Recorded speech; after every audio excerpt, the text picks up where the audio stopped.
Okay, hello everyone. It is still Tuesday, International Lesbian Day. Claps around, clap clap. So I don't really know what happened with the stream last time. I guess there was some problem with it being in full screen.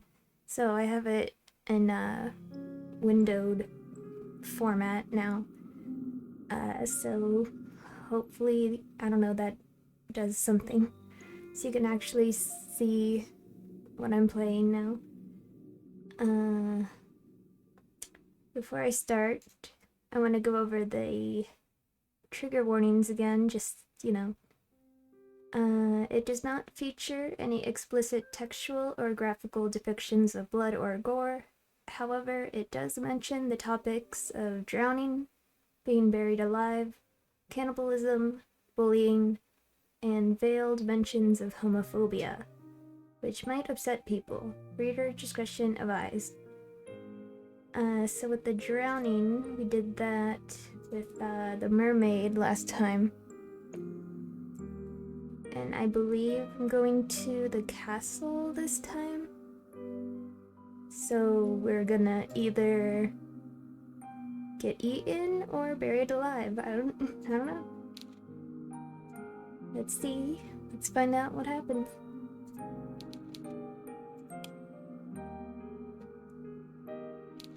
Oops.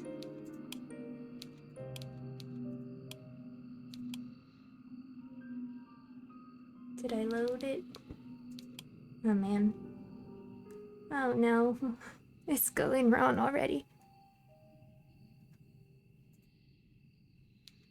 Get me out. Sheesh. I guess that's how it starts. Well, since I'm here, here's the mermaid. They're trying to drown us.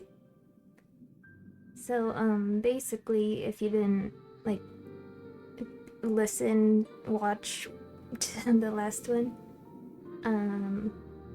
so we went down to this shore, and we saw this mermaid sitting on a rock. She was singing, and we got drawn into her. We were talking. She said that the human that she liked before disappeared on her, and it was all sad. And these two were bonding, and then the mermaid's like, "You shared with me so much of your world, now let me share my world with yours, or with you." And so she drags us down into the water, and we're going and going and going and going, and we're starting to, our lungs are heavy, we're all gonna pass out. And she's like, "Oh, it's fine, I know you're gonna die, but at least you won't leave me like the other girl did. We'll be together forever." So yeah. Basically, that's what happened. So I think this is continuing on then. Yeah, castle. Alright. While decent fairy tales tend to conclude in castles once their beleaguered, put-upon heroines are finally able to wed the handsome princes they once dreamed of, why bother trying your luck with the shore, which may very well be deserted, or the village, which will be full of dirty, barefoot peasants? It is far better to skip the suffering and go straight to the grand finale. That is very astute of you. I did not realize you had it in you to be so mercenary. I can only wonder what you will uncover during your moonlight meanderings. The night is far from over, and your adventures are only just beginning. I hope only that you have brushed up on your courtesies. It might come in handy when one is interacting with a sovereign. Royals can be temperamental, after all. If you fail to treat them with the prerequisite amount of respect, you might come to regret it. We'll see about that. You follow the path which leads to the castle, supporting yourself on weary, aching legs which feel ready at a moment's notice to detach from your hips. You are little more than a wisp of a girl, but you have been running for so very long, and your feet are so very numb, you feel like a great, lumbering thing, clumsy and ungainly. The soles of your feet are screaming at you. You need to lie down, and quickly. You only hope, as you continue to run, you will find a spare room available for you in the castle. You do not know what exactly will await you at the castle, but you have visions as you run of a vast, opulent dwelling. This dwelling will surely be full of finely furnished rooms, in which you might rest your weary head. Sorry, it's a little hot in here. There must also be a king and a queen inside this castle, you ponder, who will be kind and wise. And what of their children? What of a princess? Every good castle must possess a princess who will take pity on you and your plight. You can imagine the face of this generous princess with ease, thanks to the fairy tales you read in abundance as a small child. The princess will be fair of hair and blue of eye, with soft pink lips pursed like rosebuds. Her limbs will be slender, her hands dainty and unsullied from physical labor, and her sensibilities will be sweeter than marzipan. She will be kind to you, and compassionate, just like an older sister. You do not know what older sisters are like, though, or younger sisters, for that matter. You're only guessing. You're not a complete fool, however, despite your tendency to daydream, and you do have a few reservations. Monarchs do not, as you know of voracious reading, have the best track record when it comes to caring for the peasantry. Was there not a famous queen who once said, with a cavalier wave of her hand, that the hungry peasants in her kingdom should content themselves with cake if bread was an option? Let them eat cake. You think that this might be a misquote, but the point still stands. Though royals are supposed to grant their subjects succor in their time of need, this does not always happen. In fact, it very rarely happens. Kings and queens and princesses and princes are just people, at the end of the day, and they are subject to the same caprices that all humans are. They can also be careless, and selfish, and inconsiderate. There's no guarantee that this mythical princess of your imagination will help you. Why, there's no guarantee that this mythical princess exists at all. Still, you must try. It is this hope which keeps you going. You continue to run to the castle. It takes some time before you finally emerge from the woods, but finally you do it. How much time, you ask? I cannot answer that. Did I not say that time had begun to lose all its meaning? The forest is behind you now, at least, and all the awful nightmares which dwelt within it. It's still cold, though, and foggy, and very, very dark. The sun has yet to rise. You can see the moon more clearly now, though, as it hangs above your head, round as any pearl or orb or crystal ball. The moonlight shines down upon the castle, which looms in front of you like a cliffside. The stone edifice of the building is imposing, and it drowns you in shadows darker than the depths of the deepest ocean. The castle is not all dark, though, not like the night sky above it. When you crane your head, you can see that there are lights flickering within, in the narrow, slitted windows. It would appear that somebody's home. The king and the queen, perhaps. What of their servants? What, perhaps more pressingly, of their guards? You half expect, as you stand there, that armored knights will accost you for daring to approach the castle of King and Queen so-and-so. Do you not know your place, foolish peasant girl with the dirty skirt? Begone with you! You are not, of course, a peasant. Your family is a wealthy one, or rather they were, before your father made a series of poor financial decisions. You do not look like a young lady right now, though, with your dirty face and your dirty skirt, which is torn at the hem. If any guards were to take you for a vagrant, it would not be surprising. But, though you stand there dittering, your filthy fingers hooked in front of your filthy skirt, you do not hear any cries. Nobody sounds the alarm. Lights might be on inside the castle, but there's nobody outside of its parameters standing sentry. There's nobody to impede your entry. and the elaborate iron gates which are set into the vast stone walls about the castle's exterior are open, just a crack. It would be a trivial matter to slip inside. There's nobody to stop you. Why are you trembling now, you silly thing? You've come so very far, it would be an act of foolishness to turn around now. Go on, go! You inhale, perhaps in an attempt to screw up your courage, which has at long last begun to fail you. And then you step forwards.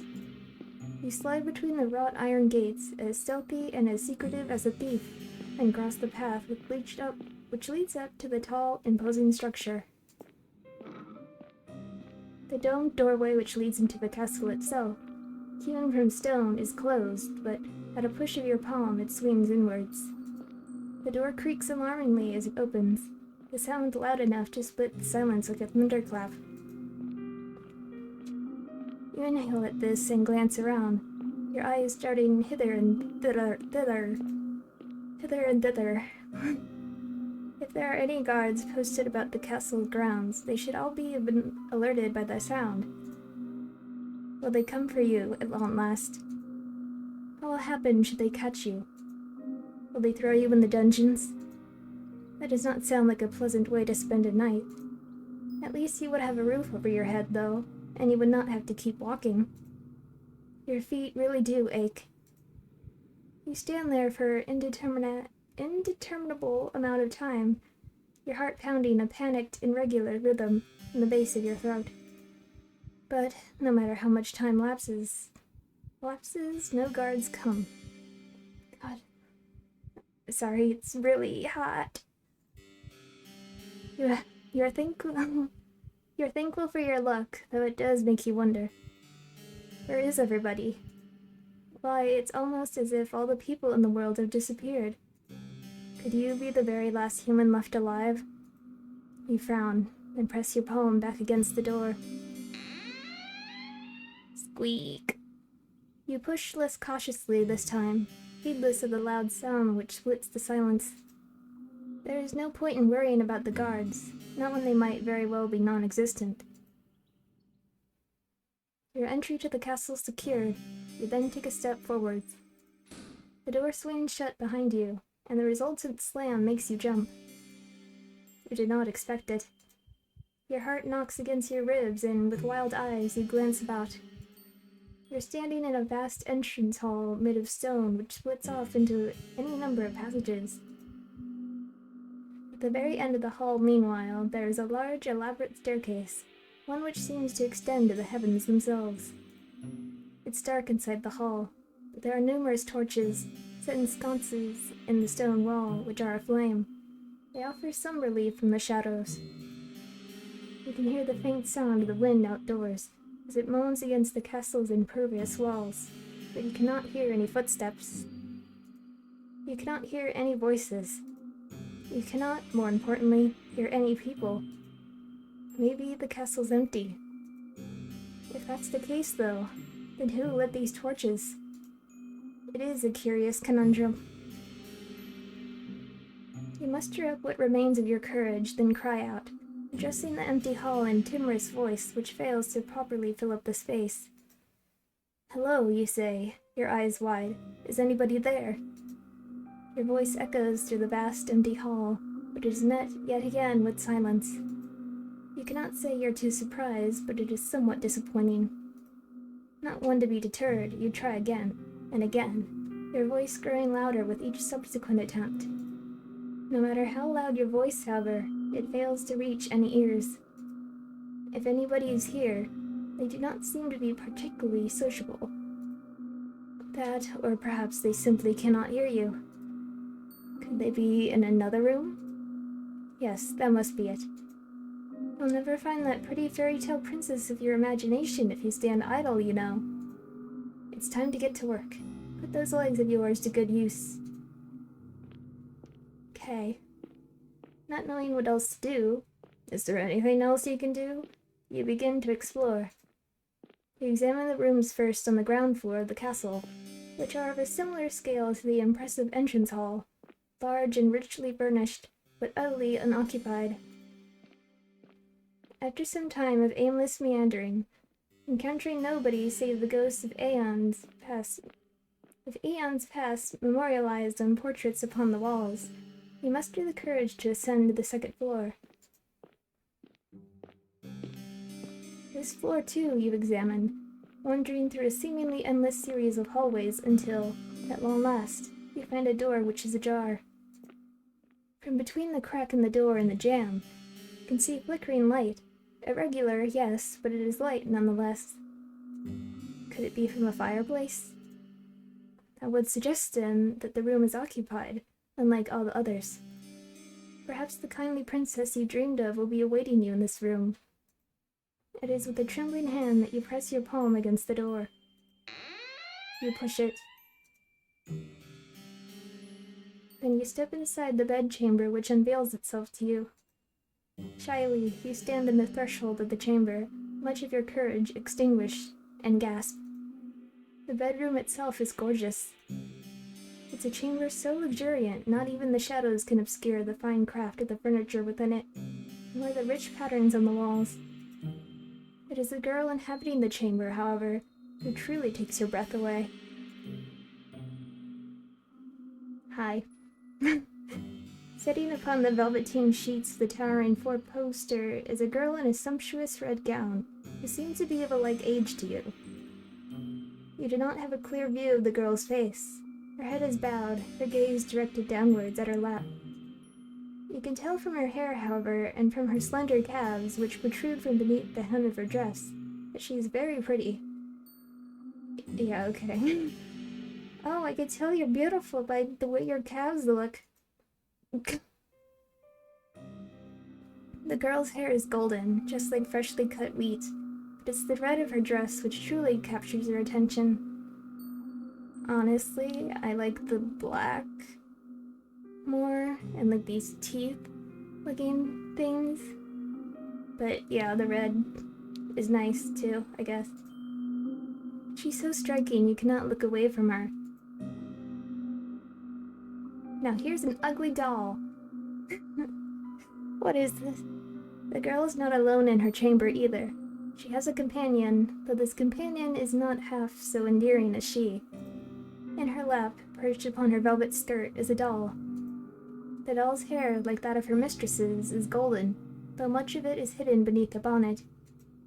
The girl is adjusting the china teacup held in the doll's tiny hand, while the rim of the cup glints in the light which exudes from the fireplace. If the girl is of a similar age to you, it seems strange that she would content herself by playing with dolls. Is she not too old for it?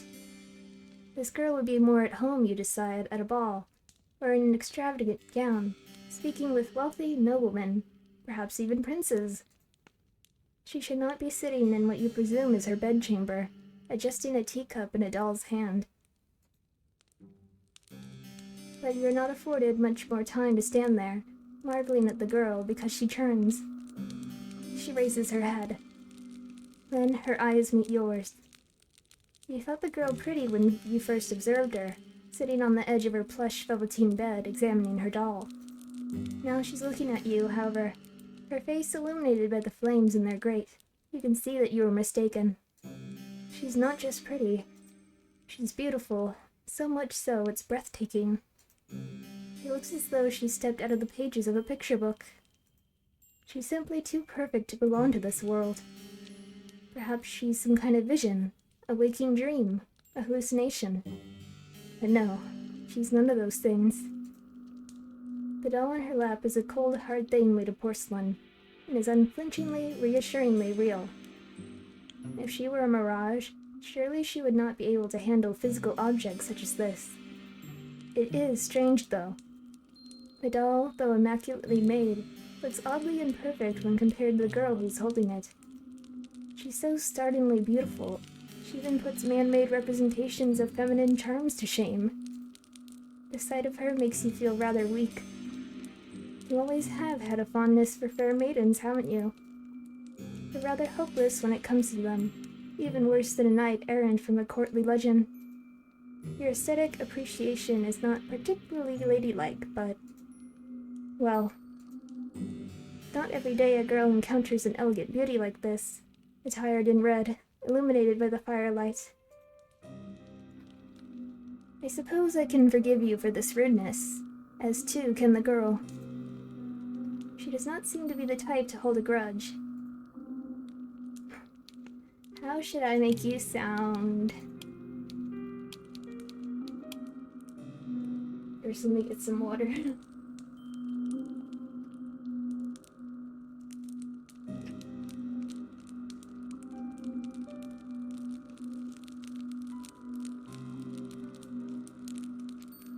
Let's see. Is she like a pompous sort?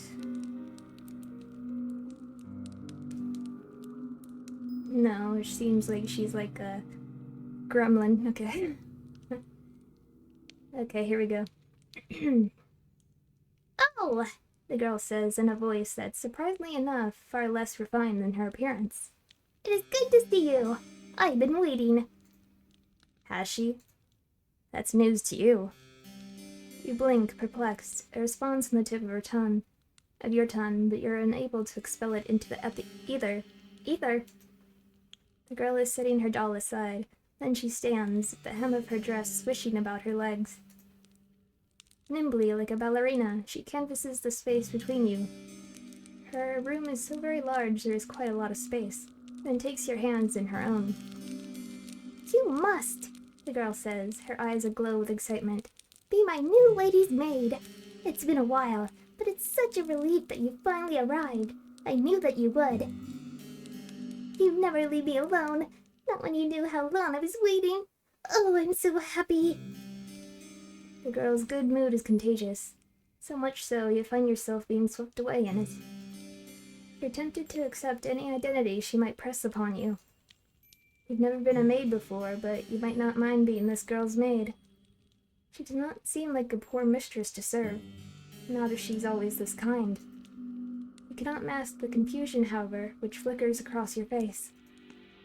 You're not a good enough actress, and in any case, this is all happening too quickly. Why, you barely know this girl. Why is she being so familiar? It's with blank, bovine eyes that you examine the girl. Your befuddlement is pronounced enough that even the girl, despite her good mood, notices it. She frowns. Then, she says, her fingers sliding away from your own. Or am I mistaken? Are you not my new lady's maid after all? The disappointment in the girl's face is abundant, so much so your heart clenches. You do not know her, she's still a stranger, but you're struck, all of a sudden, with the intense desire to appease her. You do not want to let her down. The thought is devastating. You were not aware, you tell her, that you had applied to be her maid, but if that is what she wills, you will not be opposed to it. You pray that she forgives you, though, for your discombobulation. You come from a distant country, and you have traveled for many miles. You know not where you are, and you do not know who she is. What? You don't know who I am? How dare you! It's regrettable, you tell her, but no, you do not know her, though that is no fault of her own. Why, you have spent such a long time running, you hardly even know yourself. Ah, so you're a fugitive then, from another country. I see. I won't pry into your past then, if you'd rather forget about it. I don't mind sharing my past with you, though. Everyone in this country knows who I am, after all. Or at least they should. Now this is quite the impressive boast.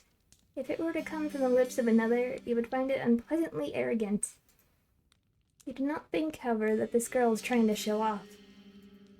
You get the feeling instead that she's merely telling the truth. If you don't have the pleasure of knowing me, then allow me to do the honors.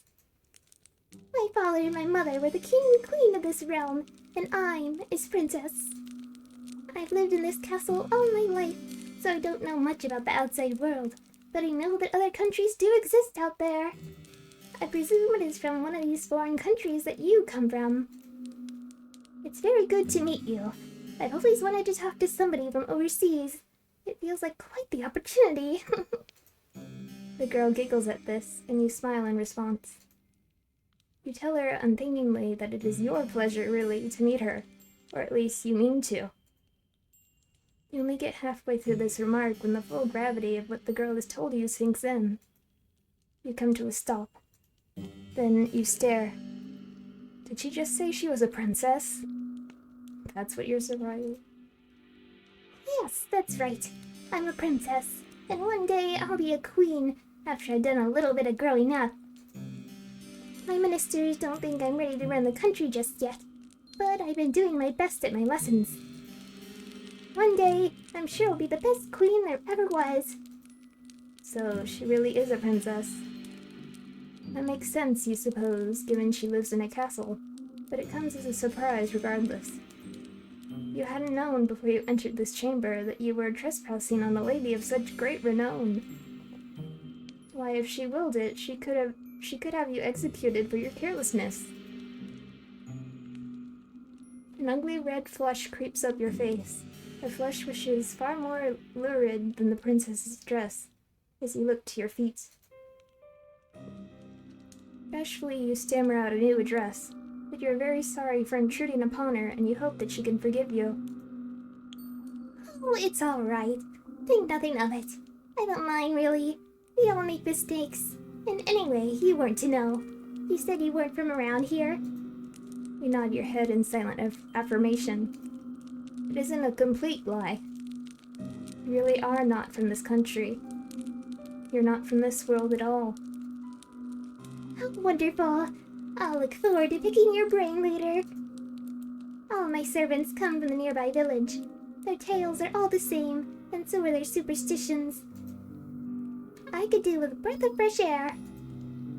My last lady's maid told me I was too impetuous, but I don't think there's anything wrong with wanting a bit of adventure. Not that I've ever been afforded much of that. I've been shut up in here for so long. I hardly ever get the chance to talk to other girls my age. My last lady's maid was older than me, and so was the one before her, and the one before her. Some of the princess's fair mood seems to dissipate as she speaks, her expression turning by degrees into something rather more pensive. But I haven't seen any of my old lady's maids in a while, or any of the other servants for that matter. They've all disappeared. Now, that is quite curious. How could a whole household full of servants simply disappear? That I don't know. This castle was full of servants once. My lady's maids, and my undermaids, and my scullery maids, and my housekeeper, and my cooks, and my large retinue of retainers.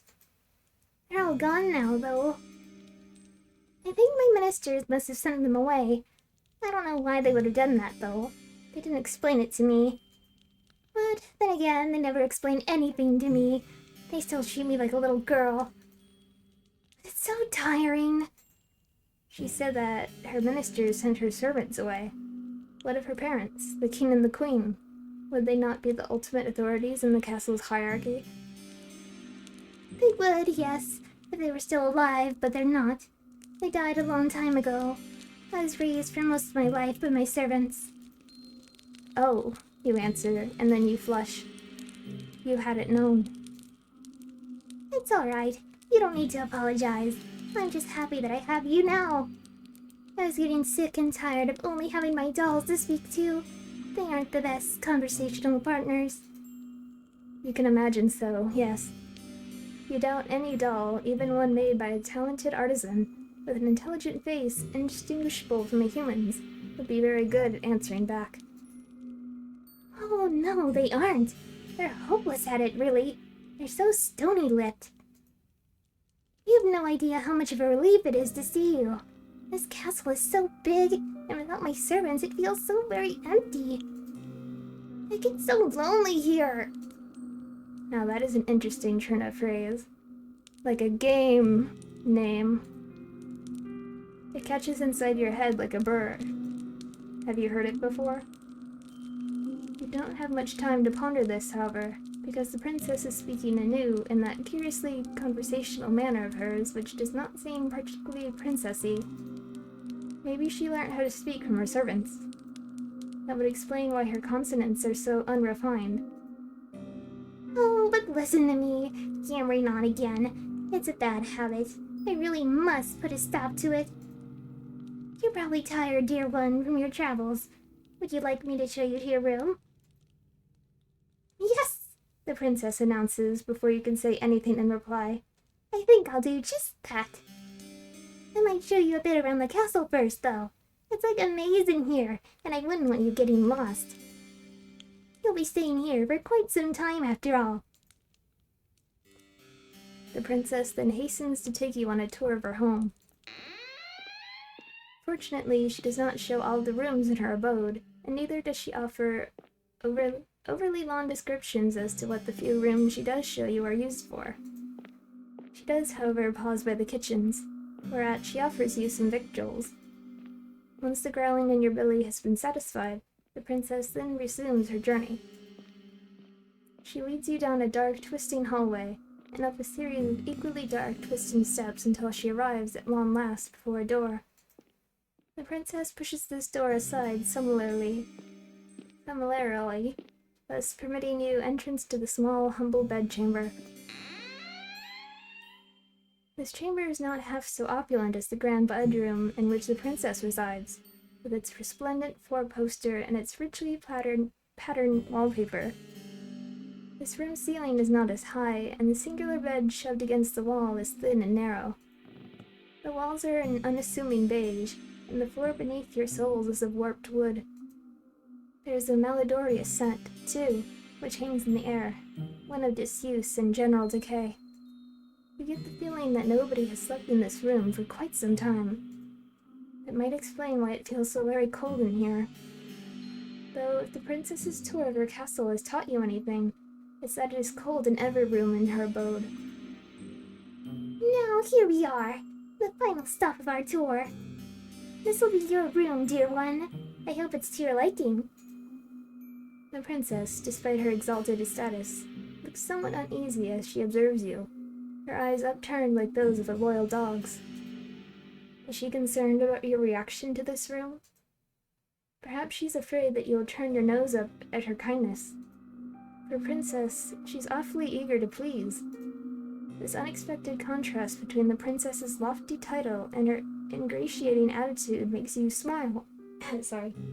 Makes you smile. Voice crack. The room is rather scanty, yes, when it comes to its contents, but it is more than passable. It has a roof and four walls, and though it is cold, you fancy you will feel warmer once you have slipped beneath the bed sheets. The room is not quite so fancy as your dormitory at the conservatory, and neither is it so large, but it does have one glaring improvement over your previous lodgings. You will not be expected to share it with anybody else. There's only one bed in this room, and this bed belongs to you. You think that the peace and the quiet will do you a world of good. You tell the princess as much, and she smiles. That's good. I was worried you wouldn't like it. I know it isn't much to look at, but it's one of the nicest servants' rooms we have in the castle. Most of the maids sleep beneath the roof in this teeny tiny room, which is all cramped. There's 10 beds up there, and they're so close together, there's barely any room to pass between them. I thought it was perfectly ghastly when I saw it, the last time I went up there. Not that I was supposed to be up there. It was a rainy day, and I couldn't go outdoors, so I was doing a bit of exploring. If the housekeeper had known I'd been skulking around, I don't think she would have been best pleased. Well, in any case, nobody sleeps up there anymore. The scullery maids are all gone now. I couldn't put you up there, though, in the attic, with all those empty beds. I didn't think it'd be very cheery. You're not just a scullery maid, you're my lady's maid. That means you deserve good lodgings. It'd be an insult to offer you any less than this. Now, it's getting late. You'll have to forgive me for rabbiting on. I've heard it's something I tend to do. It's a bad habit, one that's unbecoming for a lady. The housekeeper's warned me enough times. You reassure the princess to the contrary, smiling as you do so. You do not mind if she talks too much. That's better than not talking at all. Her affable nature makes it easier to spend time with her, manners be damned. You were always scolded, too, back in the conservatory, for your behavior. You know full well how aggravating it can be to be upbraided, not for any particular misdemeanor, but for being yourself. Well, I'm glad you understand. The princess answers with a giggle. I really should be off, though. It's bad manners to keep you, especially when you look so sleepy. Get some rest. We can talk more tomorrow if you don't mind my ceaseless prattle. I'm glad you seem to appreciate it at least. Though I'm sure you'll get tired of it eventually. All my old maids did. The princess departs, and in her absence you take a seat upon the bed, your new bed.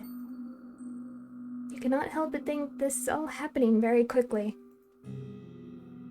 It does not seem like very long ago that you were still in the forest, running for your life amongst the tall, imposing trees with their gnarled, grasping branches.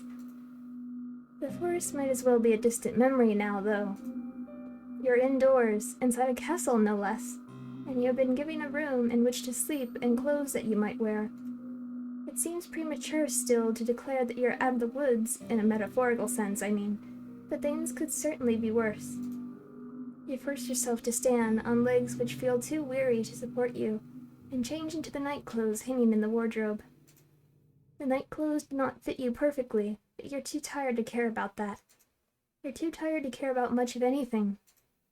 You retreat to the bed and slide beneath its sheets. Then you let your eyelids fall shut. You exhale. And lulled by the breeze which blows outdoors, you fall asleep. You're so very tired. Your sleep is a deep, dark one, darker even than the furthest abysses of the nighttime. Like the nighttime sky, however, which shimmers with stars, your sleep is not devoid of those prismatic fragments you humans call dreams. Though in this case, I rather think your nocturnal imaginings are worth rather more than that. They are not dreams, are they, to which your slumbering mind is subjected? You know that they are not. Otherwise, your body would not be so very cold, not so clammy. The images that flicker beneath your closed eyelids, like the ghostly images in a phenakistoscope. I don't know what that is. Were not conjured from within your mind. They were instead taken from your memories. You're not merely dreaming, you're remembering. You remember the girls who slept in your dormitory, and how they always hastened to use the shower first so you were last for breakfast. You remember how, when you finally did arrive at the dining hall, the most desirable morsels had already been snaffled up by the girls who got there earlier. You struggled, too, to find a seat once you finally did get your hands on some food, because nobody ever wanted to sit with you. Other girls all acted like you were a leper, save for when they wanted favors. They never asked for these favors, mine, for why would they? To them, your father's prestige did not matter. They were all wealthy ladies, too, many of them wealthier than you. And everybody has the airs and graces of a princess. How's anybody supposed to stand out? You stood out the least in your class, perhaps because you were one of the smallest, the frailest, the sickliest, always came down with colds in the winter. Your poor health did not stop the other girls from treating you as a servant, though. When they remembered that you existed, of course. It was your lot in life, as you dwelt within the stone walls of the conservatory, to carry school bags across the field like a pack mule. Then, come the evenings, the girls in your dormitory had you sewing on missing buttons and ironing out the creases and wrinkles in their uniforms. If there was an odd job that needed performing, you would always be asked. But these girls did not ask you. That would have been too civilized. They ordered you instead, and as they ordered you, they laughed at you. They laughed, and they laughed, and they laughed. The laughter hurt, but it hurt considerably less than the kicks did, and the slaps, and the pinches. Once during an embroidery lesson, one of your classmates had an accident with her sewing scissors. She stumbled, or at least she pretended to, and before you knew it, the silvery blades of the scissors were embedded in your left palm. This happened quite some time ago, when you were even littler than you are now, but you can still remember it. It hurt a lot. The scissors were sharp, and they perforated your skin, not all the way down to the bone, but enough to bleed. Your wound bled bright red like strawberry jam all over your embroidery. Then when your professor saw it, she shrieked. Her face turned as pale as way, and she looked for a few moments, as though she might faint, though you were the one who was in pain. The professor looked at your face. She could not bear to look at your hand, and demanded to know why you could not be more careful. Her tone had been an accusatory one, almost as if you had stabbed yourself in the hand with your scissors to goad her.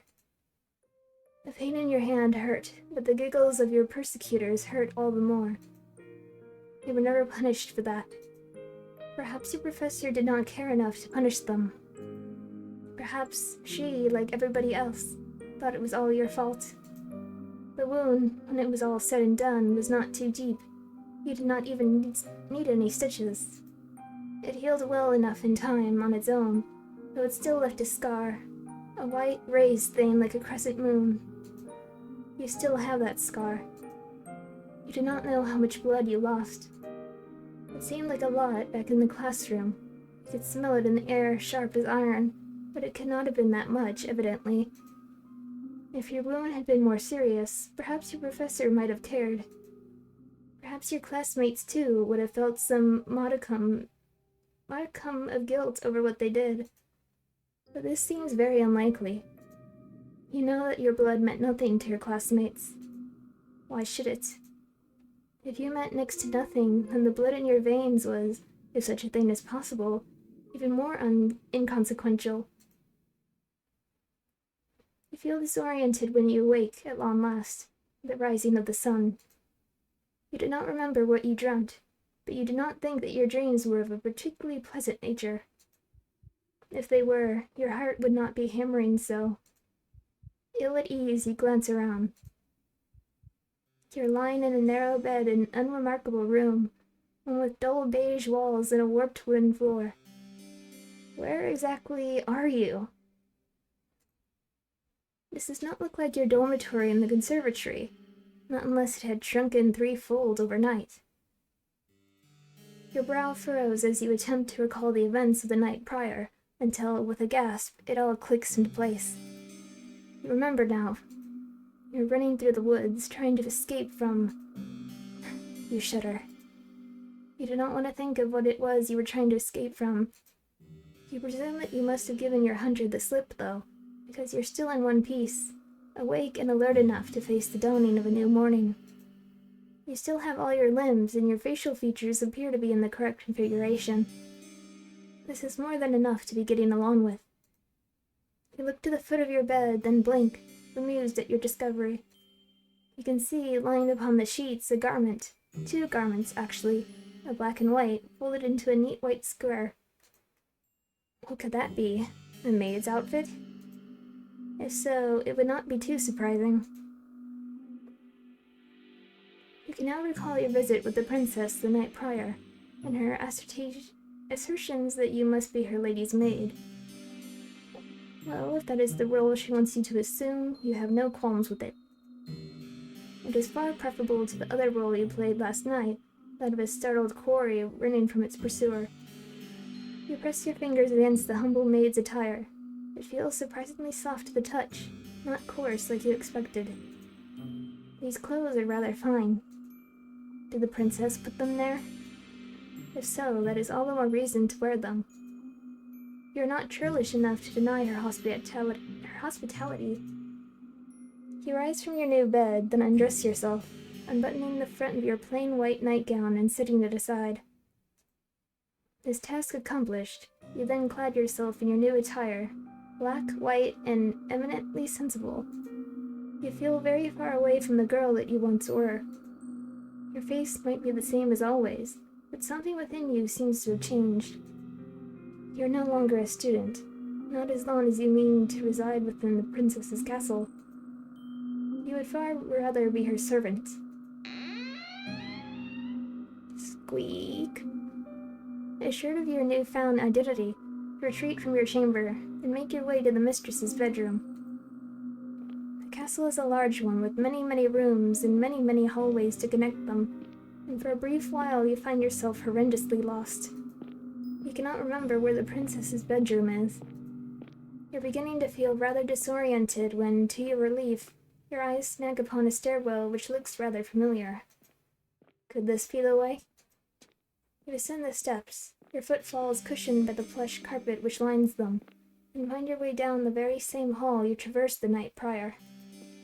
If your memory does not fail you, then the prince's bedroom ought to be...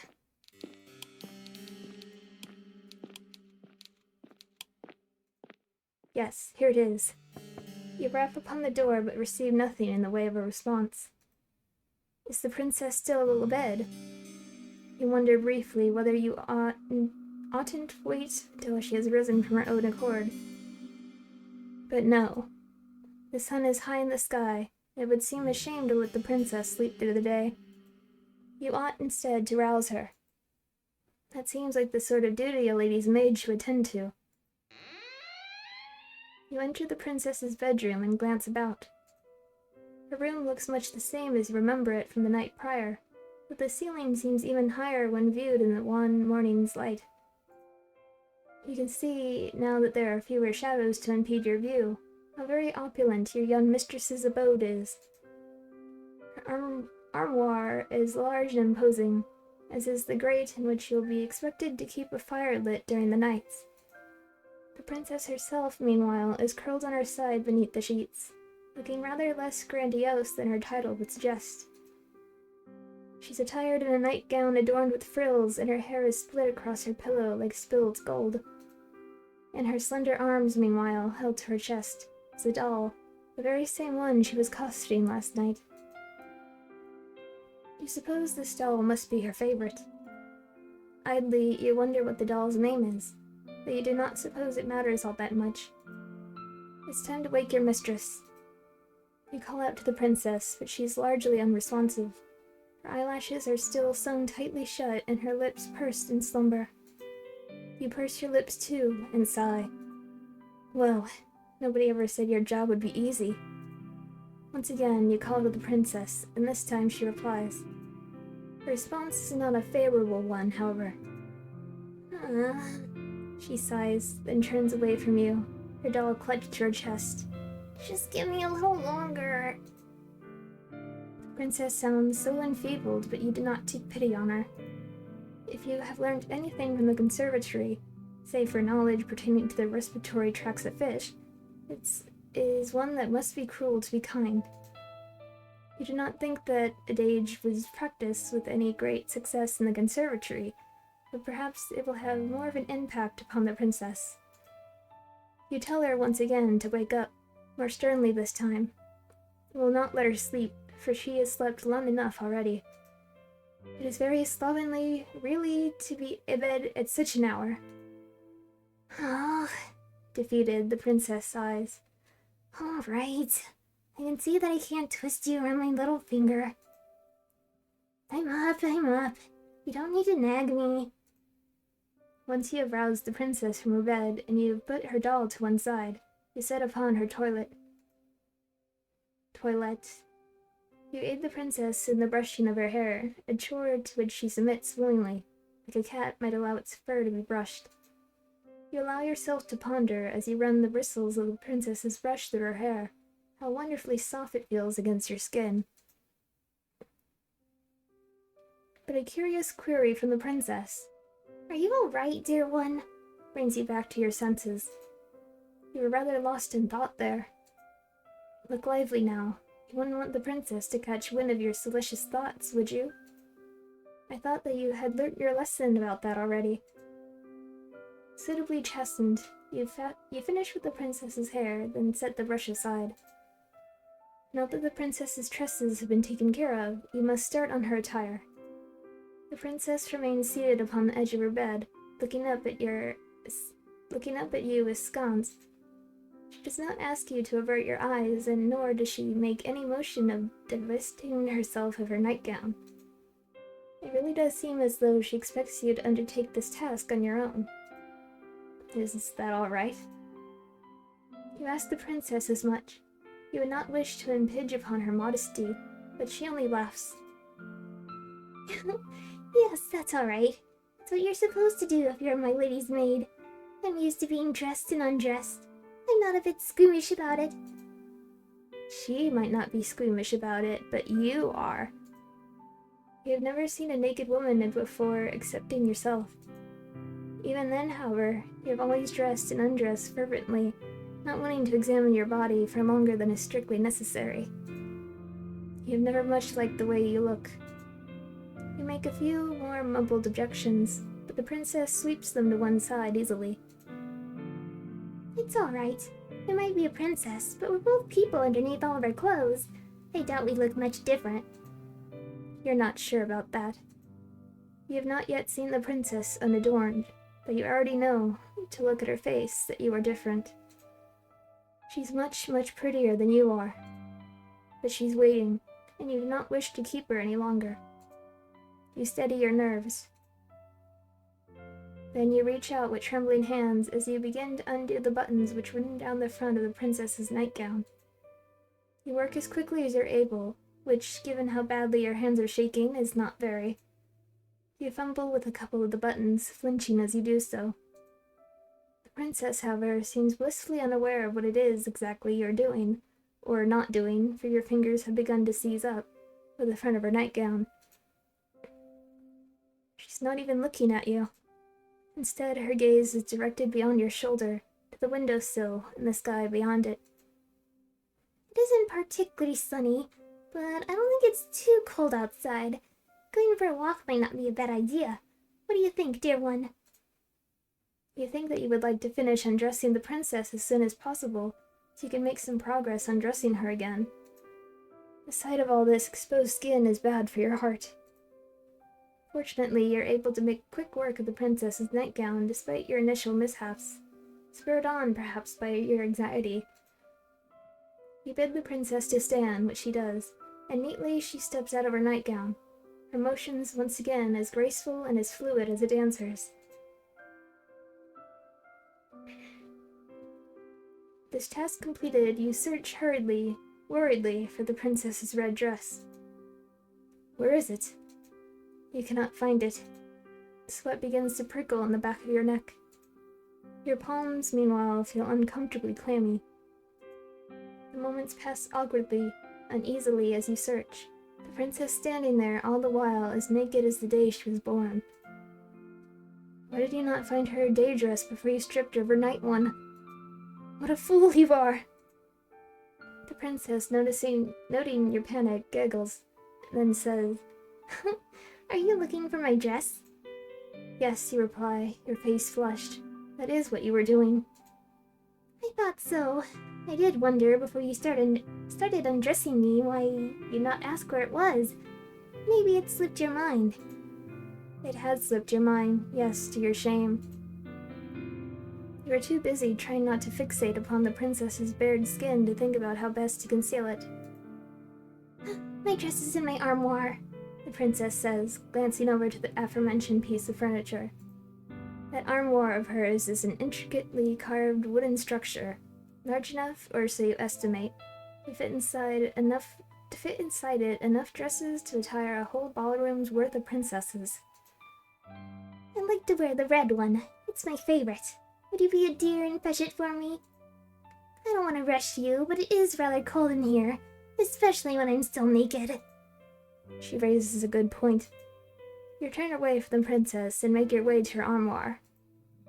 Once there, you open its wooden doors and peruse the clothes hanging within. It is just as you expected. Inside that wardrobe lies numerous dresses, all of them finely sewn and decorated with no shortage of ribbons, lace, and iridescent pearls. You find the princess's red dress soon enough, then hurry to her side.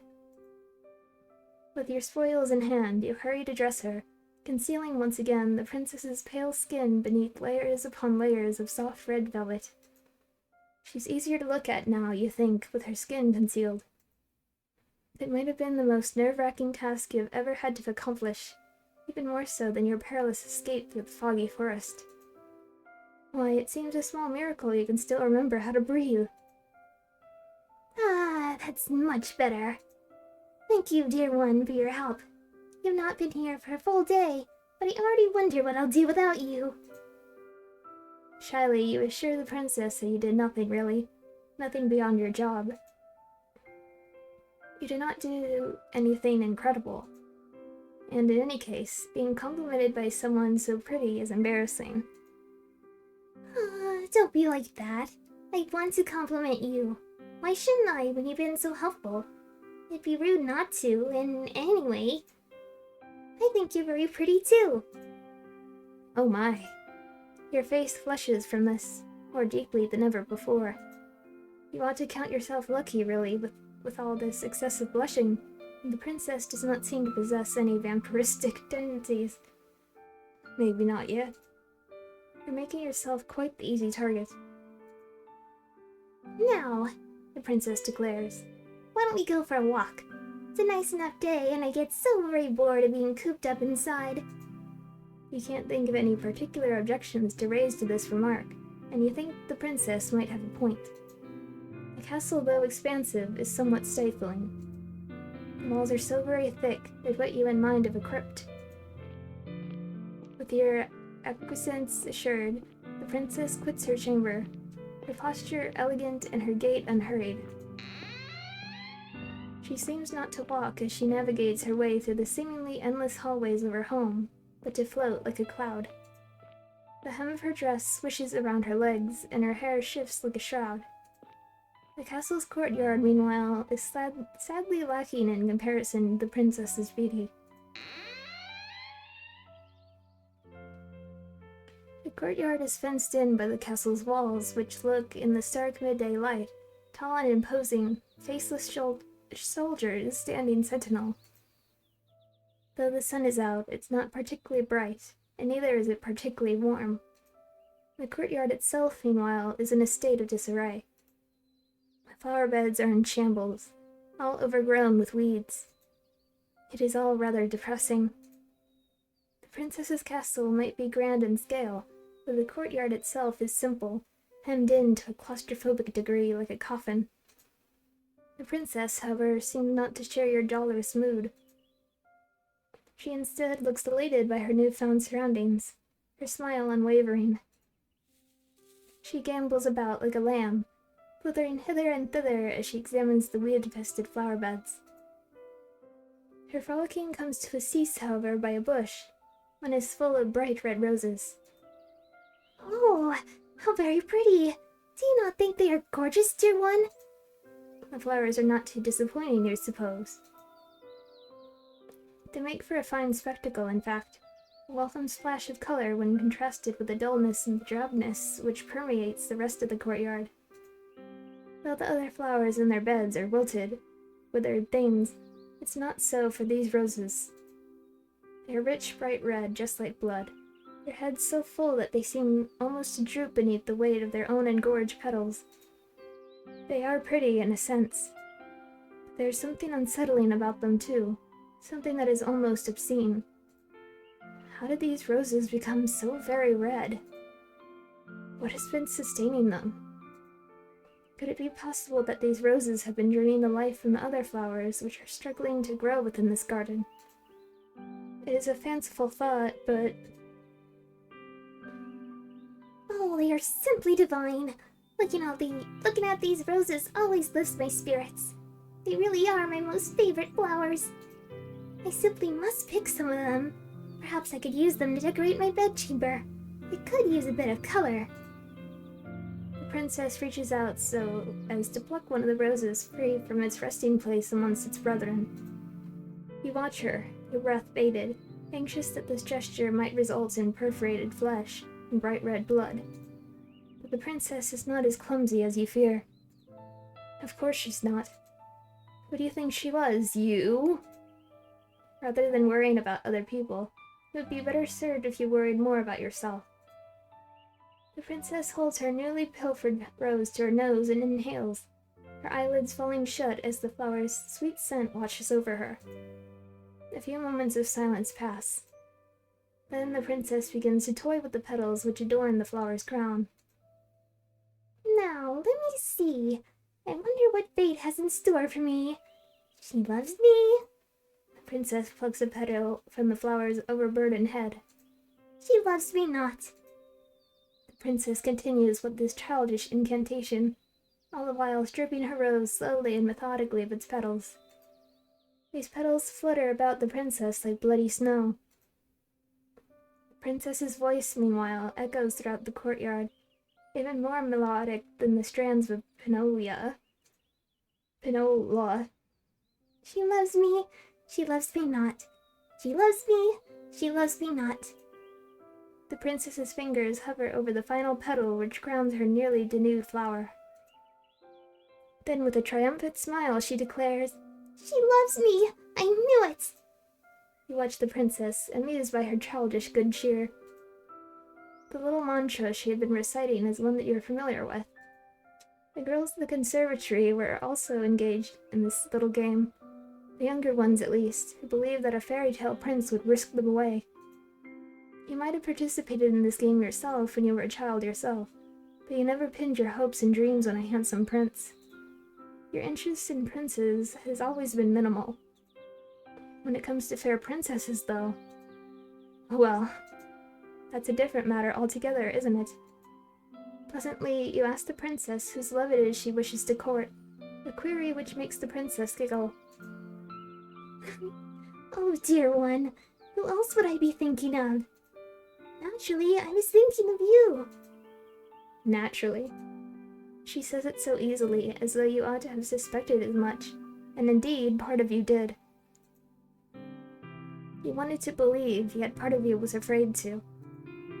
You did not want to be arrogant enough to assume that the princess might care for your affections. You begin to blush, your cheeks almost as red as the roses, while the princess laughs.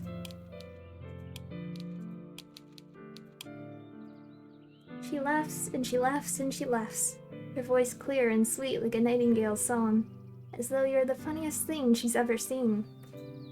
You never liked being laughed at when you dwelt within the walls of the conservatory, but it's different with her. You have not known her for all that long, but you're already entranced by her, ensnared. She has you wrapped around her little finger. Oh my! The princess's laughter tapers off into a series of giggles, and, as smiling, she wipes her eyes with the back of her hand. That was quite the amusing diversion, but I've just had an idea. You look at the princess curiously. What idea? You can't tell? You cannot even begin to guess. I just thought that all this watching must be boring you, Princess says, tossing the rose's stripped stem carelessly to the ground. You should give it a try. Please do. It'll be fun. The princess retrieves a second red rose from the bushes, deftly snapping it between her fingers, and offers it to you. I want to see what fate has in store for you, too. I'm probably gonna die. You smile at the princess, touched by her enthusiasm. Indulging in childish games like this might not be the best use of your time, but the princess looks so very determined you would not wish to hurt her. What could be the harm, really, in consenting? The only real casualty of this game would be the one singular rose, the rose that the princess is holding towards you. You reach out, meaning to accept the princess's offering, but... Oh no! You're clumsy, and you seize the stem of the rose with a touch too much strength. The head of the rose might be pretty, but there's more to a rose than its bright red flowers. Roses have thorns too, a fact that you are now being painfully reminded of. Pain flares through your finger and you gasp. You take a step back, the hem of your skirt swishing around your ankles. Your finger is stinging, and so are your eyes. You ought to have been more careful. Why were you so stupid? You poor dear! You're bleeding! The princess exclaims, alarmed. Then she frowns. Oh, this is all my fault. If I'd not suggested this silly game, this never would have happened. Please, let me take care of you. And how is she going to do that? Perhaps she means to take a handkerchief from her pocket with which she might staunch your wound. Princesses tend to carry handkerchiefs around with them, don't they? Silken ones? How else would they give brave knights tokens of their gratitude once these aforementioned knights have successfully slain dragons? Princesses can hardly dispense kisses as favors. It simply is not done. That's what you always thought, but... Please, hold still. This might sting a little bit. This princess is anything but ordinary. Rather than take a handkerchief out of her pocket, she instead closes her white, slender fingers around your hand. Carefully, as though she's handling a precious object, she raises your hand, her eyes affixed all the while on the beads of startlingly crimson blood which are oozing luridly from the wound. She licks her lower lip. Then she dips her head. She parts her mouth, and with a soft sigh which borders on the sensuous, she slips your injured digit between her teeth. So much for princesses not dispensing kisses as tokens of appreciation. This might not be a conventional kiss, but feels intimate regardless. Almost startlingly so.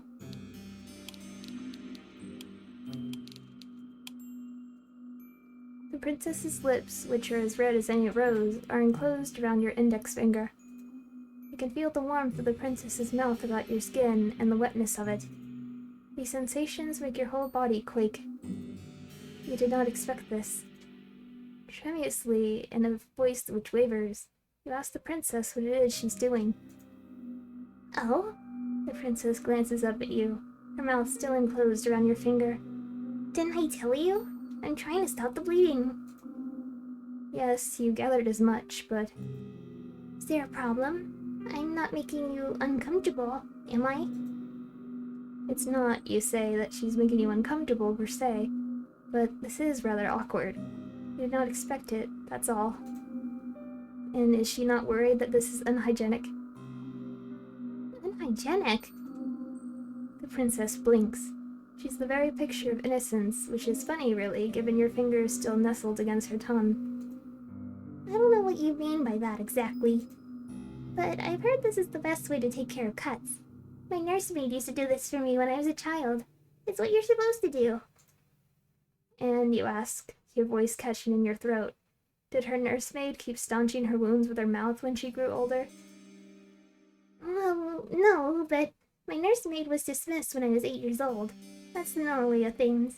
I had my lady's maids to look after me then. How very interesting. And did they ever clean her wounds like this? No, the princess says, smiling mischievously. Because I'm not clumsy enough to cut myself, silly. Now that was quite the sharp retort. You did not expect it. Your face turns even redder, if such a thing is possible, though this might perhaps be to your benefit. With some luck, all of your blood will flow to your face rather than your finger, and your bleeding will stop. Has it stopped? Has it? Your injury was not a deep one. There should be no need for the princess to keep on suckling, but she still is. You're not accustomed to intimacy of this nature. It's making your heart flutter. If the princess knew what her mouth was doing to you, you're sure she would not be so familiar. You feel quietly, crushingly confident that she would scorn you for your feelings and deem them unnatural. It would not be the first time. At this point, you should be used to rejection. It still stings, though. It stings much, much more than any thorn on any rose ever could. The days pass, following your misadventures in the rose garden, in a relaxed, unhurried sort of a manner. Your mad dash through the forest is beginning to feel like a distant memory, so much so that you can scarcely recall the raw, naked fear you once felt as you fled for your life. There's no running to be had while you're working for the princess. You would have nowhere else to run, and in any event, there's no longer any reason to run. The shadows which once tormented you have at long last began to recede. You can scarcely recall, as you lay down in your bed, the petty cruelties you were subjected to by your classmates at the conservatory. They no longer matter. Your attention is focused, not upon yourself, but upon the princess. The more time you expend with her, the more you come to care for her. You've become quite besotted with her, but you are yet to realize it. Well, I never. How very ignorant can one girl be of her own feelings? The princess is not half so ignorant as you are, though, despite having spent her whole life within the palace's walls. The weight of her own feelings are not unknown to her, and during one stormy night she chooses to make them known to you. You're in the princess's chambers later, perhaps, than you ought to be, later than it is strictly appropriate. It's dark outside, and there is little save for the light of the moon to alleviate it, and the fire which crackles in the grate. You've only just finished stoking that very fire, and now you rise. You look to the princess, who's lying in her bed, and you bid her a good night, as you have many nights past.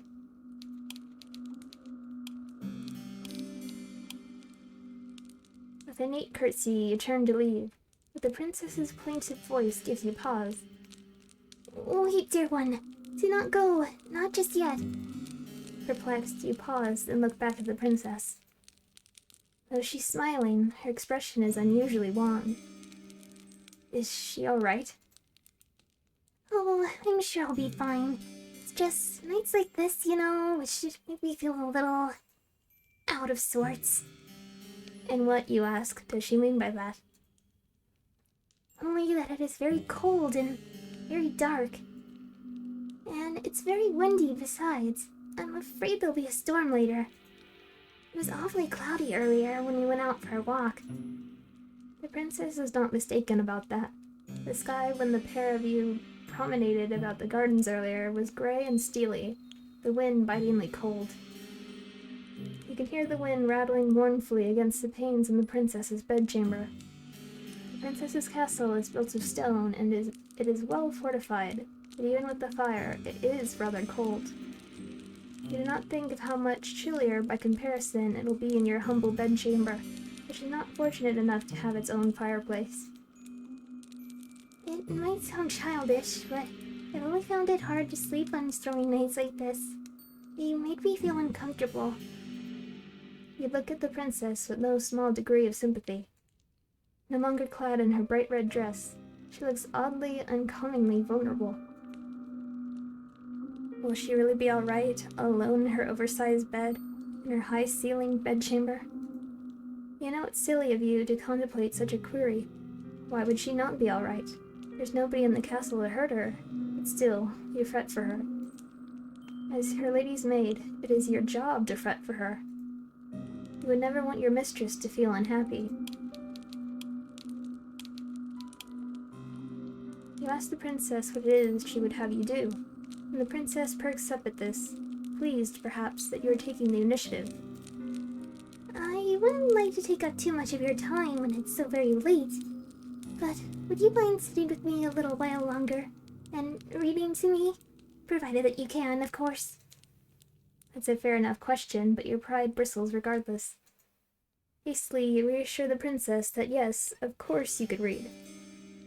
You were a poor student in many aspects of the conservatory, but you had something of a gift when it came to the literary arts. Reading books is all you have ever been good at. Oh, I see. I suppose I should have known. You're so incredible. I sometimes wonder if there's anything you can't do. The princess's high praise makes you flush. Awkwardly, you look away. Being able to read, you reassure her, is not such a great feat. Perhaps it isn't, where you hail from, but it is here. Very few of my old servants could read, and they certainly couldn't read the books I like. This piques your interest. Intrigued, you ask the princess what books exactly she likes. Well, I'm glad you asked. I'm fond of fairy tales, you see. Old ones from centuries past. I have a collection of them here, Princess says, indicating a book on her bedside table as thick as a mortuary slab. This book is old, though, and the bindings are weak. The page is brittle, the writing woefully old-fashioned. I didn't trust any of my past servants with that book, but I think you would do a good job reading life into these old stories. Would you mind reading to me for just a brief while? Please, dear one. Oh, please. The princess's request seems a simple one expressed sweetly, so much so you see no reason to refuse her.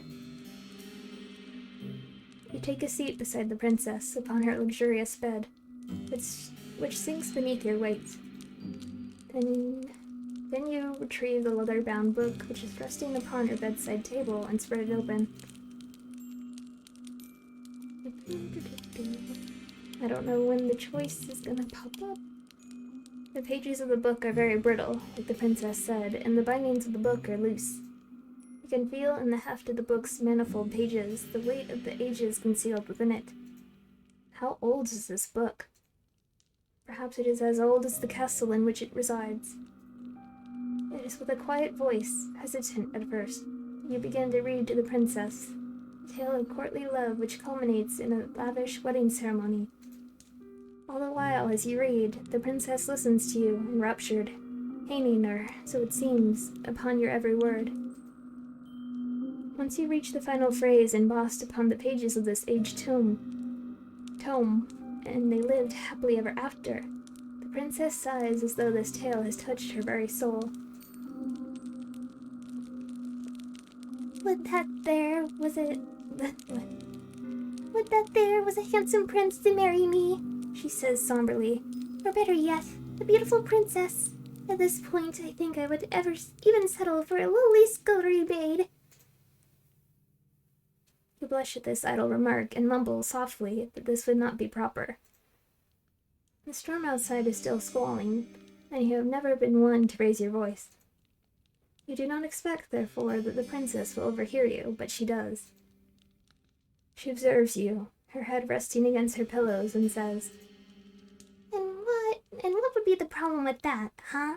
As my maid, shouldn't my happiness come before any silly ideas of propriety? Propriety? Well, of course, you reply, but for a princess to marry a scullery maid. You're still hung up about that? The princess titters. Don't pay it too much heed, I'm just talking to myself. As if anything like that would ever happen, when there's no priest around who would officiate it. I think there are greater issues with the princess's plan than the lack of a priest, though she does present a good point. The castle is an empty one. Even if the princess were to find somebody that she loves, there would be nobody to make such a wedding official. You cannot help but feel like you have avoided a good deal of nuisance. But by the same token, do you not feel a touch disappointed? Well, never mind. That was a nice story, The princess says. but I'm not sleepy yet, and it's still storming outside. Won't you read me one more? You would not mind, you reply, but it is getting late. You really ought to return to your own chamber. I know, but can't you find it in your heart to read one story to me? Just one. You can choose a short one. I won't complain. You have some doubts about that, but as before, you cannot resist the princess's demands.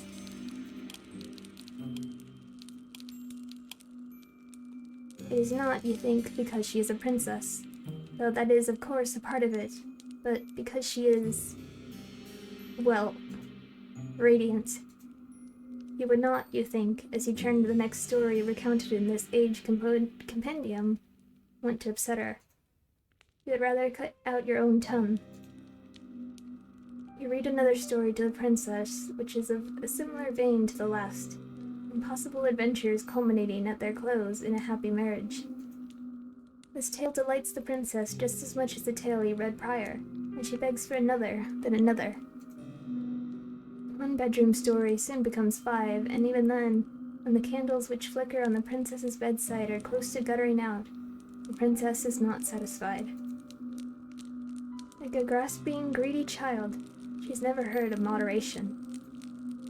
When she wants something, she seeks to glut herself with it, her only request that of more. If she were less comely, perhaps her inability to adhere to the word no would be seen as a character defect. The princess is very comely, however, and so when she makes her next request, you almost agree offhand without considering the ramifications. I think I could go to sleep now, but the storm is still raging. I feel lonely on my own in this big empty bed, so... Will you sleep with me? Question mark. I know. The princess's eyes light up like the night sky in a thunderstorm. Why don't you sleep with me? Why? Sorry, I clicked out of it. You stare at the princess, your eyes wide as goose eggs. Slowly, you blink. Then, just as slowly, you bid her to repeat herself. Didn't you hear me? The princess giggles.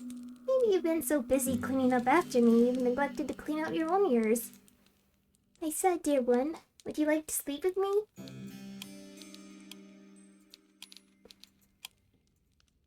If that is the question she truly means to ask, then it is easy enough to answer. Of course you would like to sleep with her. It would be an honor. But would it really be alright for you to accept such an invitation? It must be a gross breach of protocol, surely, for a lowly domestic such as yourself to share bed with a princess. You sit upon the princess's bedside, fretting, while she observes with wide, beseeching eyes. She's waiting. Well, what's the matter, dear one?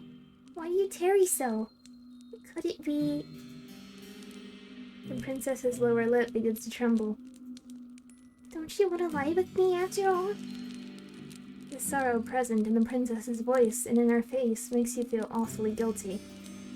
Hurriedly, you console her. You tell her in no uncertain terms that if she truly wishes to partake in your company, then you have no qualms with it.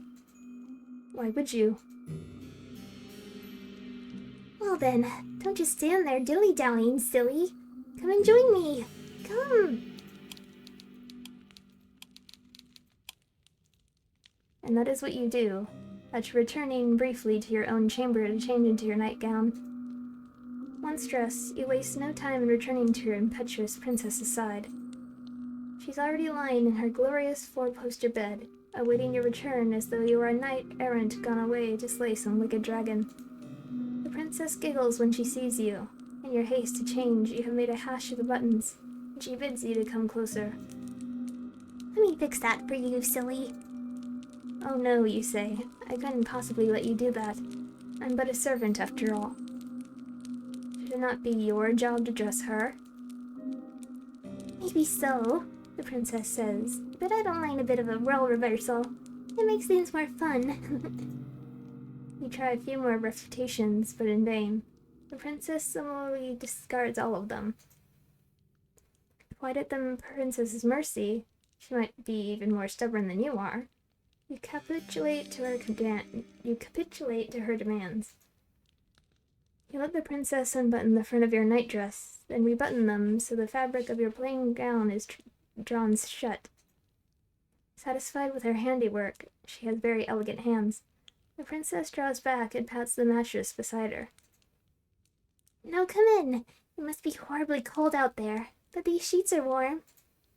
Coyly, the princess smiles. And so am I. I'm so warm. Ooh. You feel warm yourself as you slide into bed beside the princess. Your face is as red as the gown the princess so often wears, as red as the roses in the castle's grounds. All the while your heart is fluttering. Does the princess know what an effect she is having on you? Surely she must. How could any woman be so blind? There, the princess exclaims once your body is lying beside hers. That's much better. You feel cozy now, dear one? You swallow, and with a shaky voice you reassure. Yes, you are cozy. You're quite cozy indeed. Very good.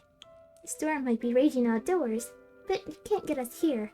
I know, when I'm with you, I'll be safe. It's strange, but... The princess reaches out, then takes your hand in hers, twining your fingers together like a chain. Sorry, hold on.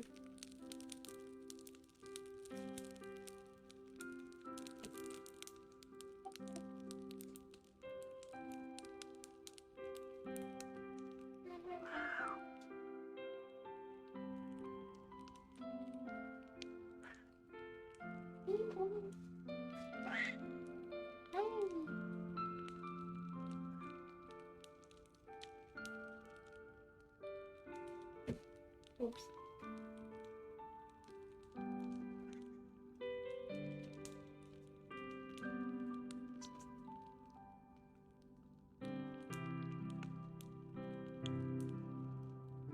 When I'm with you, I feel so very light.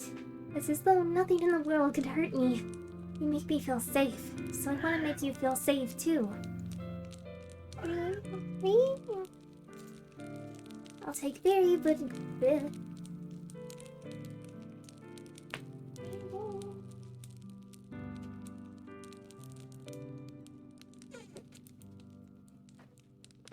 I guess I'll take a break to pet Rainbow for a bit and get my water.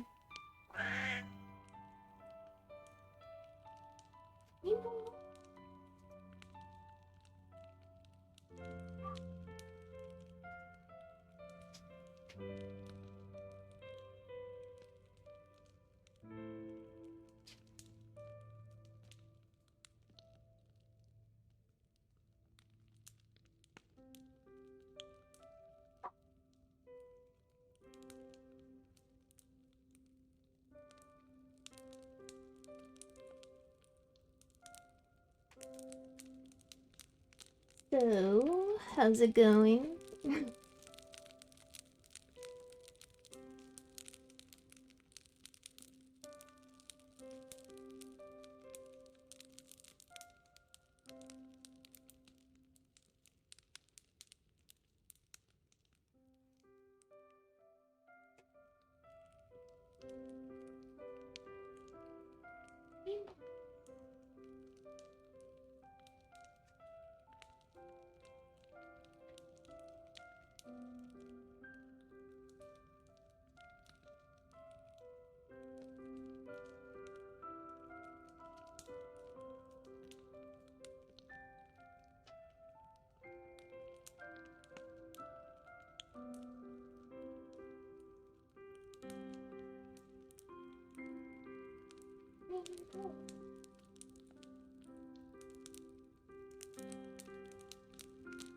Is there like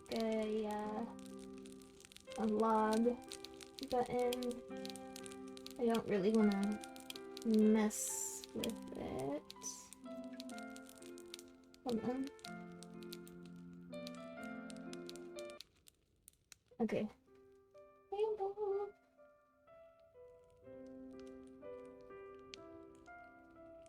Bye, Rainbow.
You're so silly.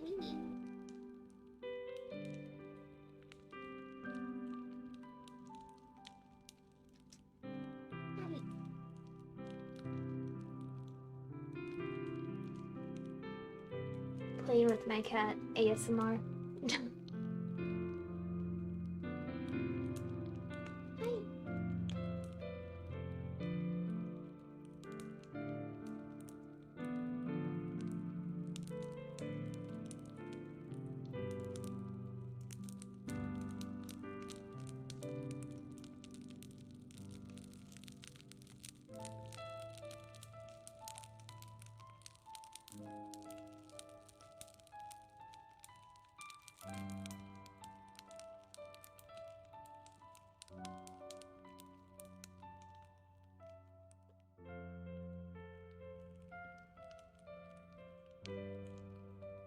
Alright, sorry about that.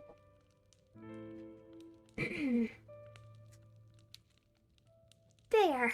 The princess exclaims once your body is lying beside hers. That's much better. Do you feel cozy now, dear one? You swallow, and with a shaky voice, you reassure her. Yes, you are cozy. You're quite cozy indeed. Very good. The storm might be raging outdoors, but it can't get us here. I know, when I'm with you, I'll be safe. It's strange, but... The princess reaches out, then takes your hand in hers, twining your fingers together like a chain. When I'm with you, I feel so very light. It's as though nothing in the world can hurt me. You make me feel safe, so I want to make you feel safe too. I'll take very, very good care of you. I promise. Yay. Gonna bury me in the garden? You return her smile with one of your own, touched by her thoughtfulness, though something about her promise does make you wonder. Should it not be your job to look after her as a domestic? In a way, The princess replies after a pause. but you've been taking good care of me already. Now, I need to return the favor. As a princess, I'm supposed to look after my vessels. It's all part of the job description. You were unaware that being a princess came with a job description. You thought the profession came with far fewer written responsibilities and far fewer forms to sign than, say, becoming a doctor or an astrophysicist or a mathematics professor. You tell the princess this, sleepily, and she laughs. You do say some funny things, dear one. I think you must be tired. Rest your head. You've been working so hard. I think you deserve it. Yes, you think, only half conscious. You think you deserve it too. You have been working hard for a long time. Have been running for even longer, but now, at long last, you feel like you can let your fears go. Your eyelids begin to droop, your body beleaguered by a sudden, all-consuming fatigue. And in a quiet, understated sort of way, your consciousness is conveyed to Morpheus's kingdom. Your sleep is a deep one, despite the storm which rages outdoors. The wind is howling like a couple of wild cats, both locked in a vicious and bloodthirsty bout to the death, but you do not hear it.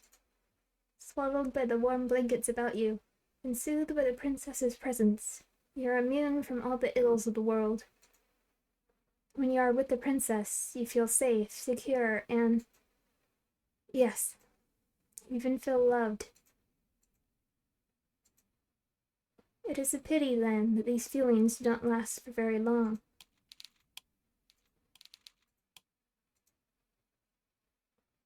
You know that something is wrong, catastrophically so, the moment you open your eyes. Your thoughts are hopelessly jumbled, but you're certain that when you fell asleep, it was in a bed, a nice warm bed, no less, beneath soft, comfortable sheets. You're not lying in a bed right now, though. You're not, in fact, lying at all. You're standing, instead, against a cold, hard wall made of stone. The curve of your back is pressed against the wall so intimately you can feel its icy chill seeping through the fabric of your nightgown. Your feet, which are bare, are similarly pressed against cold, unfeeling stone. They feel so frigid you cannot help but tremble. You're trembling so much, you can feel your teeth chattering together. They sound like castanets. The sound is almost jaunty as it echoes through your cell, for that is, indeed, where you are. The princess's bedchamber wherein you fell asleep is a thing now of the past. You're standing, instead, you realize, with a sharp start, in the cell of some great underground dungeon. You swallow, and when you do, you can taste something bitter on your tongue. Your stomach is beginning to churn with anxiety. You feel like you're going to be sick, a feeling which wells up inside you to a staggering degree when you catch notice of the stench. You're not, you realize, the only one in the dungeon. There are others here, others attired in the simple black and white outfits of servants which look much like the dress that you once wore. The others who are with you, however, in this expansive cell, manacled to the walls, are in no fit state to speak to you, nor to tell you of their plights. Well, since I learned that this is a full screen, let's see what we got. There's a couple. What about these naked ones? They are all unfeeling, unseen, unbreathing. They are all dead. You cannot approach these servants to check their pulses, or you yourself are restrained. But even if you could, there would be no point. There's no way any human could survive the wounds which have been inflicted upon these sad, slumped bodies. Over there you see a woman slumped, the front of her once white apron stained with blackish blood. You say so. There's a gaping wound in her stomach, one through which her entrails have half escaped, in some sort of burgundy goop which might once have been pale pink. There's another woman slumped beside the first of a smaller stature. She's skinnier. Maybe she's not a woman after all, but an adolescent like yourself. She might even be younger. The girl's age, or lack of, did not preclude her attacker from inflicting upon her horrors. Alas, for her body is even more mutilated than the first. Her body is peppered with even more wheals, and her face has been half smashed in. Only one eye remains, staring fixedly at the wall opposite her, in the ruined remains of what was once her skull. Over there you see a woman who is missing both her arms and her lower jaw. Over there you see another who's missing her entire lower half. Where have her legs gone? You have no idea. The injuries inflicted upon these bodies are ghastly, but their advanced decay is enough to turn your stomach. You know not how long these carcasses have been lying down here, but they have begun to putrefy. You fear a similar fate might befall you should you stay here. You need to escape. Fitfully, you struggle against the manacles which bind you, but alas, it is no use. You cannot free yourself from the walls.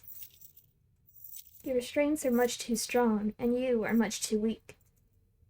Panic rises up in your throat, cold and icy, while terror seizes your heart, this too glacial. It's obvious that escape is impossible, but still you squirm and writhe like a rat caught in a firestorm. There's little point, however, to your struggles. You succeed in nothing as you attempt to free yourself, save making the steel manacles dig into your abused wrists more sharply than ever. You gasp. That hurts. Well, you ought to have known that wouldn't work. The very definition of insanity is, you know, performing a set action over and over again, hoping for a different response. In that sense, perhaps one could argue optimism is not so very different from insanity. Now that is an interesting point to consider, would you not agree? No, evidently not. You're still trying to escape, you foolish girl, as if that will do you any good. That clangorous rattling of your steely restraints is rather starting to get on my nerves. You're making enough noise to raise a dead down here in your dark, dingy cell, and all your screaming is hardly helping matters. I wish that you would cease this infernal racket, but I know you will not. Nothing I say could ever get through to you. Not that you have ever listened to me in the first place. Perhaps you would listen to her, though. Is she not your kind, considerate mistress? Look now, she has come all this way into the dark depths of the castle's cold, inhospitable dungeon to see you.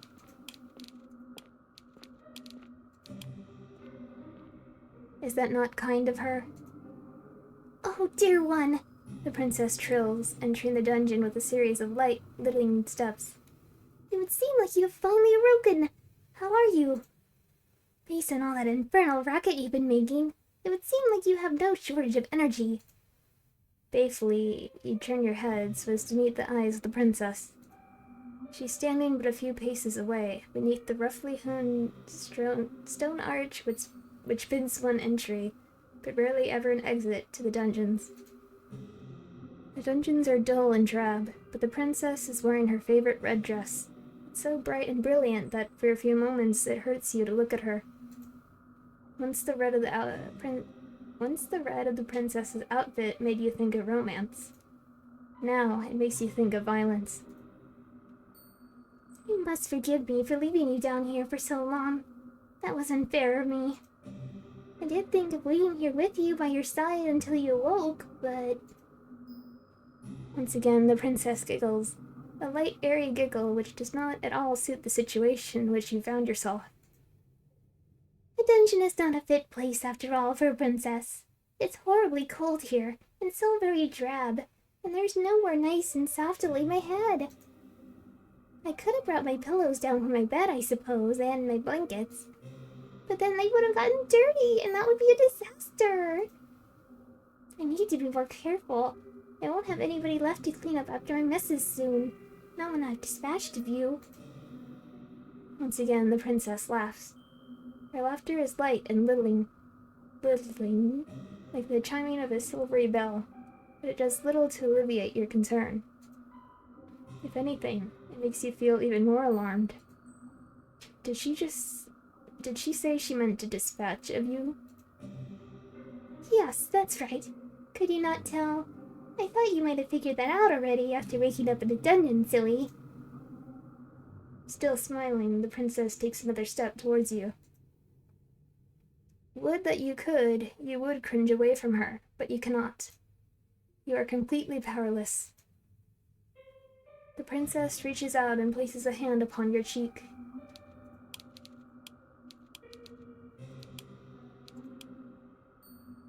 Hello. Her skin is very white, and though her touch is cool, it is less so than the frigid air in the dungeon.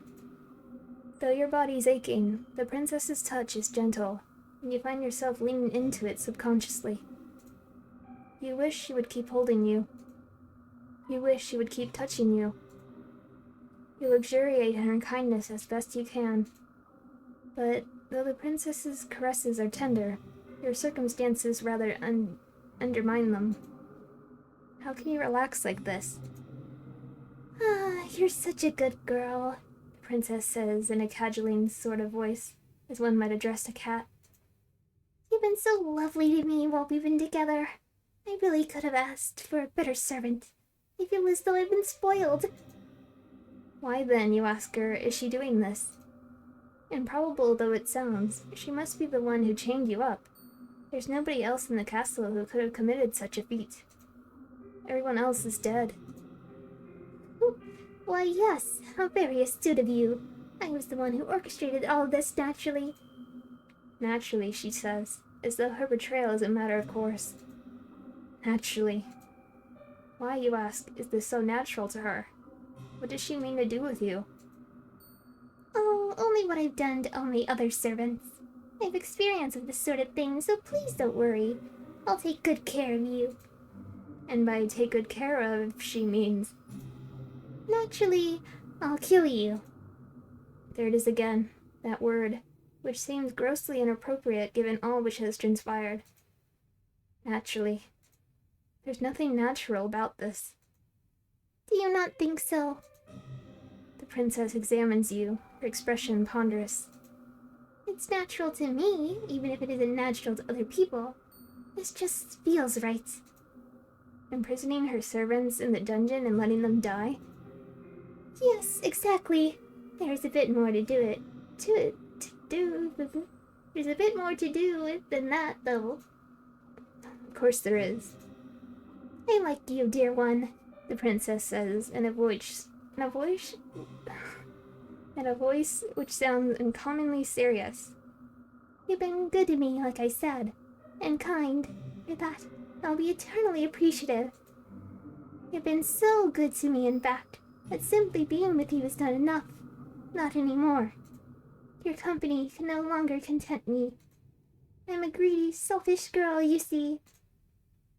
The princess's smile widens into something sinister, her eyes flashing with a fiendish fervor you have never before witnessed. And I don't want to feel you beside me. I want to feel you inside me.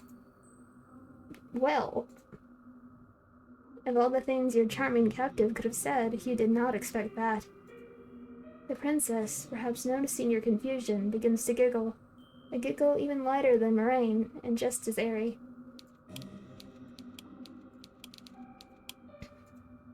It is just as inoffensive. I can see that you don't understand, dear one, but you aren't the only one. My last lady's maid said that too. Plainly, the princess sighs. A beleaguered woe-is-me sigh which makes her look even younger than the scant handful of years she truly possesses.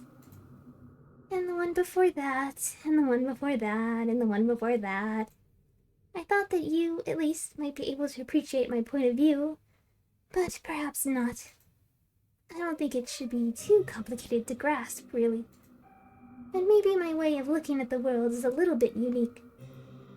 That's what my nurse always used to say, at least.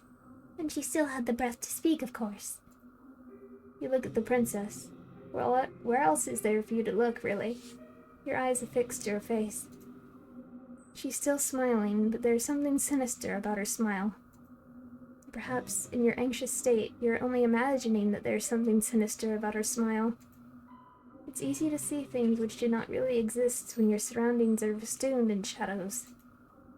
In actuality, however, the princess does not look any different to how she usually does. Neither is she acting any differently to the way she usually acts. Rainbow's back. Sorry, Rainbow.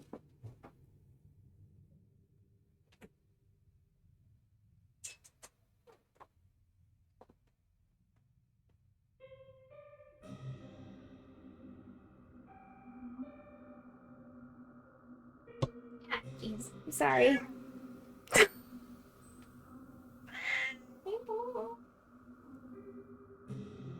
accidentally smacked my face into the mic. Sorry about that.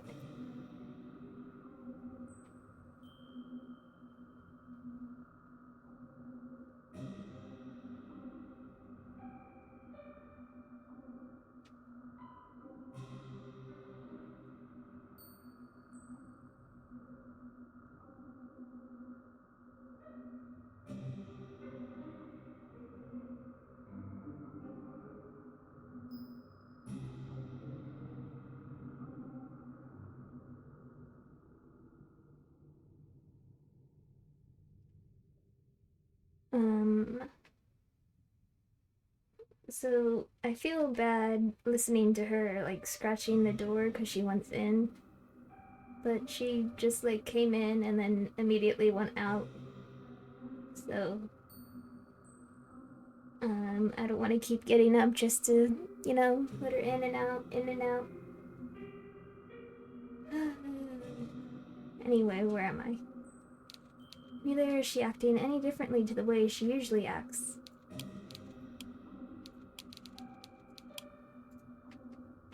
She has not changed. It is only your perspective of her that has changed. Tremulously, you ask the princess what she means. A question the princess is only too happy to answer. It's simple, really, like I said. You're wondering, weren't you, why there weren't any guards or any servants in the castle when you first arrived here? The question had crossed your mind, yes. You're sure that the princess said her ministers sent them away, though? Was that a lie? I wasn't being wholly truthful, no. I thought you would be afraid of me if you knew what had actually happened, and I didn't want that. I wanted you to stay with me. My ministers didn't send anybody away because I don't have any ministers. I dispatched them, too. Did she now? You suppose you ought not to be surprised, but you still shudder regardless. My ministers weren't very much fun, I'm afraid. They had a lot of ideas about what I should and shouldn't do after my parents died. The princess stares at you, her eyes wide like black holes, empty, yawning abysses. So, I killed them. I killed my servants too, though I did a more thorough job with them than I did my ministers. I did not care for my ministers, you see. They were all fusty old men, but I did love my servants. I loved my lady's maids, and my undermaids, and my scullery maids, and my housekeeper, and my cooks, and my large retinue of retainers. They were like my family. They raised me in my parents' absence, and I adored them. They were so very dear to me that I had no real choice. I had to eat them. Does that follow? Not logically, no. Why, you ask the princess, your voice trembling, would you eat the people that you love? It seems a poor way to repay them for their kindness. Well, why wouldn't you eat the people that you love? I don't think there could be any greater way of showcasing one's gratitude, unless you have any better ideas. You weren't expecting the princess to turn the tables on you quite like this, and dumbfounded, you stare at her. You know precious little about love yourself, so it's hard for you to form a convincing rebuttal, but you muster up a few token agreements.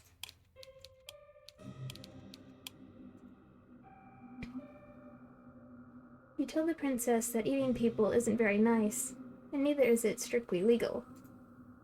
A better way to show your gratitude to your servants would be with increased wages or increased holidays. The princess listens to your arguments, her expression astute, like a student poised to take notes in a very important lecture. Once you are finished, however, her concentration fails her. Her shoulders begin to shake, but it is not remorse for what she's done. Instead, she's laughing. Oh, dear one, that's very funny. Why should I care about the law? I'm a princess. One day, I'll be the queen.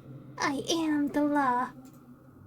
That is a good point, but would eating people not turn her subjects against her? What subjects? I'm no fool, you know, no matter how I might act. And I know what happens beyond the castle's walls. I know all about the plague. Once I might have had a populace to govern, but they're all gone now. I'm a princess in nothing but name only, a monarch without any subjects. Don't you think that's sad? I know I do. It's so woefully lonely. If she feels lonely, then why has she been systematically slaughtering all of her domestics? It doesn't make a lick of sense. Perhaps not to you. Gently, the princess caresses your cheek. But I shouldn't judge you too harshly. As much as I like you, dear one, you are a commoner. Perhaps you can't understand the intricacies of my thoughts. Privately, you doubt that anybody would be able to understand the intricacies of the princess's thought process, largely because it's unreasonable. You do not say that, though. Instead, you ask her the only question you can think to ask, with your weary throat which is sore from shouting. Why? Why, you ask? The princess blinks. It's because I don't want you to leave me, of course. Everyone leaves sooner or later, whether they have pledged their allegiance to me or not. That is simply the way of the world. People are fickle and inconstant, even to me, a monarch. That is why I decided to eat my servants. I had no choice, you see. It was the only way to ensure that they would never leave me. When you think about it, they should be grateful that I would demean myself so, to consume their flesh and blood. I am a magnanimous ruler, you see, and I treat all my subjects equally. I love every single one of you. And naturally, I love you too. You've been awfully nice to me. And you are very pretty alongside it. If you were a plain ugly girl, perhaps I would not shower you with affection quite as intense as this. But you've captured my heart. I think you're lovely. So, I'll bestow upon you the highest honor I can conceive of. I want your body to mix with mine. Then, we can stay together, forever and ever. The princess leans in. You can feel her soft, silken hair brushing against your cheeks. You can feel, too, the warmth of her breath as it ghosts against your skin. It's cold in the dungeon, but the princess's close proximity is, perverse though this might sound, something of a comfort. Her eyes are wide and her lips are so red. Her smile, meanwhile, is so sweet. I've been doing my best to fulfill the role that fate has dictated for me. But really... The princess exhales. Her eyes, which are boring into yours, are like two dark tarns. Finally, you think you can see in the alarming lack of light, lack of anything, in the princess's gaze some degree of humanity. It gets so lonely here. But this brief flicker of understanding which passes between the pair of you is soon cut short.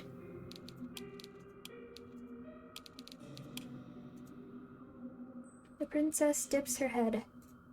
She parts her lips, which are as red as the petals of a carnivorous flower. You feel the princess's breath against your neck.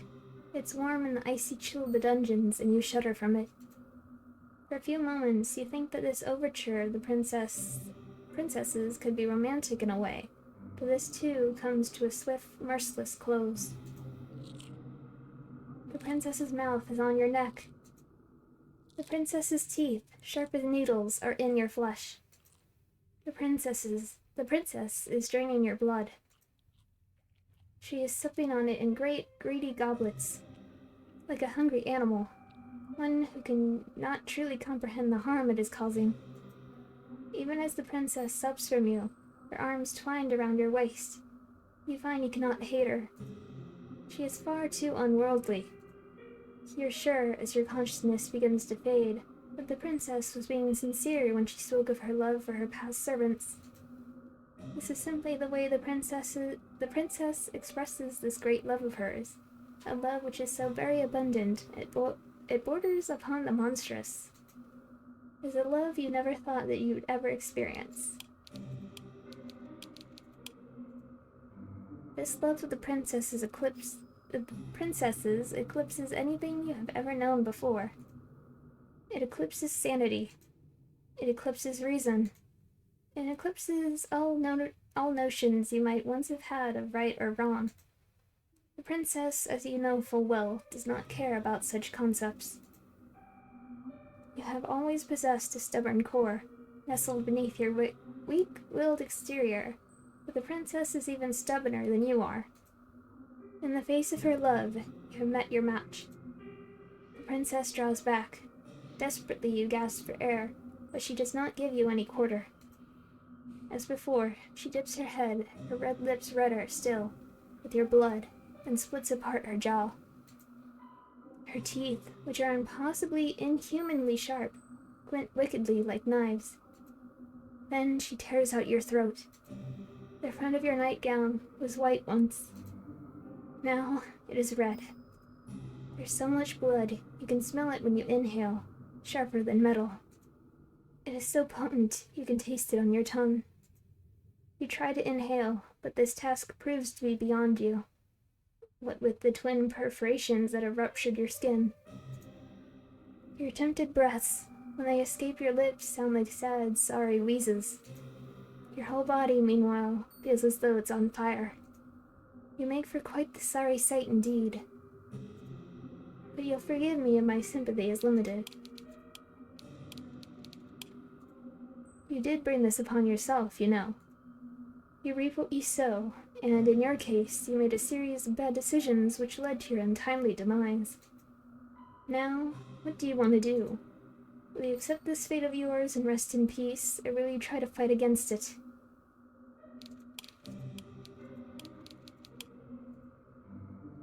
Accept? What? Really? You're fine with being eaten alive in a dark, dingy dungeon, then being left to rot? That does not sound like a very satisfying ending to this particular narrative. But if that's what you want, then so be it. I do not mind indulging you. That is what I have always done, after all, from the moment we first met. I've dedicated myself tirelessly to answering your wishes, and that is no different. This is no different. Do not be so foolish to think, though, that you can escape me even if your life's blood has mingled with that of the princesses. I'm not going to relinquish my hold upon you that easily. I did pledge, after all, to remain by your side, come what will, fire or flood. I will never leave you. You will never be lonely again.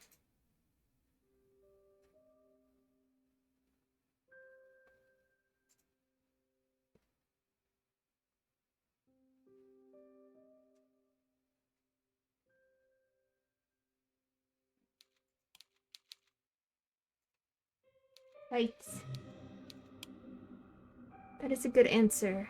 I must admit, I like it. It's impressive how very defiant you can be, even in a situation as discomforting as this. Now, try not to cry. Keep your chin up. This is but a minor setback in your story. Like all fair maidens, you are deserving of your own happy ending. You need only the strength to try and seek it out. Why don't we give this another go? Just try not to ensnare the hearts of any more monarchs, particularly those with unusual appetites. You're destined for far higher purposes than being an entree, and there are vastly more enjoyable ways to be eaten in this world. Your fate is once again in your hands. Now I wonder, which path will you take? I don't really have a choice now, do I? Village time. So, you want to go to the village? Good idea. To see what further trial awaits you there. This night is far from over, as much as you might wish it was, and there's still much and more to discover. I wonder what will happen next. You follow the path which leads to the village, supporting yourself on weary, aching limbs which feel ready at a moment's notice to snap at the knee beneath the burden of your weight. The soles of your feet are screaming at you. You need to lie down, and quickly. You only hope, as you continue to run, that you will find a suitable residence in which to rest at the village. You do not know what will await you at the village, but you have visions as you run of a quaint, scenic settlement, all thatched cottages with sloping roofs. Surely there'll be a kindly peasant who will be willing to put up a young runaway for a few nights. You can imagine, too, the face of this kindly peasant from the fairy tales you read in abundance as a small child. She'll be broad-shouldered and ruddied face, with dull brown hair crammed beneath a cap. Her arms will be sturdy from many years of washing clothes and milking cows, but she will be kind to you and compassionate, just like a mother. You do not know what mothers are like. You hardly ever spoke to yours. You're only guessing. You're not a complete fool, however, despite your tendency to daydream, and you do have a few reservations. Peasants do not, as you know from your voracious reading, have much money, nor do they have much food. It might be hard to convince a resident of the village, even the kindly washerwoman of your fantasies, taking a complete stranger. Still, you must try. That is all you can do, really. So, you run to the village. Take some time before you finally emerge from the woods, but finally you manage it. How much time, you ask? I cannot answer that. Did I not say that time had begun to lose all its meaning? The forest is behind you now, at least, and all the awful nightmares which dwelt within it. It's still cold, though, and still foggy. It is still dark, too. The sun has yet to rise. You can see the moon more clearly now, though, as it hangs above your head, round as any pearl or orb or crystal ball. The moonlight shines down upon the village, nestled among the hills like a diorama. Hope anew bubbles within you. You finally made it. Surely not, but your salvation awaits you. No. You follow the winding dirt path to the village, looking this way and that. But your hope, such a precious, fragile thing, soon begins to fade. The village up close does not look half as welcoming as you imagined. There are cottages, yes, but they are in a state of disrepair. There are holes in the roofs and holes in the windows. Most of the doors are tightly shut, but others are gaping open, the kitchens beyond them even darker than the night sky which shrouds you. There are no lights on any of the windows, and neither can you see any people, insomniacs like you, at them. You cannot hear anything either, beyond the sound of your own footsteps and the low, mournful sighing of the wind. The village is quite quiet, eerily so. It's immediately obvious, even to a naive girl such as yourself, that something terrible must have befallen this village. You know before you try your luck at one of the houses that nobody will answer you. There will be no kindly red-armed washerwoman to welcome you here, no matter how much you wish for it. That does not stop you from wishing regardless. Your knuckles rap smartly against the wooden door. Your efforts soon prove, however, to be in vain. There's nobody here to hear your entreaties. How very sad.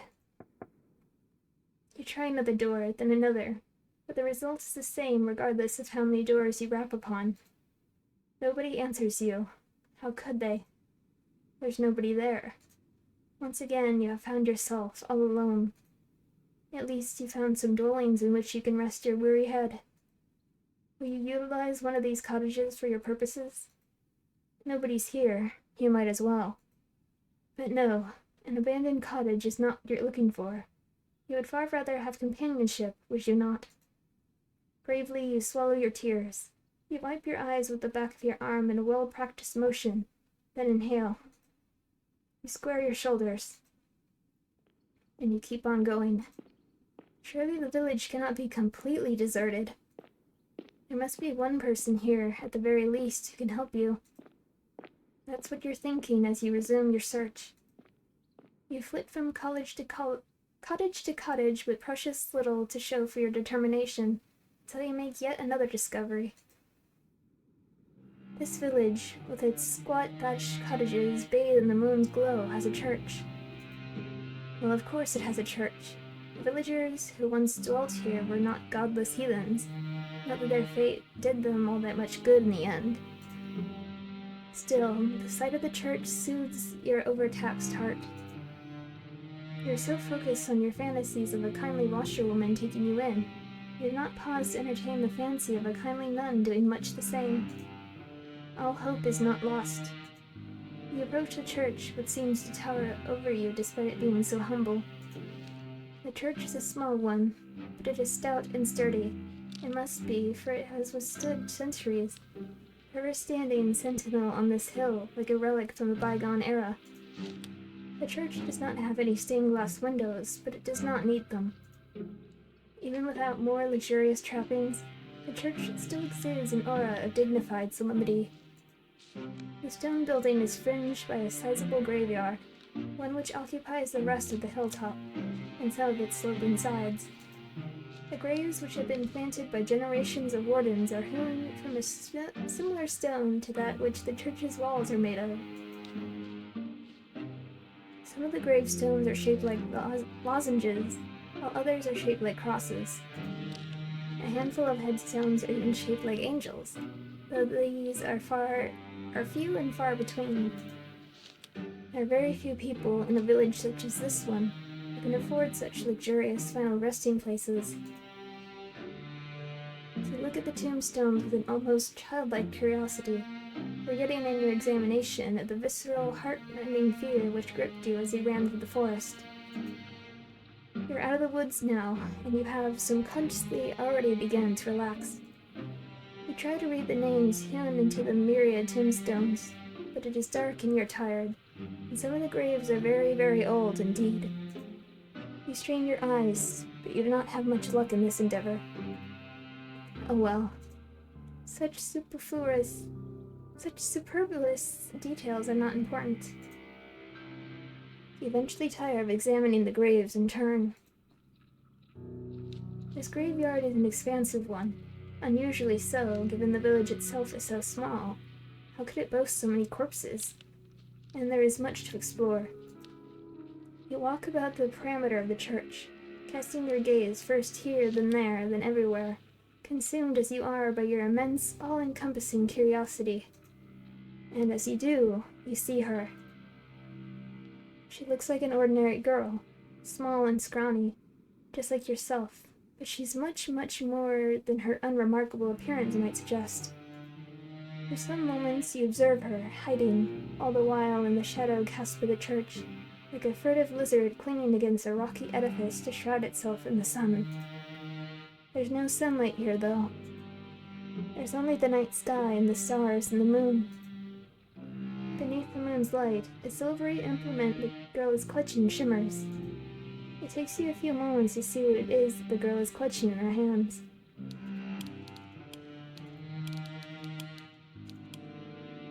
Yeah, that shovel has been through a lot. It's not until you see her manipulate it, its sharp edge biting into the earth, that you understand. It's a shovel. This girl is standing in an isolated corner of the churchyard late at night, and she's digging a grave. Well, you suppose she could always be digging a hole for the sake of it, but her work seems much too precise for this to be the result of mere whimsy. It's hard for you to see her face, given the distance between the pair of you, but her posture is one that speaks of supreme concentration. She moves slowly, mechanically, like a woman on a mission, driving the end of her shovel into the earth over and over. Her motions are regular enough to be repetitive. There's something hypnotic, almost, in the manner in which she attends this task. Should you risk interrupting her? Do you dare? What else do I...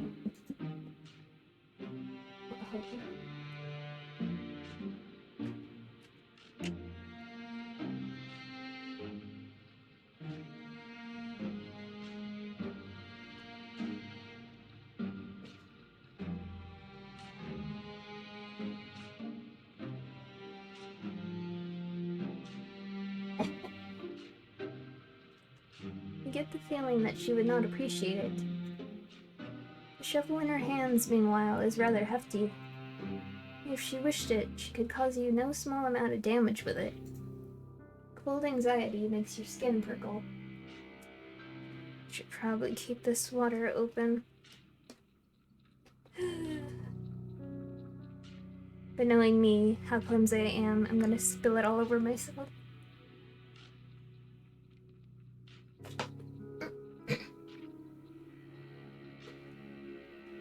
Or choke on it. Either one. Cold anxiety makes your skin prickle. You do not know if you should risk speaking to her when she, in her dark cloak, with her shovel, looks so very strange. But what do you have left to lose? You have come this far. It would be folly to turn back now. It is with this thought in your mind that you decide to approach the strange girl. Your footsteps are quiet. You've grown accustomed to slinking around like a cat, but they are not quiet enough. The girl's senses must be finely tuned because she blinks.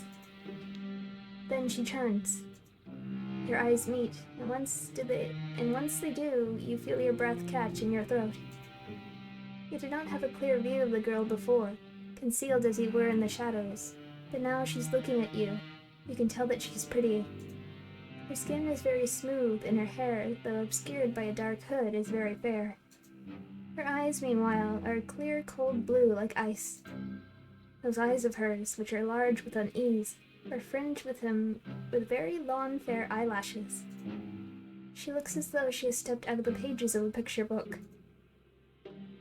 She's simply too perfect to belong to this world. Perhaps she's some kind of vision, a waking dream, a hallucination. But no, she's none of those things. The shovel she's clutching in her hands looks solid enough, its pointed tip glittering wickedly in the moonlight. You steel yourself, expecting perhaps some sort of outburst. But the tension soon drains from the girl's slender shoulders. Her fingers, which once were gripping the handle of her shovel tightly, relax. Her lips curve upwards at the edges. She's smiling, and what a smile it is. It is transformative. When she smiles, she looks radiant, angelic almost. Hers is a smile that is so suffused with light that your eyes begin to prickle from it. You're so relieved you almost feel as if you could cry. It would not be the first time you have wept during this night, and neither would it be too surprising if you did. You have been through a lot. You must be exhausted. The girl holding the shovel seems to realize this, because she bridges the distance between you cautiously, as one might approach a skittish cat. Then she says in a rough voice which does not match her dainty appearance, "Well, she does live in a rural village. What were you expecting?" Oh, it's so good to see another person. I was afraid I was the only person left alive. The only one in the whole world. Now that is quite the effusive greeting. Her introductory speech is riddled with exclamation marks. She's rather more personable than her apparel would make one suggest. You, a well-bred young lady, cannot help but feel overwhelmed. It's your turn now to be on your guard. Anxiously, you observe the girl with the shovel. You ask her what she means. What happened? Oh, do you not know? There's an awful lot you don't know. So much, in fact, it would fill a whole encyclopedia. No, a whole library. You shake your head, ashamed at your ignorance, and the girl frowns. You mustn't be from around these parts. I guess I should have known. This village is a small one, and everybody knows everybody else. The girl's expression falls. At least, they used to, back when there were still people to know. That ain't the case now, though. Not after the plague. There was a plague? That would certainly explain why the village, when you walked through it, was so quiet. Did everybody else succumb to this mysterious illness? That's right. It's just me here now. I've not seen another human being in a long, long time. It gets so lonely here. Now that is an interesting turn of phrase. It catches inside your head like a burr. Have you heard it before? You did not have much time to ponder this, however, because the girl takes a step towards you. Oh, but where are my manners? They must have gone rusty after being on my own for so long. My apologies, miss. You look like you've come a long way. You said you were a traveler, yes? And your hands are very cold, just like ice. Would you like to come inside? Maybe have something warm to eat and to drink. My home's small, I'm afraid, and my food ain't nothing fancy. But I'd be more than willing to share. It's not every day another girl stops by, especially not one as pretty as yourself. I'm feeling very blessed. The girl laughs, a carefree, airy sort of laugh which does not match your initial impression of her. You thought, when you saw her among the graves, that she would be more distant, somehow, and more mysterious. Perhaps you're mixing her up with somebody else. You're still unsure if you can trust this girl, but her invitation is an appealing one. It is much more appealing, certainly, than spending the night outdoors in the cold tipping on the graves. What are you, a romantic poet? Please. You make a show of pondering the girl's invitation. At the very least, you do not want to appear too eager. But your acquiescence is, alas, an inevitability. Why would you ever refuse her? She's the first friendly face you've seen all night. Without her, you would be all alone. Your hostess leads you to a small, humble home located but a stone's throw away from the church, built in the shadows of a twisted, towering sycamore. The girl's home is in such a state it seems a folly to even call it a home. Hovel would, to you, be the more appropriate descriptor. But when your hostess leads you inside, her eyes alive, and she says, "Here we are, home sweet home." You don't have the heart to tell her that you don't find her home very homey or very sweet. That would be incredibly rude. As a guest, you ought to be more appreciative. Half-heartedly, you look around your newfound surroundings. The ceiling is supported by wooden joists and is perilously low. Not so much so that you're in danger of bumping your head, but just enough to feel claustrophobic. There's a fire in the corner, though is not consigned to a grate. The fire instead is blazing in the open, a circle of logs set alight like a scene from a witch's kitchen. Above the fire hangs a silvery pot, suspended from one of the wooden eaves. Other objects of interest are hung from the eaves. Iron implements you take to be cooking utensils, various herbs, and strips of meat left to cure. The smell of cooking fills the air, mingled with the sharp, sour scent of unwashed bodies. How, you wonder, does your hostess clean herself? Do not see a bathtub anywhere. Perhaps she has not possessed one. The girl's home is unremarkable in every regard, but it is, you suppose, better than nothing. At least there's a roof over your head and food to put in your belly. The girl looks to the pot suspended over the fire, which she gives a stir with a ladle. Then she brings the ladle to her lips to taste whatever concoction she was brewing within it. You can only hope that she's not like the weird sisters from that famous play, brewing a broth with fenny snake fillets. Oh, yes. I think this is just about done, the girl says to nobody in particular. She sets the ladle down, back into the pot, then looks to you and smiles. Do you want something? It looks as though you've come quite the long way, and you must be hungry. These words are like music to your ears, even more divine than the trumpets of God's most loyal angels. You're so hungry you could eat a horse. Not that there are any horses in the immediate vicinity. You express your interest to your hostess, who smiles in response. I thought you liked the sound of that. Just give me a few moments. I'm gonna give her an accent, I don't care.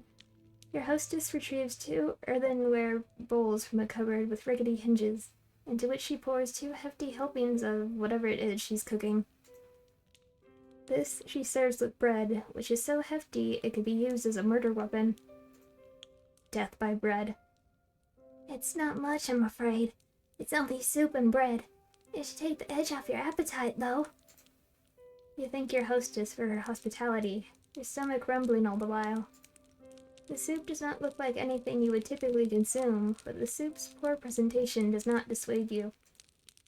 It's true enough that people eat first with their eyes, but when one is hungry enough, one becomes obliging enough to eat almost anything. Why else do they think that people, when stranded upon desert islands, will resort to cannibalism? Humans are creatures of necessity.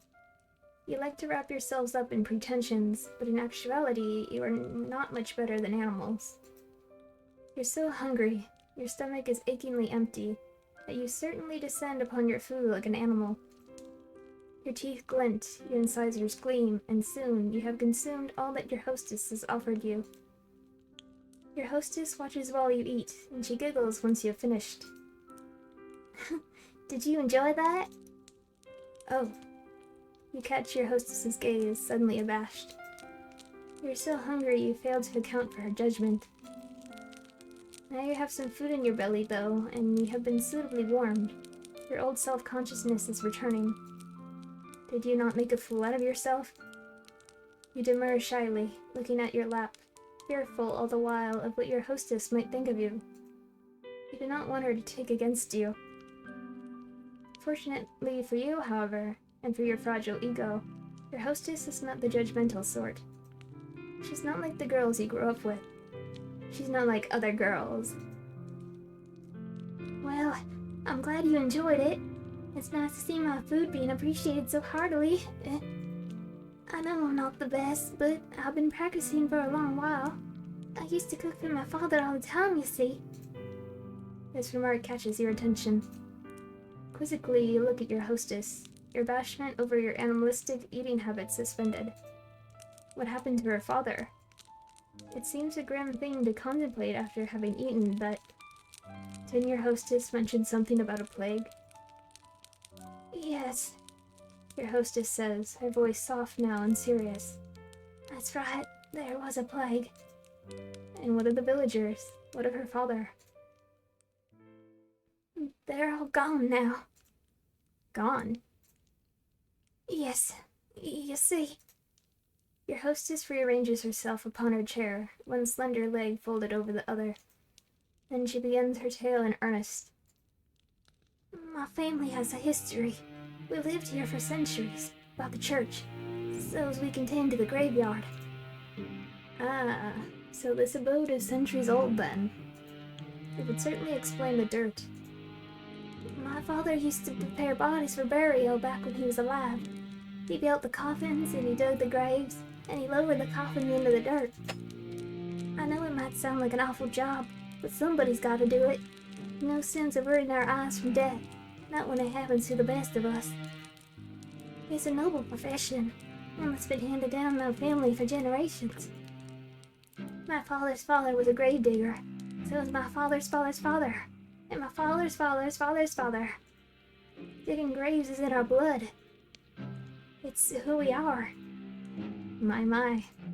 That was a surprisingly pretty speech, coming from a girl who lives in the countryside, a girl who is without much in the way of education. It is apparent just to listen to her that the way she slurs her syllables together, that she's never had any elocution lessons, not like you. There's a determination, however, to her, and a pride in her genealogy which gives her a respectable aura. Cannot help but be impressed. So you ask your hostess, does that make her one in a long line of grave diggers? Yes, your hostess, the grave digger, says. That's about right, though I was never supposed to be a grave digger myself. It's not a woman's profession. That's what everybody says. My father didn't mind that, though. He taught me everything he knew and then some. I I might be a woman, but I have plenty of upper body strength. I can dig a grave just as well as my father could without breaking a sweat. To despair my mother up in heaven, I'm sure. I'm sure if she was still alive, she'd rather I focus on more feminine pursuits, like basket weaving or sewing, to better attract a suitor. Not that that would do much good now. There's nobody around who'd court me, not for miles and miles. And what happened to her mother? She died when I was very young during childbirth. I was only 5 years old. Oh, well, you can relate to her at least upon this point. Your parents are not dead, at least not as far as you're aware, but you have not seen them in an awfully long time. They sent you away as soon as you were old enough, and they never once bothered to check up on you. For many years, there have been no letters, nor any visits. You offer the gravedigger your condolences. Do not know if they will help, but you feel like you cannot say nothing. That would seem heartless. The gravedigger, however, does not seem too upset by this turn of events, as she smiles, albeit somberly. It's alright. It was ages ago. I don't remember her too well, and I've never really had the luxury of sitting around feeling sorry for myself. I had too much work to do. Around the house, you ask? That too. I was the oldest child, so it was my job, after my mother died, to manage the sweeping and the cooking. Oh, and looking after all my siblings too. You blink, intrigued, then glance about your hostess's humble lodgings.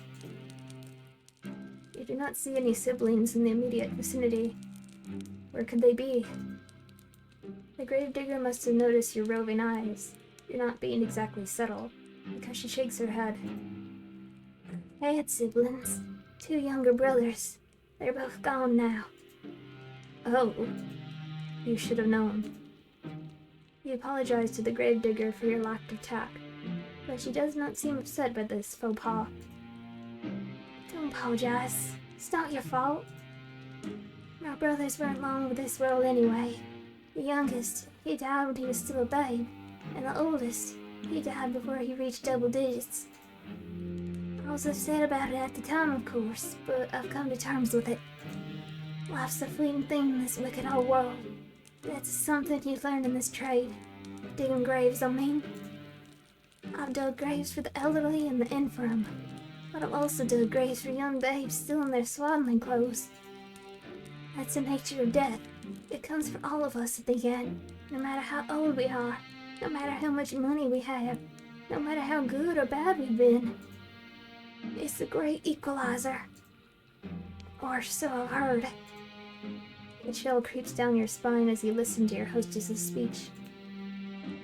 She's not wrong, but the inherent mortality of all humankind is not something you wish to contemplate. It's too disturbing. For the longest of times, my family was a small one. It was just my father and me, but I was fine. It was how I liked it. I was very happy, even if our lives weren't the best. I've never had any fancy clothes to wear, and we can't dine on the finest of foods. In the grand scheme of things, we ain't anything that special, but I've always felt otherwise. I thought that I was blessed. We knew hardship, of course, and famine, but that's just the way life is around here. When food supplies were low, we always helped one another out. I had my father, and I also had the rest of the village. We all looked after one another, and things always worked out in the end. At least, they did. Until the plague happened. Yes, she had mentioned a plague. You had been wondering when she was going to return to that topic. You suppose that the plague is the reason that the village, as you traversed it, was so very empty. You'd suppose right. The plague tore through the village. I don't remember when. It feels like it was a while ago, but maybe it wasn't all that long after all. It feels like I've been on my own for centuries, but... Your hostess's eyes begin to cloud over. She looks as though she's entrenched within her own memories. What could she be remembering? You have never seen a plague before, though you have heard of them in your history lessons. Your history professor was quite enthusiastic about the subject.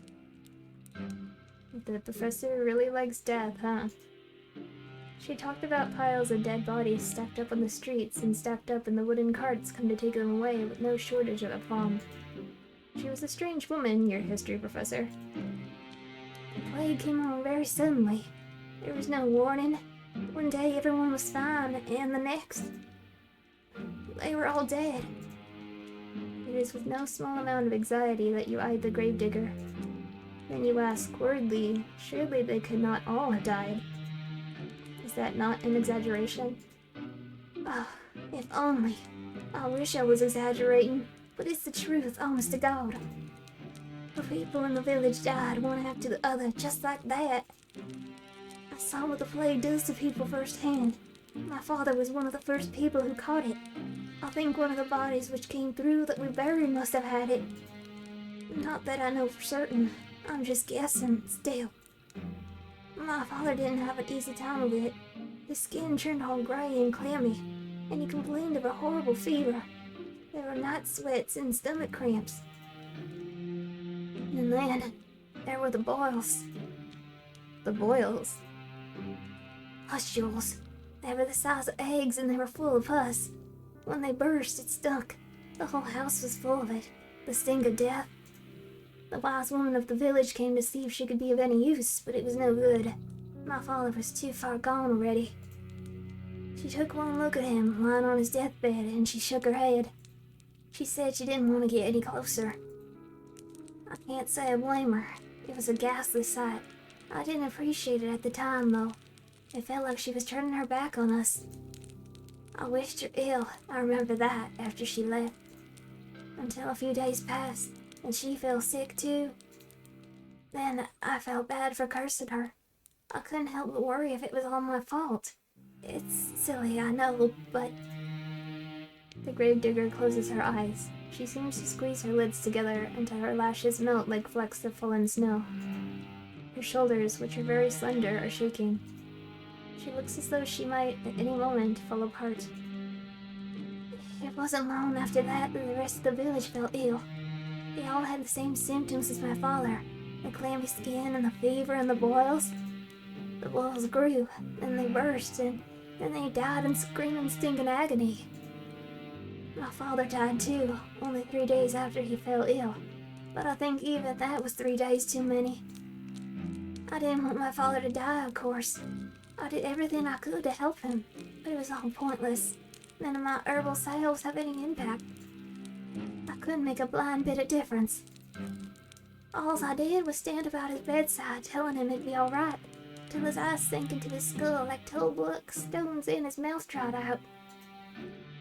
2 black stones in his mouth dried out. During the last day before he died, he might have been a corpse already. He didn't look at me. He didn't speak to me. He just lay in bed with his eyes closed, was groaning. I never wished any ill on my father before, but during those moments, The gravedigger squeezes her hands, which are resting upon her black-clad lap, into fists. She trembles. Then, in a voice throbbing with awful emotion, she says, I wish you'd just died. Well, based on her anecdote, it does not sound like she had overly longed to wait. I wonder if she would consider that a silver lining. No, perhaps not. The gravedigger is still shaking. She will not cry, will she? You hope not. Awkwardly, you look at the gravedigger. You're not sure how to soothe her, but you know you must make some sort of an effort, even if it is a token one. You shift upon your chair, which feels very cold and hard beneath your thighs. Then you say very softly that you're sorry. It's not much, but it's all you can think of saying. You had thought initially that your situation was comparable to that of the gravedigger, but now you can see that this is not the case. Her suffering has far outstripped your own. Not that suffering is a competition, of course. Your apology feels inadequate to your ears, largely because it is, but the gravedigger seemed not to mind it. She's very big-hearted, that girl, to smile at you so, no matter how foolish you might be. Do you really deserve such kindness? Oh, again with the apologies. It's alright, like I said. You didn't cause any of this. I'm not upset at you. I'm just recounting what's happened, that's all. I did wonder, though, why I never felt sick myself. I thought I was gonna die, so I already prepared for the Reaper to come and take me away. But maybe he wasn't interested. Maybe he'd already satiated his appetite on all the others. Maybe he thought he'd have to leave me alive for practicality's sake. With my father gone, who else would tend to the dead? I was the only person left by the end of it all, so I had to bury the people in the village. They're all resting peacefully now under the earth, where the plague can't reach them. On the one hand, I'm happy for them. They were able to escape from all their suffering. When I think about all the people I've lost, though... The gravedigger tenses. Then she sniffs.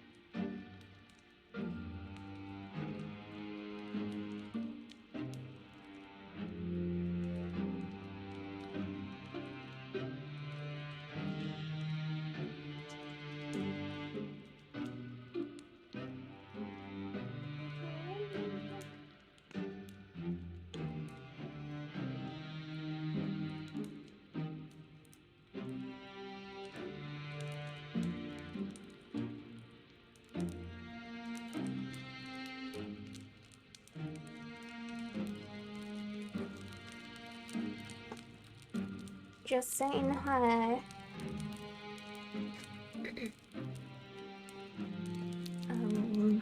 The gravedigger tenses. Then she sniffs. When I think about the kindly washerwoman who helped me scrub the mud and the dirt from my clothes. Aha, so this village did have its fair share of washerwomen after all. It would seem your earlier insistence upon this particular point was not without merit. And the handsome young farmhands who used to flirt with me. The priest who preached at the church, who told us wonderful tales of paradise, and the children who would skip stones on the lake and play hopscotch in the streets. I can't help but feel so lonely. The gravedigger's eyes begin to shine when she has finished her address with tears, but she does not let them fall. She is being very brave, much more so than you are. Anxiously, you extend a hand towards her, meaning to... What? Give her a hug? You do not know her well enough. Pat her head? That would be infantilizing. Squeeze her hand? Perhaps that could be misconstrued as a romantic overture, and that's the last thing you'd want. You endured more than your fair share of teasing over that. You sit there for a few moments, paralyzed by indecision, as the gravedigger poorly suppresses her sniffles. In the end, you let your arm drop back down to your side.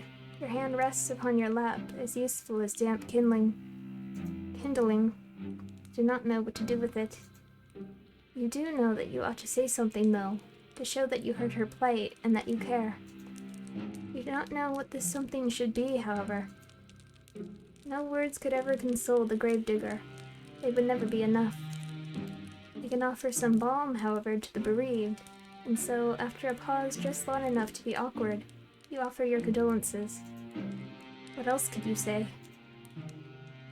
Oh, no, the gravedigger replies, wiping a few stray tears away with the back of her arm. It's alright. I've grown used to it, really. Being on my own, I mean. It ain't so bad, really. And I'm not alone now, at least. I met you. You'll keep me company, won't you? Well, what can you say to that? You aren't callous enough to trample this poor girl's hopes, are you? You know full well yourself how awful that feels. You can do nothing but nod, a response which makes the girl smile more widely still. That's wonderful. I know you're just a traveler who's passing through, but I can offer you bread and board until you leave. I have food enough and a spare bedroom. I can make it up for you right now. You must be tired after your long journey. Just give me a moment. Gravedigger rises to her feet in a flurry of excitement, then retreats.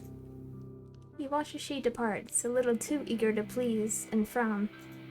The girl's home is a small, humble one with a low ceiling and slanted walls. You cannot imagine such a small dwelling possessing a spare bedroom. The so-called spare bedroom is, in all likelihood, the room her father slept in before the plague carried him off. You do not think that you would much like to spend the night in the room of a dead man, but what choice do you have? You're tired, wretchedly so. Why, it is all you can do to keep your eyes open. While you were running through the forest, desperate to escape your pursuer, you had no thought in mind beyond finding some safe sanctuary in which you could recuperate. Now that you've found said sanctuary, it would be unreasonable to find faults with it.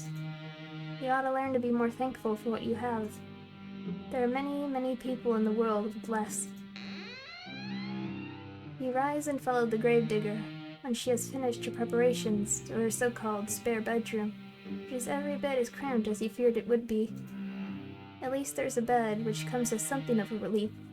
The rest of these lodgings are so humble you were half expecting a straw pallet. As tired as you might be, you cannot lie to yourself. You have no desire to sleep among the hay like an animal. The sheets of the bed are clean, too, a fact you discern with a cursory glance.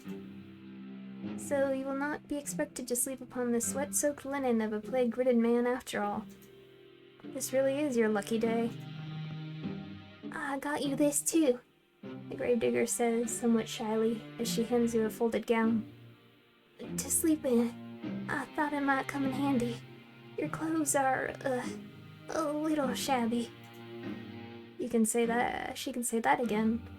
Your skirt is covered in mud, and the hem is torn and ragged. This nightgown is one of my old ones, so it's suffered a bit of wear and tear, but I hope it'll fit alright. It's clean if nothing else.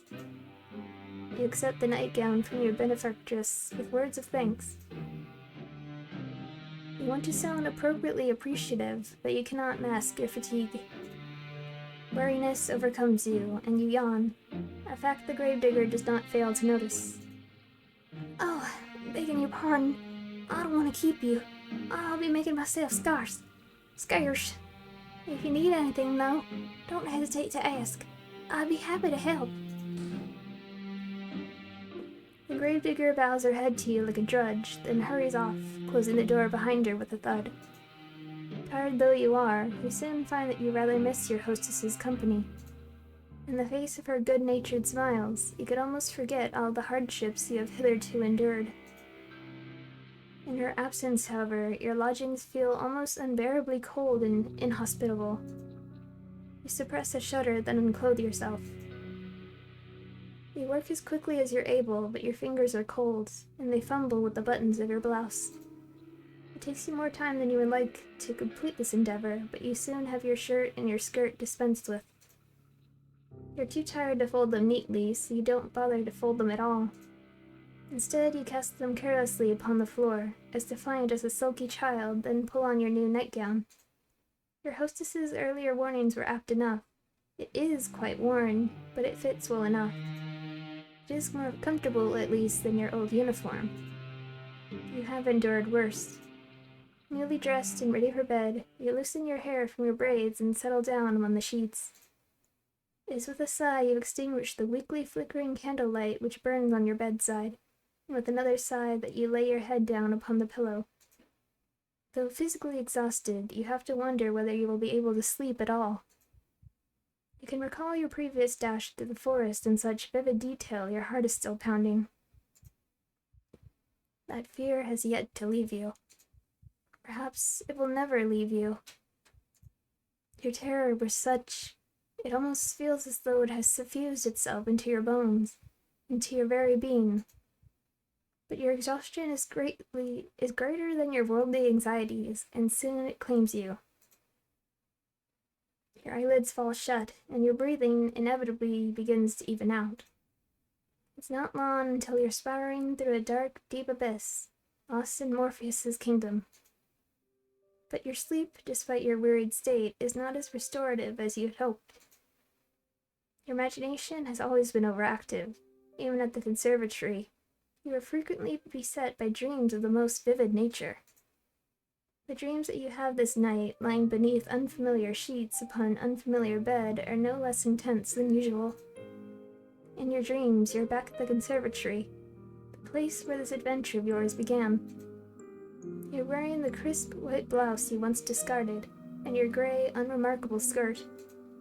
Your hair is tied in braids, and your eyes are downturned, forever focused upon your feet. You tried not to look at your classmates, and you thought yourself fortunate if they did not look at you in return. You did not want anybody to notice you. Until that awful winter, that is, where everybody stopped paying attention to you for good. Nobody tried to trip you when you walked past them in the hallways. Nobody, in fact, so much as glanced at you. All of a sudden, there were no malicious whispers, no wicked laughter, no pulled hair, and no thrown objects. You were giddy with relief at first over this newfound means of tormenting you that your classmates had devised. But this little game, that of complete and utter disregard, continued and on and on and on. The days grew shorter and the nights grew longer.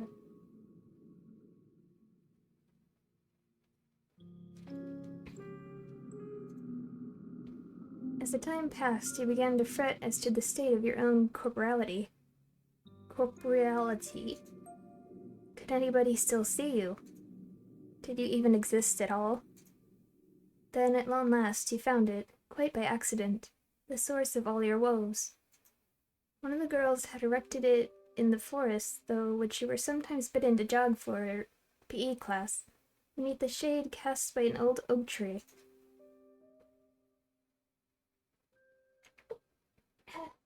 It was a makeshift tombstone, a small, meager monument made of stone, upon which one of your classmates had honed a name. Your name. You knew at once as you stood there, standing beneath the shade of that ancient tree, that this was the reason behind your classmates' silence. This was why they had for many months been ignoring you so assiduously. They had buried you. In their hearts, you had already died. Your eerie dreams notwithstanding, you sleep more comfortably than you had anticipated.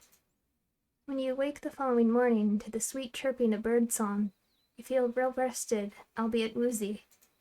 Your head is aching. It's nothing, however, that a cup of hot tea cannot fix. You stumble into the kitchen in your nightclothes, your hair loose and your feet bare, and the gravedigger turns to you.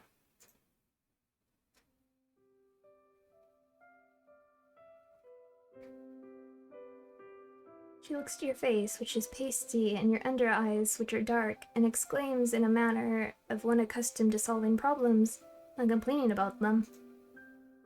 "Oh, you look awful. I think you need something warm to drink, and maybe you need something to eat, too. Let me get started on breakfast." That's exactly what she does. She gets started on breakfast, which proves to be quite the simple affair, nothing like the luxurious food you were accustomed to in your past life. The bread is hard enough to break your teeth on, and the cheese is a bit too strong. It is food all the same, though, and you do not complain. Your stomach was beginning to grumble. The tea is inoffensive at least, and you drink it gratefully. You thank the gravedigger girl for her hospitality, and she smiles at you in return, a sunny smile like a field of blooming bellflowers. "It's no problem. Don't hesitate to ask me if you need anything else," she says, words which come to symbolize your relationship. You stay with the gravedigger for many, many more days, and limited though her means might be, she always tries to help you. The gravedigger sets you chores about the house to keep you occupied, a fact for which you are grateful. You need to do something to keep your mind off your frantic flight through the forest. You can almost forget about it now during the day. During the night, however, it returns to you, the sound of your feet against the foliage and the swirling fog. When you sleep, you are assailed by nightmares. Sometimes you awake after midnight, the sheets twisted around your body and your mouth gaping open in a paroxysm of terror. Though you try to tell yourself otherwise, you're still afraid. Being with the gravedigger makes you feel less so, though, particularly when you're sweeping the floor or keeping an eye on the bread loaves so they don't burn. You tend to most of the domestic chores, while the gravedigger concerns herself with the work she knows best.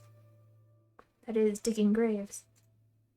Her dogged persistence when it comes to this pursuit intrigues you, so much so that you cannot help but posit a question to her on one particular morning, when the sky is festooned with clouds.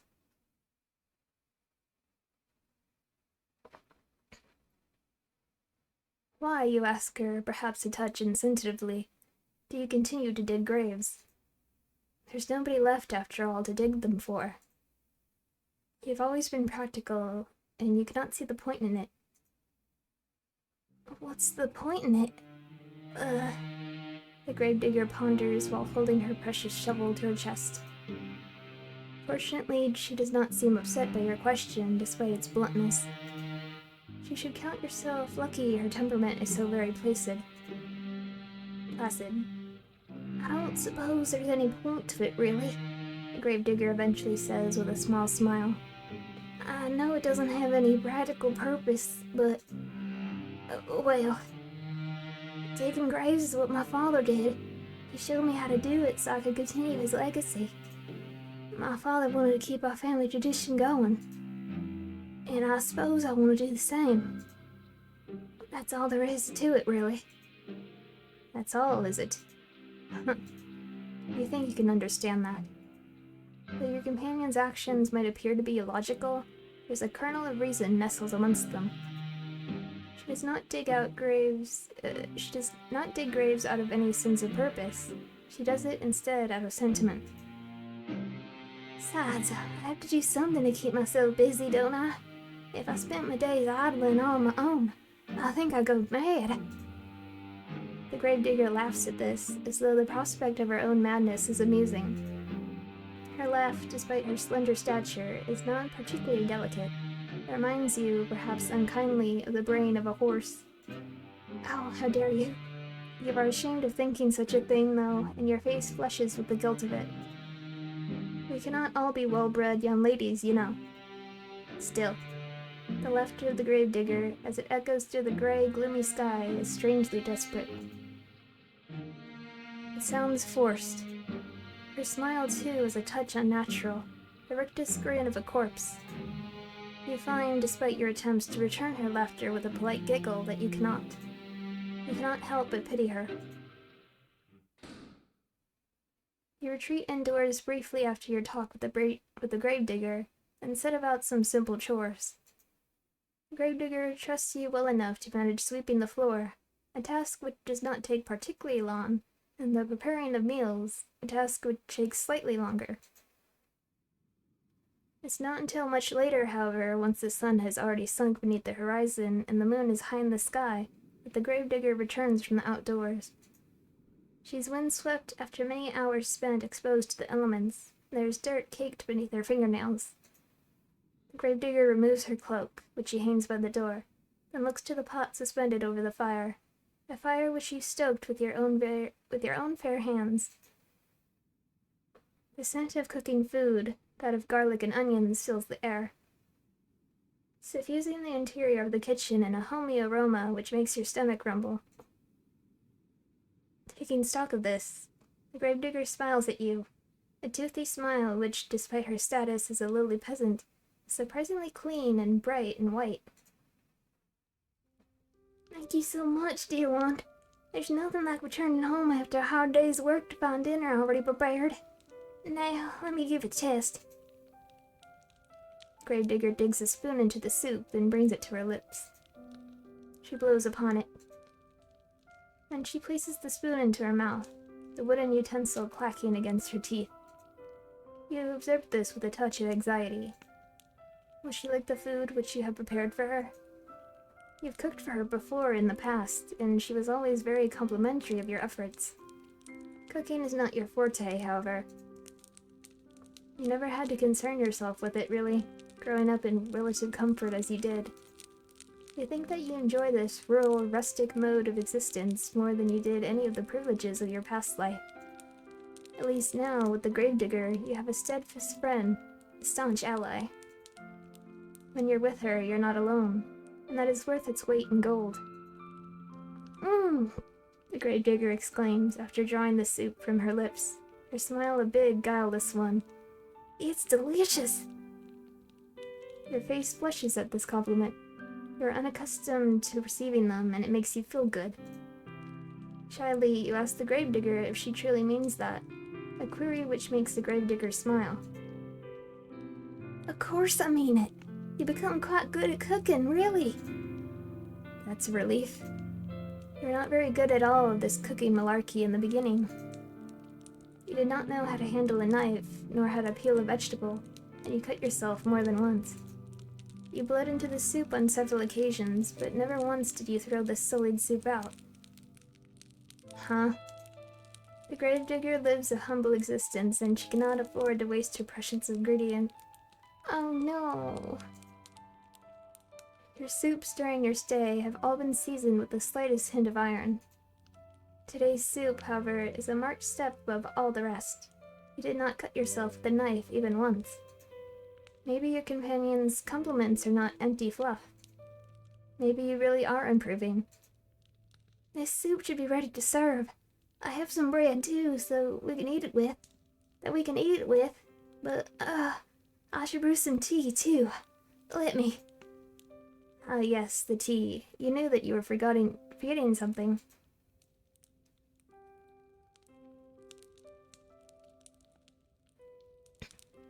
You were so focused on the soup, it must have slipped your mind. Your face flushes yet again at this oversight, and shyly you offered to correct it. The Gravedigger, however, waves your request aside. No, it's all right. You made the dinner, so I'll brew the tea. It's only fair, and it won't take all that long. Would you mind serving up the soup while I'm busy? Of course you wouldn't mind. You do enjoy making yourself useful. For a lady, you're awfully domestic. You work alongside the Gravedigger to finish your nightly meal, and together you serve it. Soup and bread alongside 2 cups of piping hot tea, prepared by your hostess's own 2 hands. You sit together at the table, then partake in this simple fare, after saying grace. The soup really is quite good, despite it being made from only the most commonplace of ingredients. There's a bit of a kick to it, and it warms you from the inside out. The tea, meanwhile, is very soothing, so much so it makes you feel rather sleepy. You'd like to sit with the Gravedigger for a little while longer and tell stories, as you have sometimes in the past. That, or play cards. The nights are long, and there is no better way to pass them than spending time with her. Games of Old Maid, alas, will have to wait. You're too tired for it. You do not know what has happened, but after consuming your victuals, you feel utterly fatigued. Victuals. You explain your predicament to the Gravedigger between your yawns, and she nods in response. That's alright.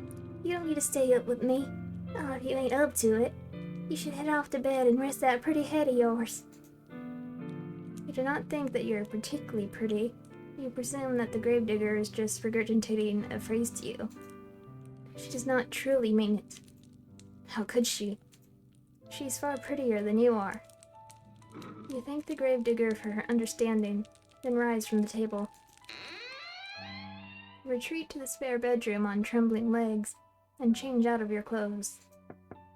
You've only just slid into your nightgown when you hear the rapping of knuckles upon your door, light and unobtrusive. This rapping could, of course, belong to but one person. It is the Gravedigger come to check up on you. I'm sorry, the Gravedigger says, her voice soft. But you rushed to your room so soon after eating. I couldn't help but worry about you. Would you mind if I took a look at you? I just want to see if you're alright. The Gravedigger is trying to keep her voice steady. You can hear it wavering regardless. She really does sound concerned, so much so she could very well be on the brink of tears. You do not want her to cry for you. You would feel horribly guilty if you upset her, even inadvertently, given all that she has done for you. You bid the gravedigger entry into your room, therefore, without further delay, an invitation she hastens to take. The door swings inward with a creak, and there your hostess stands, still attired in black, her clothes a stark contrast to your pure white, off-white nightgown.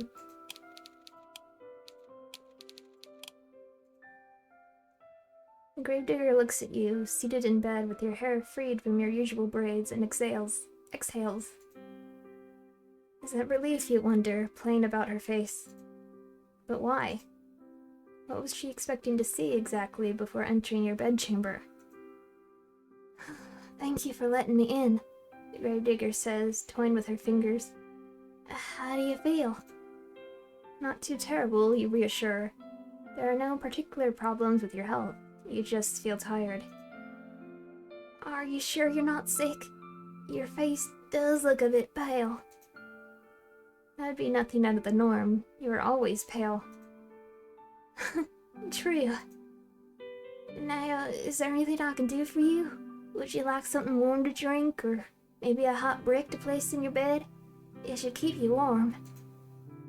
You appreciate your hostess's thoughtfulness, but you reassure her that this won't be necessary. You'll be fine. Hope so. I thought a lot about my father too before he... The gravedigger begins, but her voice soon trails off. She does not finish that thought. She does not need to. You know now what she was thinking of before she entered your bedroom.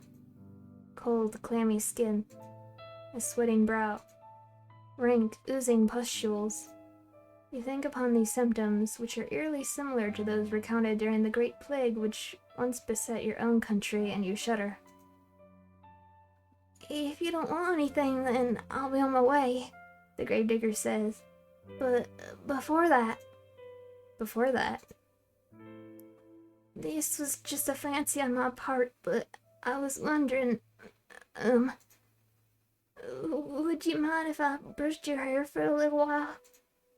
Your hair? That's right. It's such a pretty shade of red is all. I just thought... it's just a fancy, really. You don't have to let me, not if you don't want to. But I thought it might help you relax if you're feeling under the weather. I've heard it's supposed to be soothing. This is what the gravedigger says, but you have the distinct feeling that she's the one looking for solace here. She's not quite so selfless, perhaps, as she would like you to think. But she has been so very good to you, and she has done so very much for you, that you do not want to begrudge her this small self-indulgence. You rather think she deserves it.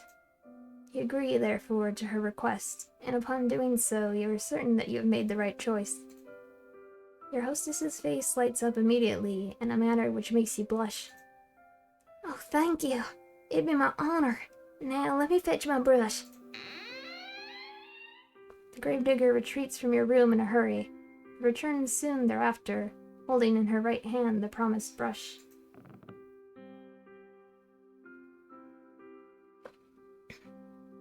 This artifact acquired, the gravedigger then settles herself upon your bed by your side. She looks at your hair for a few moments, her expression pensive. Then she announces that she will begin. The gravedigger leans in.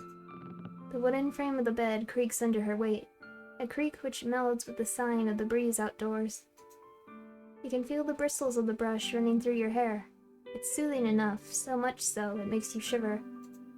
The sensation is a pleasant one, and somewhat nostalgic. Did your mother do this for you, you wonder, when you were a little girl? If she did, it must have been when you were a very little girl. You have not seen your mother in quite some time, not after you enrolled at the conservatory. Oh, you have such lovely hair, dear one. It's soft, just like silk. Not at all like mine. Mine is so coarse. His gentle voice draws you out of your vague, half-formed reminiscences. It sounds as though the gravedigger is lost in nostalgia of her own, because her voice, when next she speaks, is dreamy. I think my mother used to brush my hair like this for me back when she was still alive. They must have been a long time ago, though.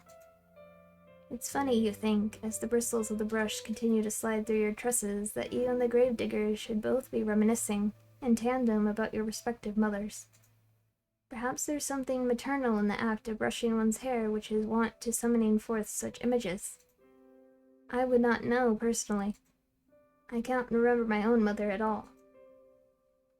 I don't think I liked having my hair brushed very much, the gravedigger continues, her breath warm against the exposed nape of your neck. My mother used to complain that I squirmed too much. I can remember that. She always told me to sit still, though it wasn't my fault I squirmed. She used too much force. Now this is curious. It sounds as though the reminiscences of the gravedigger are not particularly fond after all. Did she not get along well with her mother?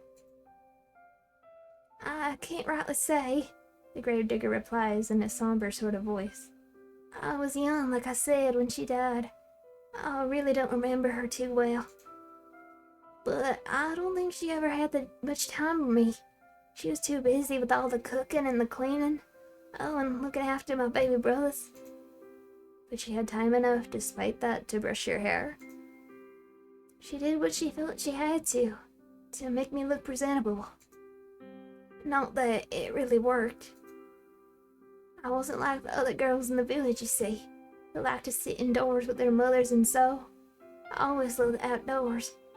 I'm not like the other girls, y'all. My father said I inherited that from him. Ruefully, the gravedigger smiled, not that you can see it with your back facing her. My mother said I wasn't very, well, maidenly. She didn't like that I always trapezed around outside after my father, watching as he dug graves. She said it wasn't appropriate, like I was some sort of princess wearing a fine dress. The gravedigger snorts. I used to get a bit muddy, yes, and maybe I did get burrs in my clothes and knots in my hair, but it shouldn't have mattered. It's not like I ever had any hopes of marrying a prince, no matter what my mother said. But still, she hoped. She had a lot of hopes, my mother. High hopes. I think she might have resented my father, maybe, for working such a menial job. Our profession is an honest one, but it's never made much money. I think my mother was hoping for fine jewels and dresses and... I don't know. She always had ideas. Her head was full of fairy tales. It was a shame, I suppose, that her reality didn't match up to what she wanted. I did match up to what she wanted. The bitterness in your friend's voice is unmistakable, so much so you want to console her. What would you say to her, though? You never met your companion's mother. You never will, either. Her cold, inert body has been lying in the graveyard, buried beneath a tombstone for over a decade. You have no way of ascertaining whether your companion's mother truly cared for her. You do have intelligence enough, however, to understand that poorly thought-out condolences can cause more harm than good. You would not like it if people tried to reassure you that, of course, your father loved you, really. If he loved you, then why did he send you away from home? Why did he never send you any letters? You know he was worried about it. You know he was worried about his finances, but that seems a poor excuse to pretend that his only daughter did not exist. As for your own mother, meanwhile, she was nice, at least you think she was, but she was woefully ineffectual. Though she was nominally an adult, she always cleaved before your father's judgment. You think that she was afraid of him. You do not try to tell the gravedigger, therefore, that her mother loved her, that she must have done, else she would not have given birth to her. Instead, you sit there, letting the brush run through your hair, and you say quietly that you understand. Sometimes you feel like a disappointment yourself. Well, the gravedigger says after a pause, I'm glad I'm not the only one. I guess it happens to all of us. You guess so. Parents are only people, after all. While one would hope one's parents would be kind and attentive, they too can fall victim to caprices of their own. Just because one has brought a child into this world, it does not mean one will be able to take care of it properly. Not all parents are responsible, just as not all people are responsible. It is a painful subject. Oh, well, it's alright my mother never liked me, or even if she never loved me. I know my father did, and that's all that matters. He was always there for me, no matter what. Your companion's voice catches in her throat. She winces. At least, until he wasn't. He died, and I didn't do a thing to help him. Your companion's shoulders are beginning to shake. You still cannot see her, but you can feel her body convulsing. You can sense her loneliness rolling off her in waves. It's all-consuming, like the waters of a deep, dark ocean. Grief anew pierces your heart, not on your behalf, but for the sake of your benefactress. She does not deserve to suffer so much. This you have no qualms with telling her. You turn to face her and pluck the brush, which has been hovering in the air, inert from her fingers. Then you let her know that her father's death was not her fault. What could she have done? She cannot have cured his illness. I know, but I can't help but think, what if? I keep racking my head over and over trying to come up with something. I can't think of anything, and even if I could, it's too late. He's already dead. He's dead, and I buried him. And now I'm all alone. She might have been alone, you tell the gravedigger, but she isn't now, not anymore. How can she be when you're there? I know that, and I'm grateful, but I don't know if I deserve it. Why would she not deserve your company? You don't understand. Because I couldn't do nothing for nobody. My father always looked out for me when I was a little girl, but when he needed me the most, I failed him. I failed everyone. All the villagers, all my friends, all died. What would I do if the same thing happened to you? I don't think I could bear it. I don't want you getting sick too, not when I care about you so much. I thought I got used to being on my own, but now that you're here, it's making me worry all over again. I've been worrying so much I can't sleep from it. I'm scared. Your companion's voice catches in her throat. Then she collapses in on herself. She leans forwards, her arms wound about her middle, as if to steady herself, and she cries. She cries, and she cries, and she cries. For a few moments, you look at the gravedigger, unsure of what to do.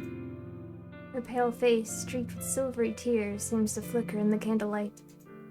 Her shoulders, which seem too slender to bear the accumulative weight of all the sorrow she has endured, are shaking. Your fatigue continues to cling to you, as insistent as the fog which rolls amongst the tombstones in the graveyard at night. You're not so very tired, however, you cannot offer your hostess some comfort. You do not know what you can say to console her. You feel too weary to think of pretty sophisms. But there is something you can think of. You would not typically be so bold, of course, but you are tired enough for once to throw caution to the wind.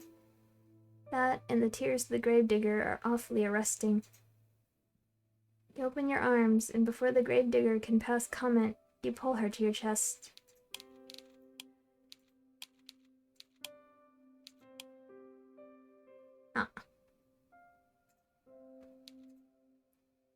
Oh! A soft exclamation escapes the lips of the gravedigger, quieter than the sound of wintry snow as it brushes the ground. Then there's nothing. The gravedigger is stiff in your arms for a few moments, like the corpses she and her father used to seal away inside their wooden coffins. She's all wide eyes and awkward, pointed elbows, tears still coursing down her pale cheeks. You worry briefly as you hold her that you have perhaps made a mistake. Were your attempts at consoling her too clumsy? You wouldn't know. You have never been in a situation like this before. You've never consoled any friends before because you have never had any friends to console. It's not so now, however. You are as far away from your old life as it is possible to be, and the gravedigger does not curse you for your impotence.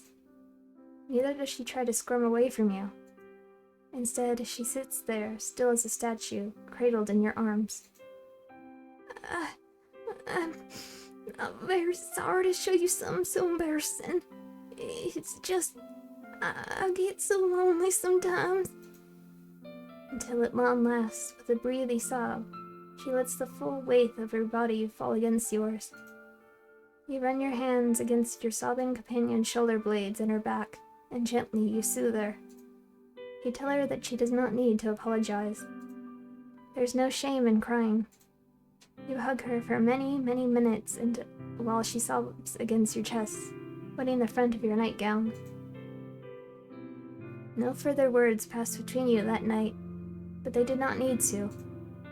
Words are irrelevant in a moment as tender as this, shared between two souls who have come to understand one another through mutual loneliness. You slide beneath your sheets, you still feel exhausted, and the gravedigger joins you without asking for permission. It would be an unnecessary piece of politeness, really, given your acceptance is all but assured. You've already accepted the gravedigger after all, every single inch of her. You have accepted her hospitality. You have accepted her food. Now, you are accepting her company. You arrange yourself beneath the sheets, then draw her body to yours. The gravedigger has not yet changed into her nightwear.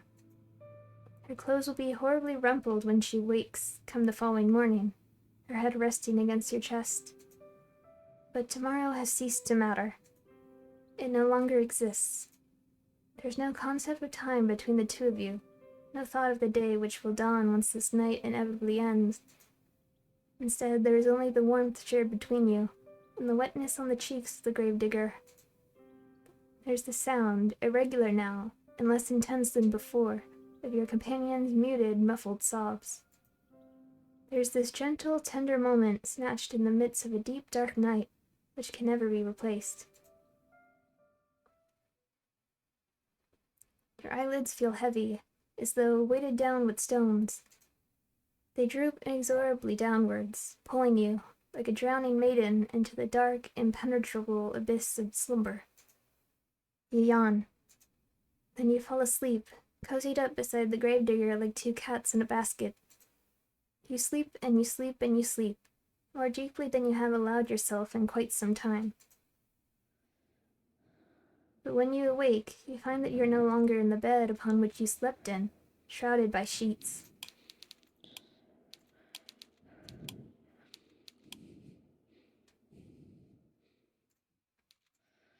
The gravedigger, too, is nowhere to be seen.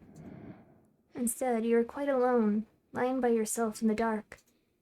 You blink, but your surroundings do not become any clearer. Is it the middle of the night? Perhaps you were roused from your slumber by the desire to relieve yourself, or else to slake your thirst. Your sleep has been awfully disordered as of late, and the smallest of noises has been enough to disturb you. That does not sound quite right, though. You slept well, of that you are certain. Your body feels invigorated, as though it has slumbered for hours and hours. How many hours? You do not know. You do not know much of anything. You can feel a strange pinching sensation around your chest, however, and around your arms. It would appear as though somebody, but who else could it have been save the gravedigger, changed your attire while you were sleeping. That is a startling thought, but the darkness which entombs you is even more so. The darkness which surrounds you is unsettlingly complete. Unsettlingly complete. It is so thick you cannot penetrate it. Your newfound woes do not stop, however, at this deep, unnatural darkness. It is cold, too, and you are lying upon something hard, some sort of stone slab. What is going on? You reach out, but your movements are soon stymied. There is something heavy lying atop you, something that is limiting your movements. You were anxious before, upon awaking, but at this discovery you feel downright aggrieved. A sharp prong of panic pierces you, but you try to suppress it. Hysterics will get you nowhere. In most cases, they only tend to make bad situations even worse. You ought to know that already. You swallow your mounting dread as best as you can, but it's coming on thick and fast, and try to squirm. You move your hands outwards, but they don't get very far. There's a wall above you, and walls on either side of you, walls which do not budge no matter how hard you push. Not, I must add, that you can push particularly hard, your anxious state notwithstanding. You've never had much in the way of upper body strength, nor lower body strength. You do not have much in the way of strength at all. You feel quite helpless as you lie there, out of breath from your meager exertions, unsure of what you should do. You can hardly see a foot in front of your face. You do not know where you are, nor why, but a terrible premonition is beginning to bear down upon you, one which initially you tried to discard. You did not want to accept it as a possibility, but where else could the truth lie? You're lying in a box, hemmed in by walls which offer only a scant few inches for you to stretch in any direction. Where else could you be but a coffin?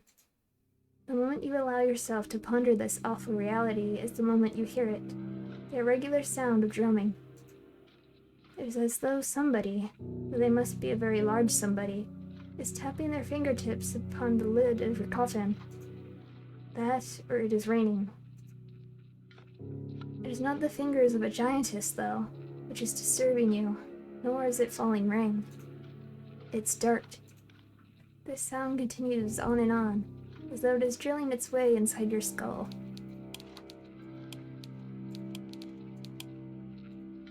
It is relentless. It's merciless. Like the ticking of a great celestial clock, it cannot be stopped. Your time is almost running out. But you knew that already, didn't you, when you were running through the forest? You ought to have known, silly thing, that you cannot outpace your destiny forever. Sooner or later, it would catch up with you. You're stubborn, though, and you do not want to accept this. Not content to simply lie there, you cry out. You cry not for your parents, whom you hardly knew, nor for your school friends, for you never had any.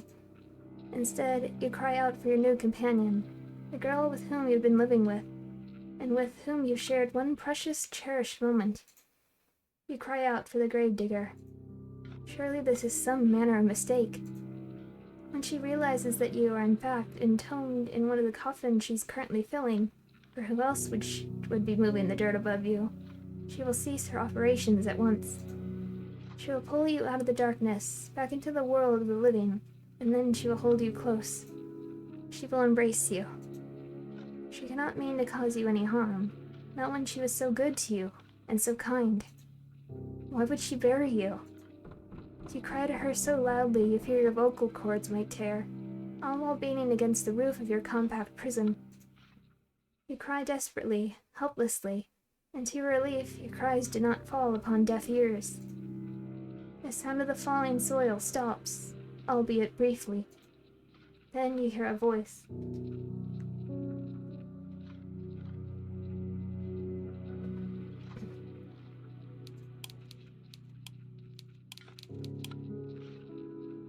The voice is very faint, given it's being filtered through your coffin's sturdy lid, but you recognize it. So you're awake then, are you, dear one? The gravedigger says. She sighs. Then she says in a perplexed sort of voice, Now that is a pickle. I was hoping you'd be asleep a couple hours more, so the last time we spoke could have been on better terms. If you keep screaming like that, I'm gonna feel bad.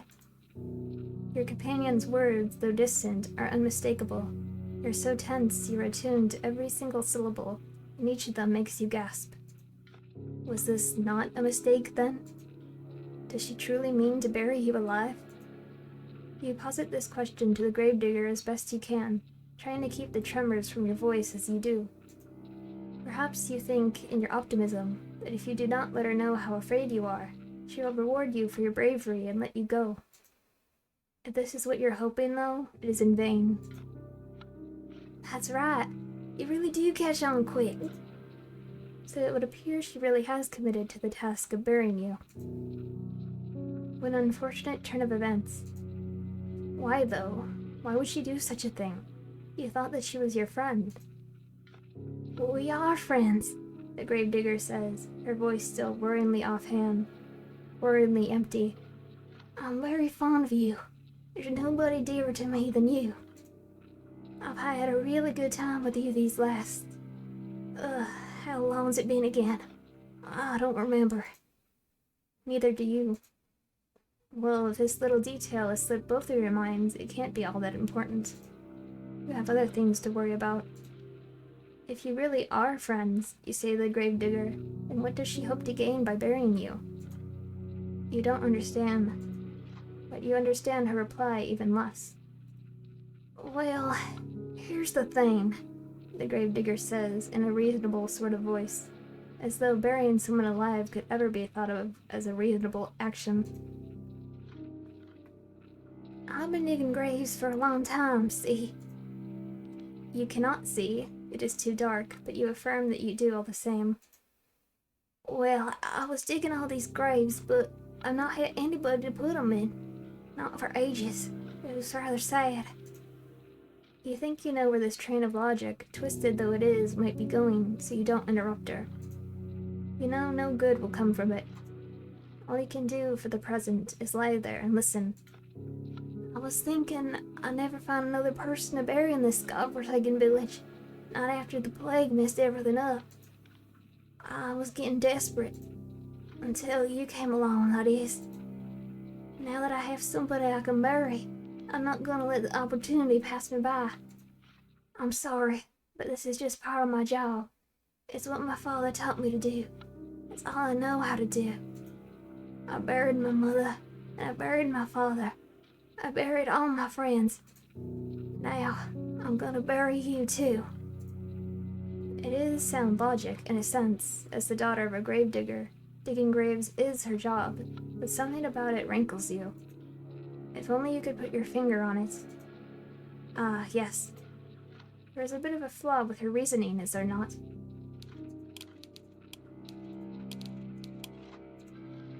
You're not dead, after all. You might not be dead now, the gravedigger says in response to your ingenuity. But you will be, if given enough time.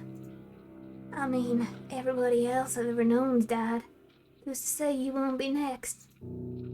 It seems rather more likely that you will die, and quickly if she persists with her poorly thought-out plan to bury you. Your coffin is not very large. It affords you precious little space. Eventually, if trapped within it for long enough, you will run out of oxygen, then you will suffocate. That, or you will starve to death. Either way, your demise will be a slow, painful one. You are unsure which death would be worse, though, given how precarious your situation is. You do not wish to expend the necessary energy needed to ponder it. You need to plead with the gravedigger, and quickly, while she's still here. You tell her tearfully that you will not leave her. Why would you?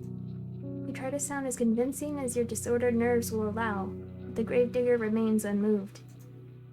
You say that, she says, but how can I know you're telling the truth? I thought you said you were a traveler, that never stay put in one place for long. You get sick of me before long, then you lead me. This way, at least, I can be sure that we'll always stay together. If I bury you like I did the others, we'll never be far apart. I even took care to put you in a nice spot close to my home, so's you don't want to so's you're only a stone's throw away, really. Sorry, let me try that again. If I bury you like I did the others, we'll never be far apart. I even took care to put you in a nice spot close to my home, so's you only a stone's throw away, really. Isn't that nice? Privately, you think that the gravedigger has a different conception of the word nice to you. You don't say this, however. You cannot say much of anything because the panic has begun to set in. It's choking you, stopping up your throat so you can only cry.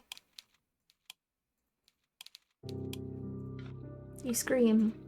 You beg and you plead, but it does little good. The gravedigger has already buried her mother. She has already buried her little brothers. She has even buried her father, whom she loved above all else. She thinks by burying you, she's doing unto you an act of great kindness. You think that she's going to kill you. In a sense, you're both right. Your opinions are so diametrically opposed on this matter, however, you will never be able to find any common ground. You might as well save your screaming. She will not listen to you. She's beyond listening. Shush, shush, dear one, says the gravedigger very gently, just as gently as she spoke last night when she confided in you all of her fears.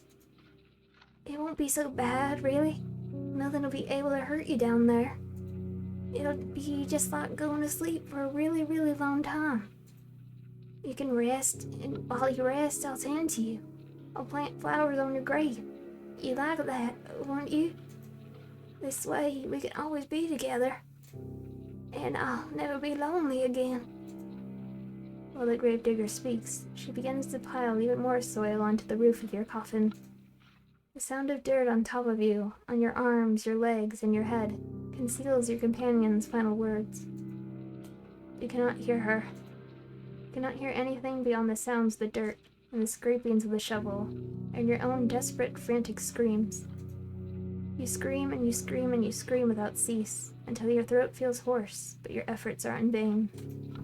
You hammer on the lid of the coffin with as much strength as you can muster. The lid of the coffin is nailed shut. You are in no position to remove it. All you can do is lie there, screaming and crying and banging your fists on the roof of the coffin over and over, as more dirt and debris fall on top of you. Eventually, enough dirt falls on you to stifle your screams for good. The gravedigger can no longer hear you, and you can no longer hear her. You're all alone, trapped in a narrow wooden box, which, regardless of what you want, is now your new home.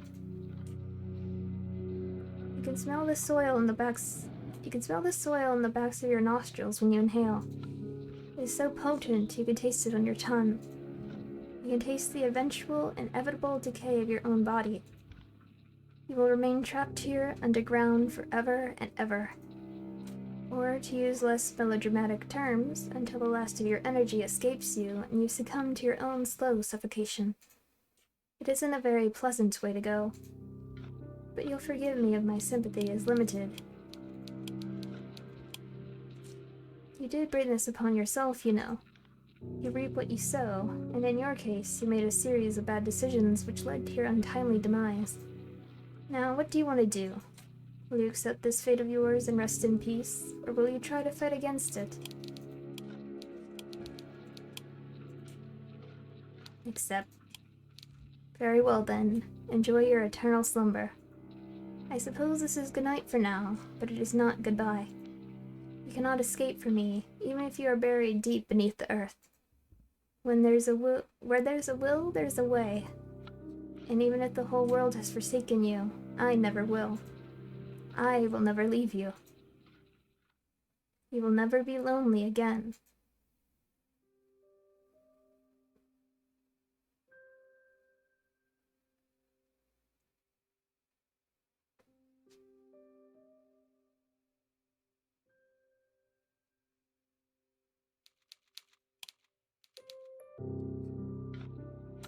Fight. Are you not happy with the hand that fate has dealt you? Very well. I cannot blame you.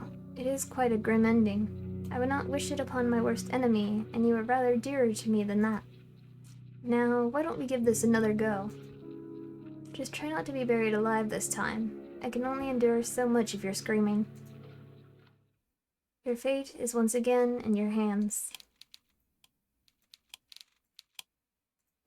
Now, I wonder, which path will you take? Give up. So, you've come back here, have you? That does not come as much of a surprise. Though presented with 3 potential paths, it is not as though traversing any of them would have any particular impact upon your ultimate fate.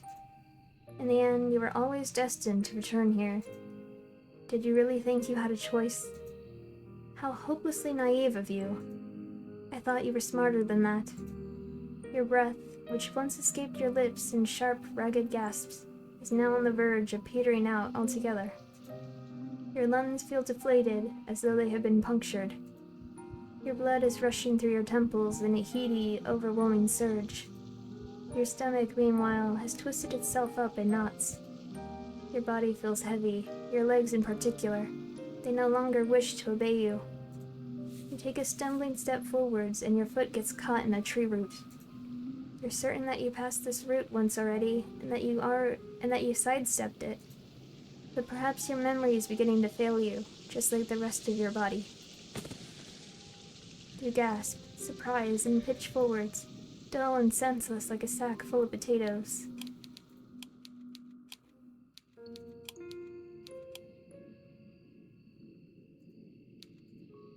Your arm hits the ground with a crack, one which makes you cry out in pain. Tears begin to bead on your eyes, wet and salty, tears which you cannot stymie. You are not as resilient as the gravedigger, nor as carefree as the princess. If you lived underwater like the mermaid, then nobody, at the very least, would be able to tell that you're crying. But you do not, and I can. Believe me, I can. Your arm aches dreadfully, but at least you can still feel it. Your poor feet, meanwhile, have gone quite numb.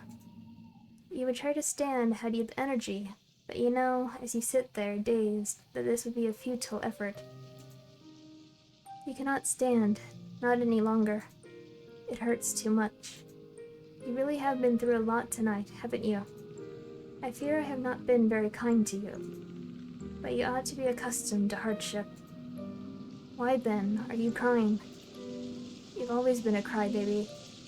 That's why they teased you so much. It's because they knew they would be guaranteed a reaction. You are very predictable. Even now, after you tried to borrow my power for your own purposes, you have not changed at all. As you sit there, sobbing, you hear, or you think you can hear, footsteps approaching you.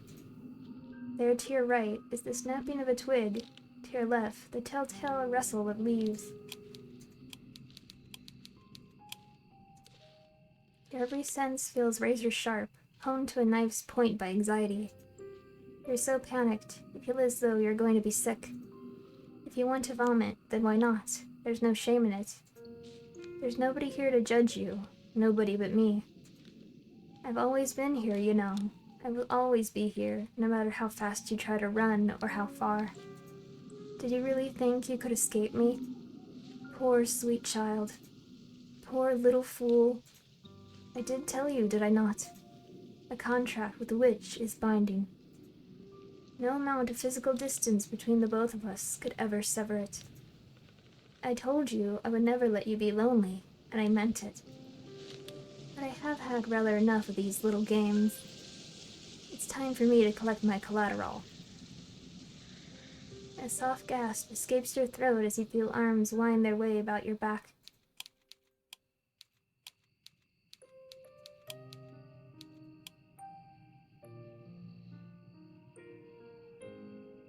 I like the... You look cool, Miss Grim Reaper Witch. Miss Grim Reaper Witch. Naturally, you know whose arms they are. They are mine. I've been watching you all night, but this is the first time I have reached out to you in so direct a manner. Did you not expect me to be so forward? I can hear your heart fluttering in your chest. It is beating very quickly like a startled rabbit's. Your breaths are short and sharp. It's a cold night, and though I'm holding you, you're still shaking. I wish you would not tremble so. Everyone fears the unknown, but we are not strangers. We have spoken before, have we not? When you first called me forth from the ether, using that book you found in the library. You were desperate enough then to turn to the occult for help. You pleaded with me to use my magic for your behalf. You begged me. You implored, and you entreated, and you wheedled, and you whined, and though I had some reservations, you forced my hand. I had no choice, not in the face of your desperation. You did not want to be lonely anymore. You wanted to have a friend, somebody who would always be there for you, no matter what. You wanted somebody to love you. Is that not what you demanded of me? Is that not what I have given you? You might think me wicked, but I think you're being awfully cruel to yourself. Awfully cruel yourself, to run from me after I made all your wishes come true. I did think, you know, about punishing you for running away from me. I thought of poking out your eyes so that you might never see anybody other than me. I thought of cutting off your long, lovely hair so that nobody might ever think you beautiful but me. I thought of breaking your legs so that you might never be able to escape from me. I turned all these intriguing ideas over in my mind, but I am a merciful witch. Though you hurt me, I did not wish to hurt you. You asked, after all, that I love you, and that is what I did. I have drowned you in my love. I have buried you beneath my love. I have swallowed you with my love. You have always been a sad, lonely girl, one who has been starved of affection. Nobody has ever cared for you. Your life has been a barren, empty wasteland, one devoid of any fonder feelings. That is why I had to drown you, you see. That is why I had to bury you. It's why I had to swallow you. In the end, I was doing you a favor. I was doing it all for you. In that sense, you are very lucky. Do you know that? There are few people in the world who have had the privilege of being loved to the brink of insanity quite this many times in one night. There are few people in the world who can claim to have been loved by a witch. You have experienced so much love it ought to have slaked even your unquenchable thirst. You know now what it feels like to be adored. I have more than upheld my end of the bargain. Now I think it is time that you do the same. From this night forth, you and I will always be together. Then I shall be able to love you endlessly. You will never be lonely again.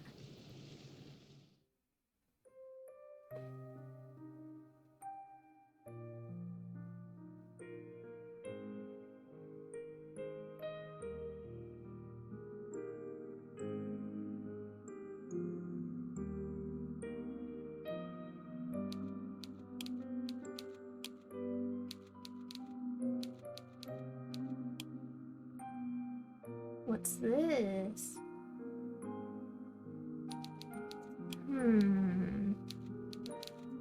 Hold on. My...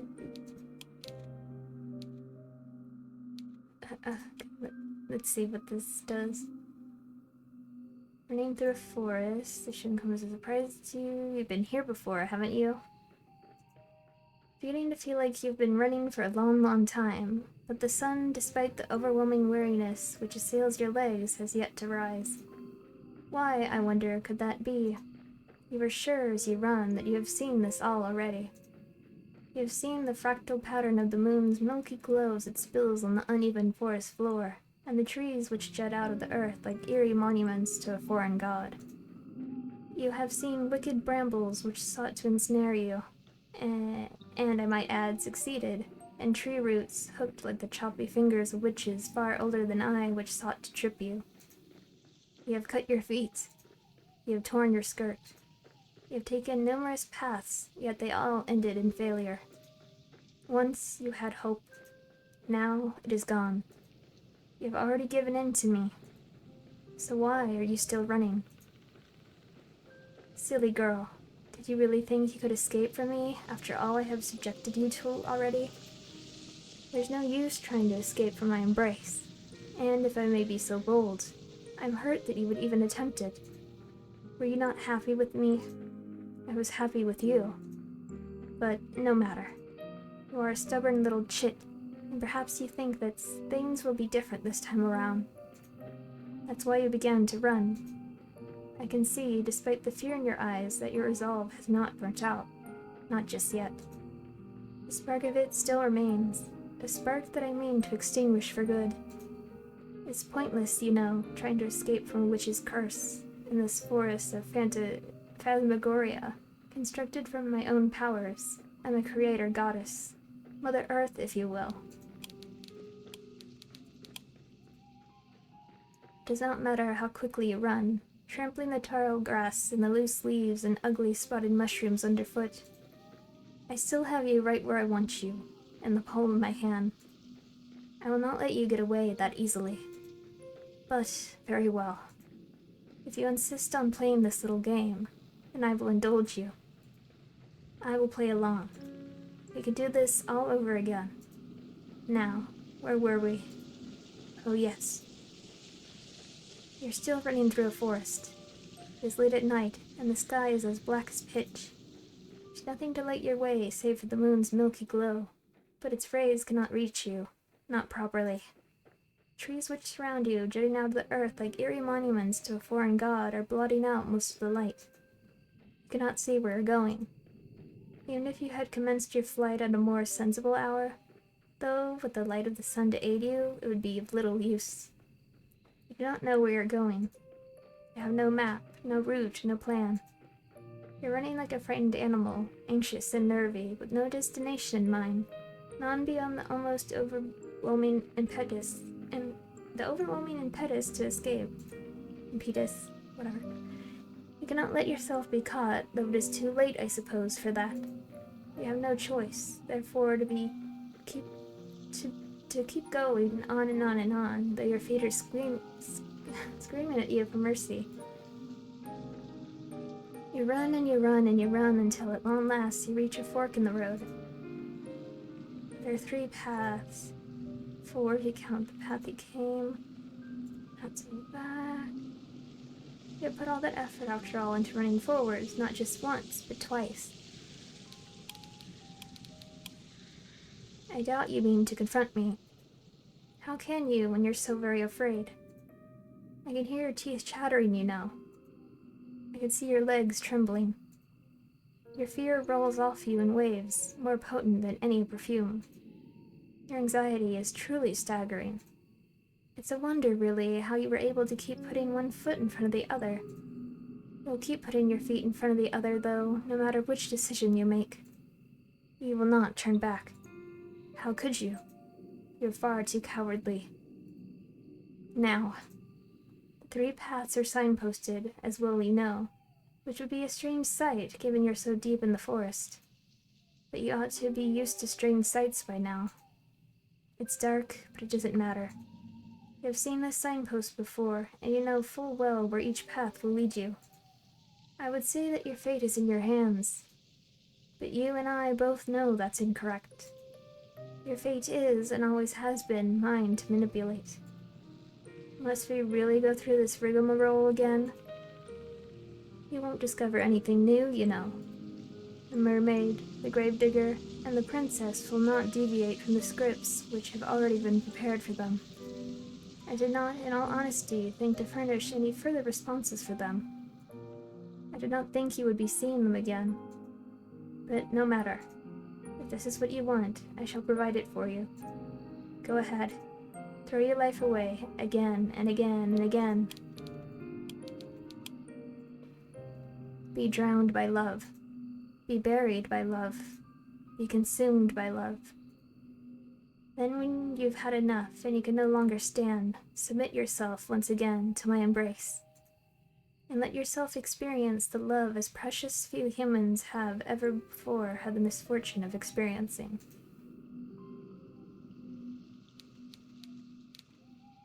Do I really have to?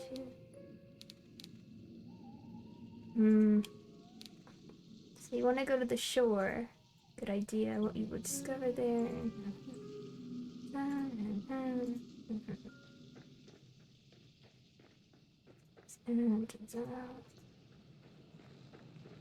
Let's see.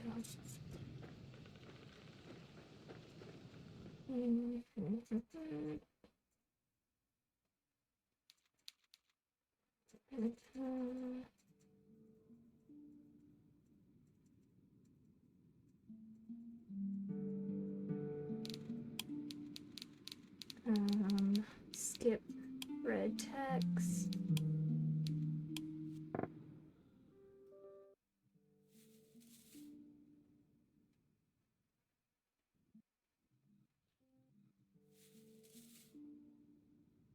Ah, got my neck. Ah.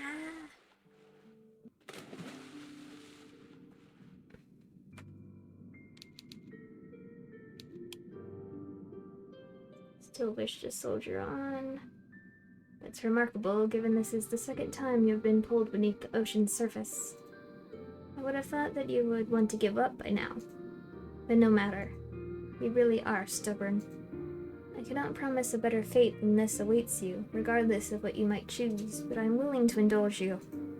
Let us go back to the beginning once again. Fate is in your hands. At least, that is what you once thought. You and I both know, however, that this never was the case, not now that you belong to me. How much longer can you keep resisting, though? I cannot wait to find out. The village, good idea.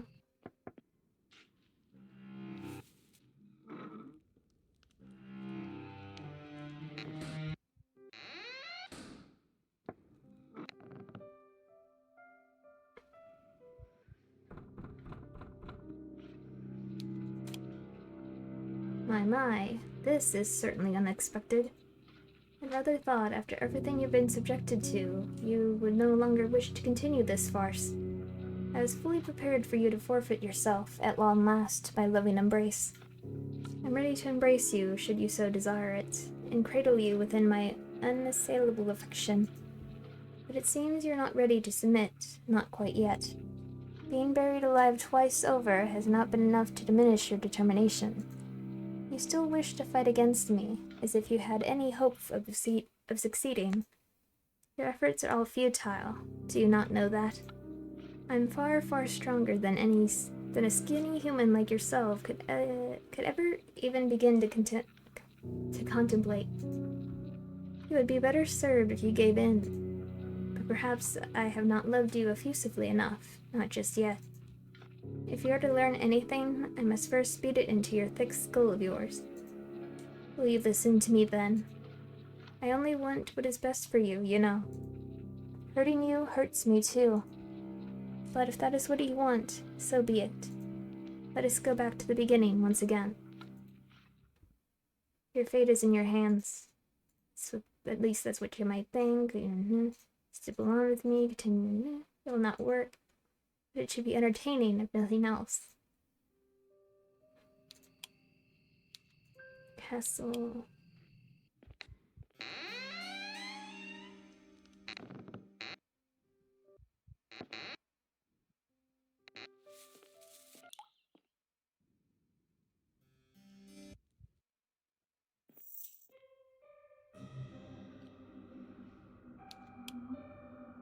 Oh, you wish to keep going, do you? Yes. That is impressive, given this is the second time you have been devoured so heartily. Of all the demises you've experienced, this one is the most gruesome.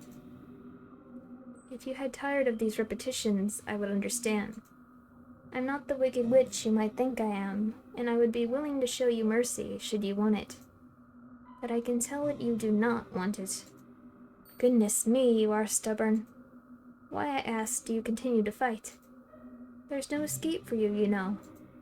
I will never let you leave, no matter how you struggle. But, very well. Let us go back to the beginning once again. Your fate is in your hands. Or so I once told you. You ought to know now, however, that this was never truly the case. You still belong to me. I'm not going to let you get away from me. Not that easily. You can struggle as much as you want, but it will be in vain. It does not matter where you go. I will always find you. I can promise you that much. Give up? There, you see. Are you happy now? I told you there was no use in repeating this night, yet you failed to listen. You've been drowned, buried, and consumed once more, and for what? Do you feel as though you have made any progress in your attempts to escape from me? Once again, you find yourself as you were at the end of your last foray into my forest full of nightmares. You're kneeling upon the ground, your feet aching, perhaps they're bleeding, and your skirt tattered and torn. You try to inhale, but it hurts. It feels as though your lungs have been punctured by a pair of embroidery scissors. When you swallow, you can taste salt upon your tongue. You blink, but it is so very dark in these woods you fear you cannot see. There's a heavy, leaden weight upon your shoulders. It feels as though somebody is shoveling soil upon you. Your body is cold, as though it has been sapped of all warmth. Your blood, which ought to flow through your veins, feels as though it is frozen. That, or it has been purged from your body altogether, and rust-red goblets. Have you not had enough of this now, silly thing?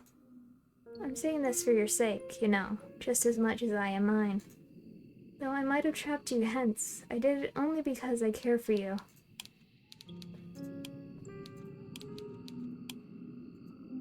I only want for you to realize the folly of your ways. Now, cease your foolish attempts to escape. They will accomplish nothing save stretching your mind beyond its limitations. It has already, I fear, been stretched thin already. Humans are not designed to die, not as incessantly as you have. One death would be enough to finish most of your kind off, yet you have endured 6 of them. You do not want to go through that again, do you? Then do not run from me. Let me console you. Let me embrace you. Let me love you. What do you say to that? No! Cat got your tongue, huh?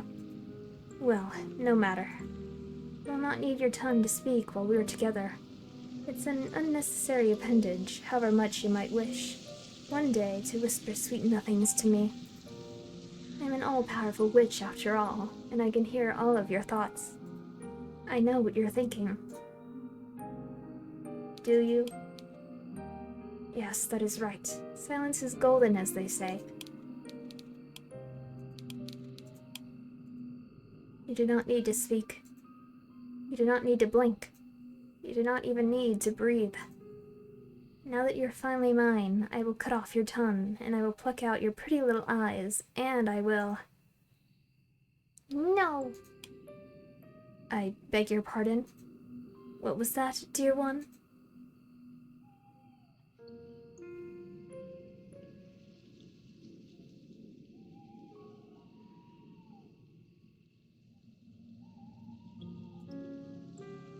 I said no! I am not your dear one. I never wanted this. What? You would defy me still after all you have endured? Yes. Were 6 deaths not enough for you, you gluttonous girl? Do you wish for more? I just wished for a friend. I didn't want to be lonely.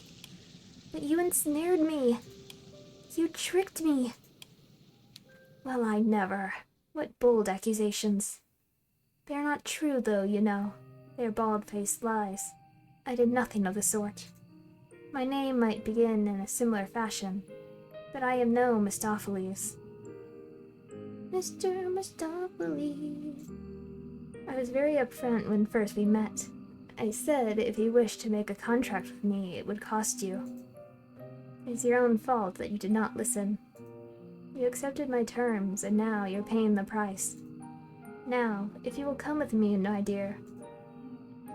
I am not your dear. Really now, this has all become rather tiresome. I must insist that you cease this childish outburst at once, or else. Or else what? Will you cut off my tongue? Will you pluck out my eyes? You already stole my name, but it's coming back to me.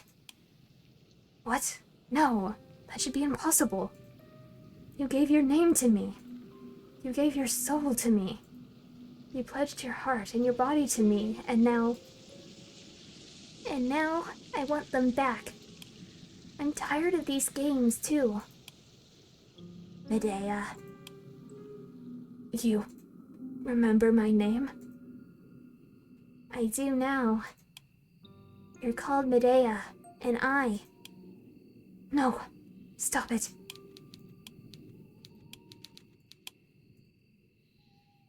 I'm called Rosette. It can't be. I knew you were stubborn, but... I learned how to be stubborn. I'm used to being bullied. You're just like the others. I'm not afraid of you anymore. You took everything from me, and now I'm taking it back. No, you can't. Rosette, please, don't go. Don't leave me. We made a contract, you and I. You said that you wanted a friend, and I promised to be that friend. I promised that I would always be there for you. Do you really mean to abandon me? That was the general idea. And what of me? What am I supposed to do? You? You can rot for all I care. What? No, Rosette. I call after you retreating back, but you did not heed my words. You did not turn your head. Once it was you who knelt in the dirt, your clothes tattered and torn, your dignity alongside it. You were so vulnerable then, and you were so very, very beautiful.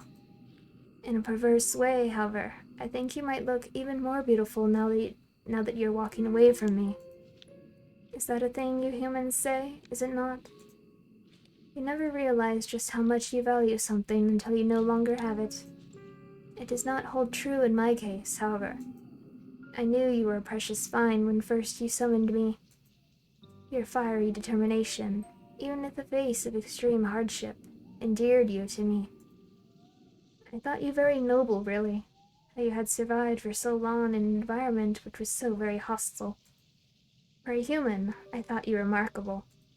That's why I decided to form a contract with you. I thought, with a human like you by my side, my own life of empty, endless wandering might not be so lonely. Goodness me, I must be growing sentimental in my old age. Now, you are not the one upon the ground. It is I. I could keep calling for you, but I know it would do no good. You will not turn back for me now, not when I have caused you so much suffering. I did not mean to hurt you so, though. I truly did love you, albeit in my own way. In the end, however, I suppose the love of a witch was too much even for you to endure. Now, there was nothing but a milky moonlight, and the trees which jut out of the earth about me. They look like monuments built in the honor of a foreign god. They look like nothing from the world that you knew, Rosette, because they are not of your world. They are of mine. Now you have fled from me, like a bird let loose from its cage. I fear I will never see you again. I will be on my own in this forest for all of eternity, or until another silly little girl with stars in her eyes and dreams in her heart summons me once more. It has happened a handful of times in the past. It might one day happen again. Until that day, however, I will lie here among the foliage and the fog, and I will close my eyes. I will let myself dream, and, enrobed in the undulating mist, I shall think to myself, "It gets so lonely here."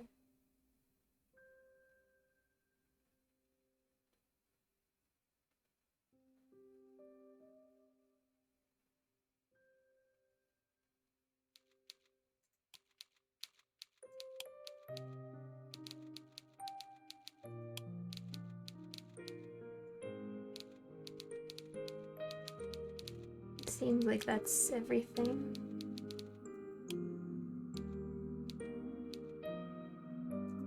Can't really tell what this is.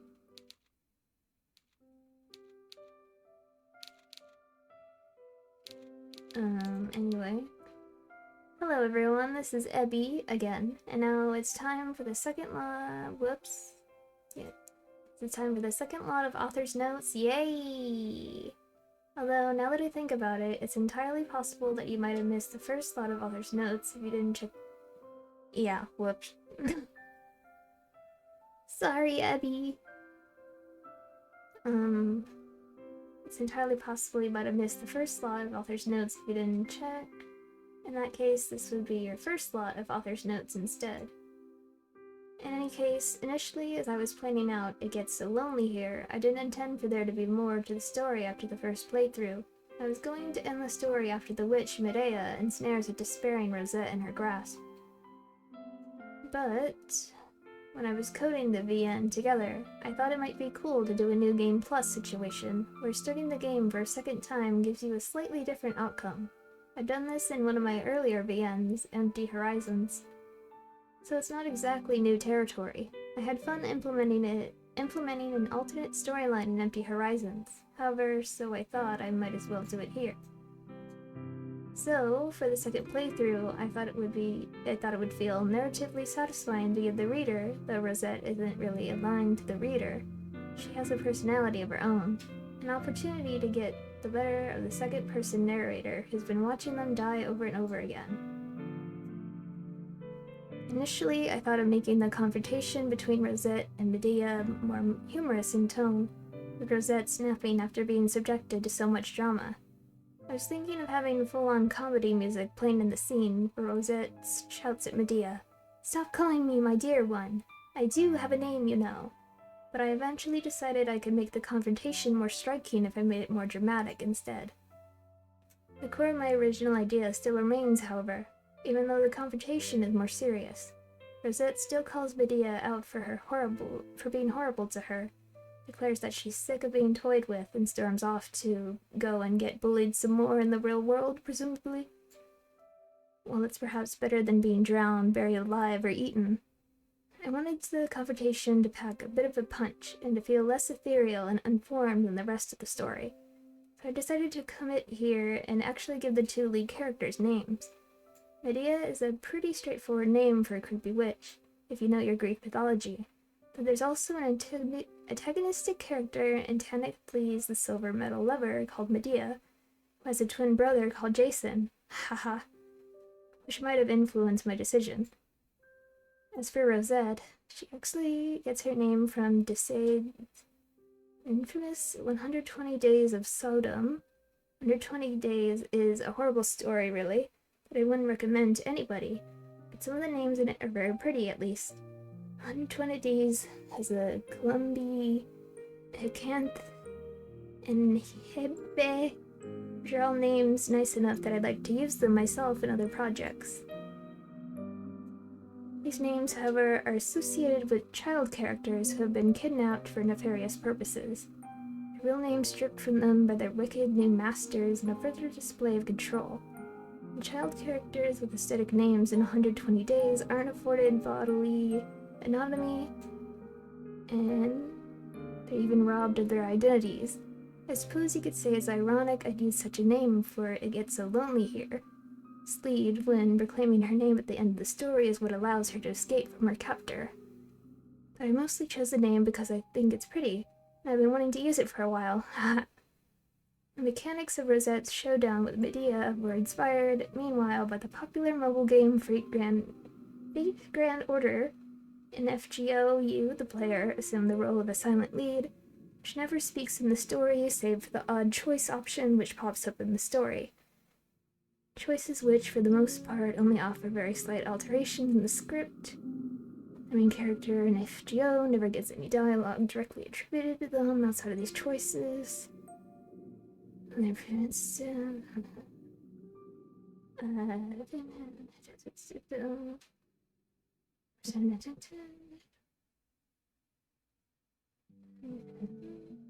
It doesn't have any dialogue directly attributed to her. Doesn't get a chance to speak. The mermaid, the gravedigger, and the princess, alas, still don't get names of their own.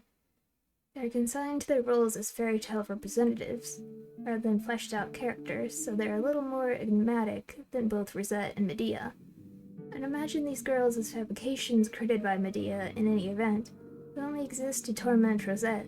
So maybe you could think of them as Water Medea, Earth Medea, and Blood Medea, maybe.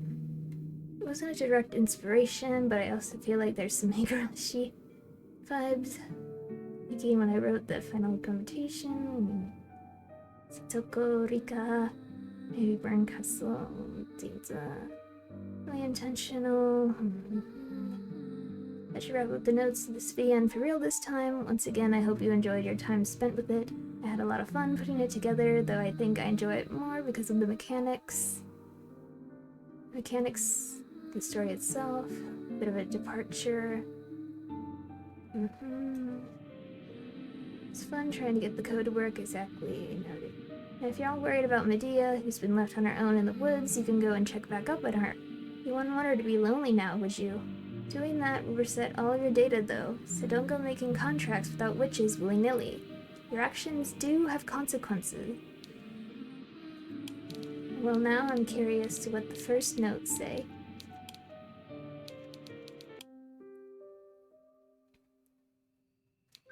I'm sitting in a forest. It is late at night, and the sky is as black as pitch. There's nothing to light my way save for the moon's milky glow, but its rays cannot reach me. Not properly.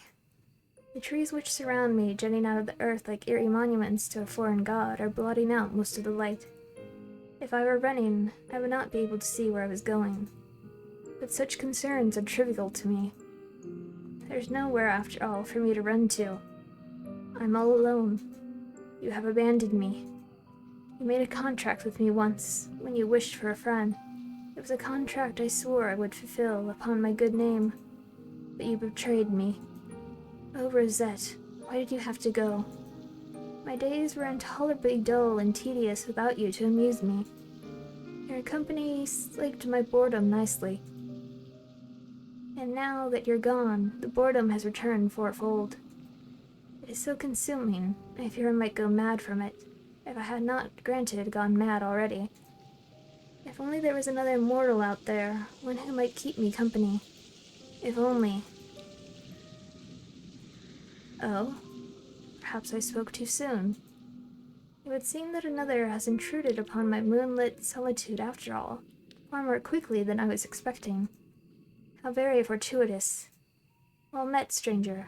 Does the moon not look beautiful tonight? Why, it is almost as if our encounter were preordained by a being far greater than the both of us. But that, of course, is a foolish thought. There are few beings out there more powerful than myself. Now then, would you care to create a contract with me and relive the events of this night anew? Yes. Very good. Now come to me, dear one. You are lonely too, I can tell. The scent of loneliness positively rolls off you, much like mist in the early morning. Oh, come, do not look so surprised. It is not at all a difficult guess. Why else would you be spending time with me? Had you anything better to do with your time? We are all lonely here. In that sense, we might not be so very dissimilar, you and I. Though I might be a witch and you a human, I'm not a stranger to the complicated emotions of your kind. I was a human myself, once upon a time. It was a very, very long time ago. Now come to me, and I shall tell you a story. I will tell you a story of a girl running through the forest without ceasing. A girl entrapped in a patchwork fairy tale world with no beginning and no end. My story will unravel, unbroken, from now until the end of time.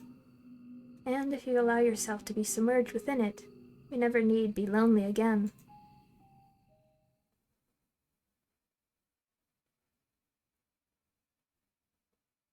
Oh.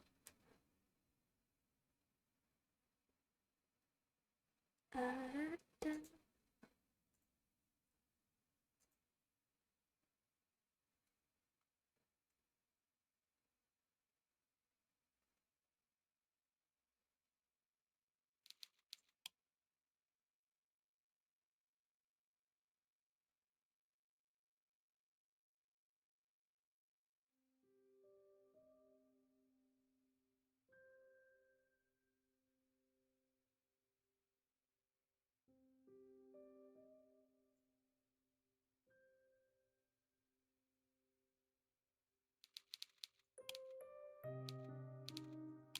Okay, I'm just gonna skip through this real quick to see what the notes.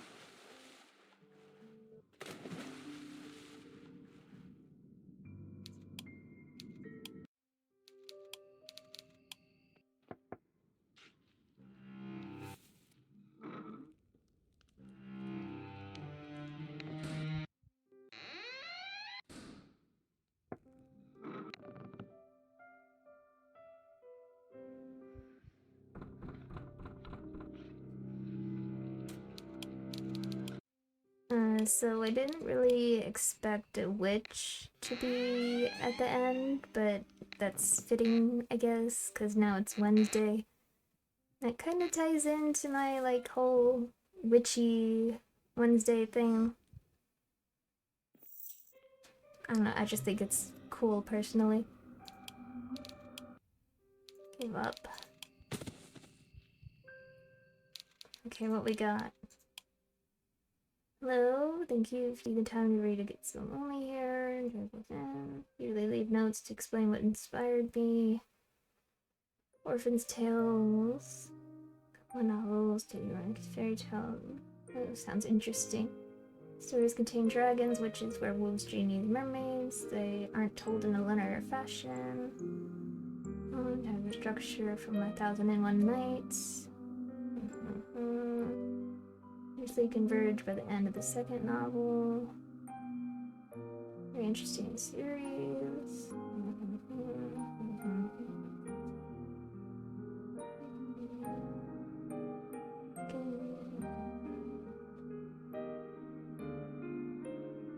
A lot of well-known fairy tales. Interesting. Very interesting. I might have to look into that.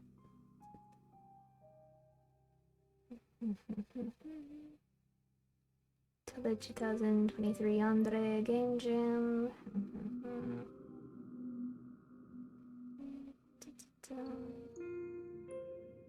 Fun project. Like a fighting fantasy novel. Known for having roots, however, even the most I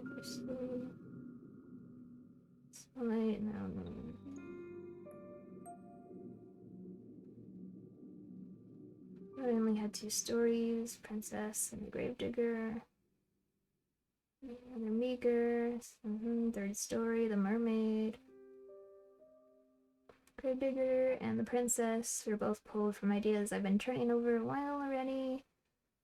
The Princess at some point to make a longer Yuri VN with a similar premise someday. Make up numbers. Great, the mermaid stories, less inspired. Mermaid is the weakest story, narrative speaking. Love interest. Magic.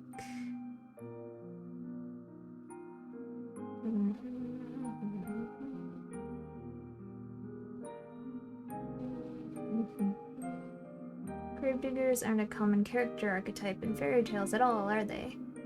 At least I don't think so. She's a bit of an outlier. By Gray from Lord L. Malloy's Case Files. Lol. Cute. Second person, once in a night.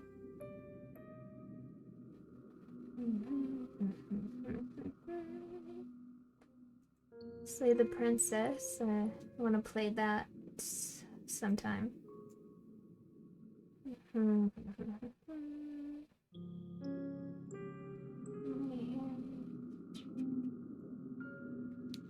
Alright. So I guess that's that. I have to unlock that again. Okay, never mind. Anyway, so thank you guys for watching. It was International Lesbian Day. But now it is Witchy Wednesday. Yay. Yay. I don't know what to say. It's 3 in the morning again, and I'm tired. Again, just a happy little coincidence that there is a witch involved. Yeah. Anyway, I hope you guys like this, and stay tuned for whatever else I plan to play for the rest of October. The Halloween spirit vibes. Yeah, I want to go to sleep. Take care, everyone. Bye.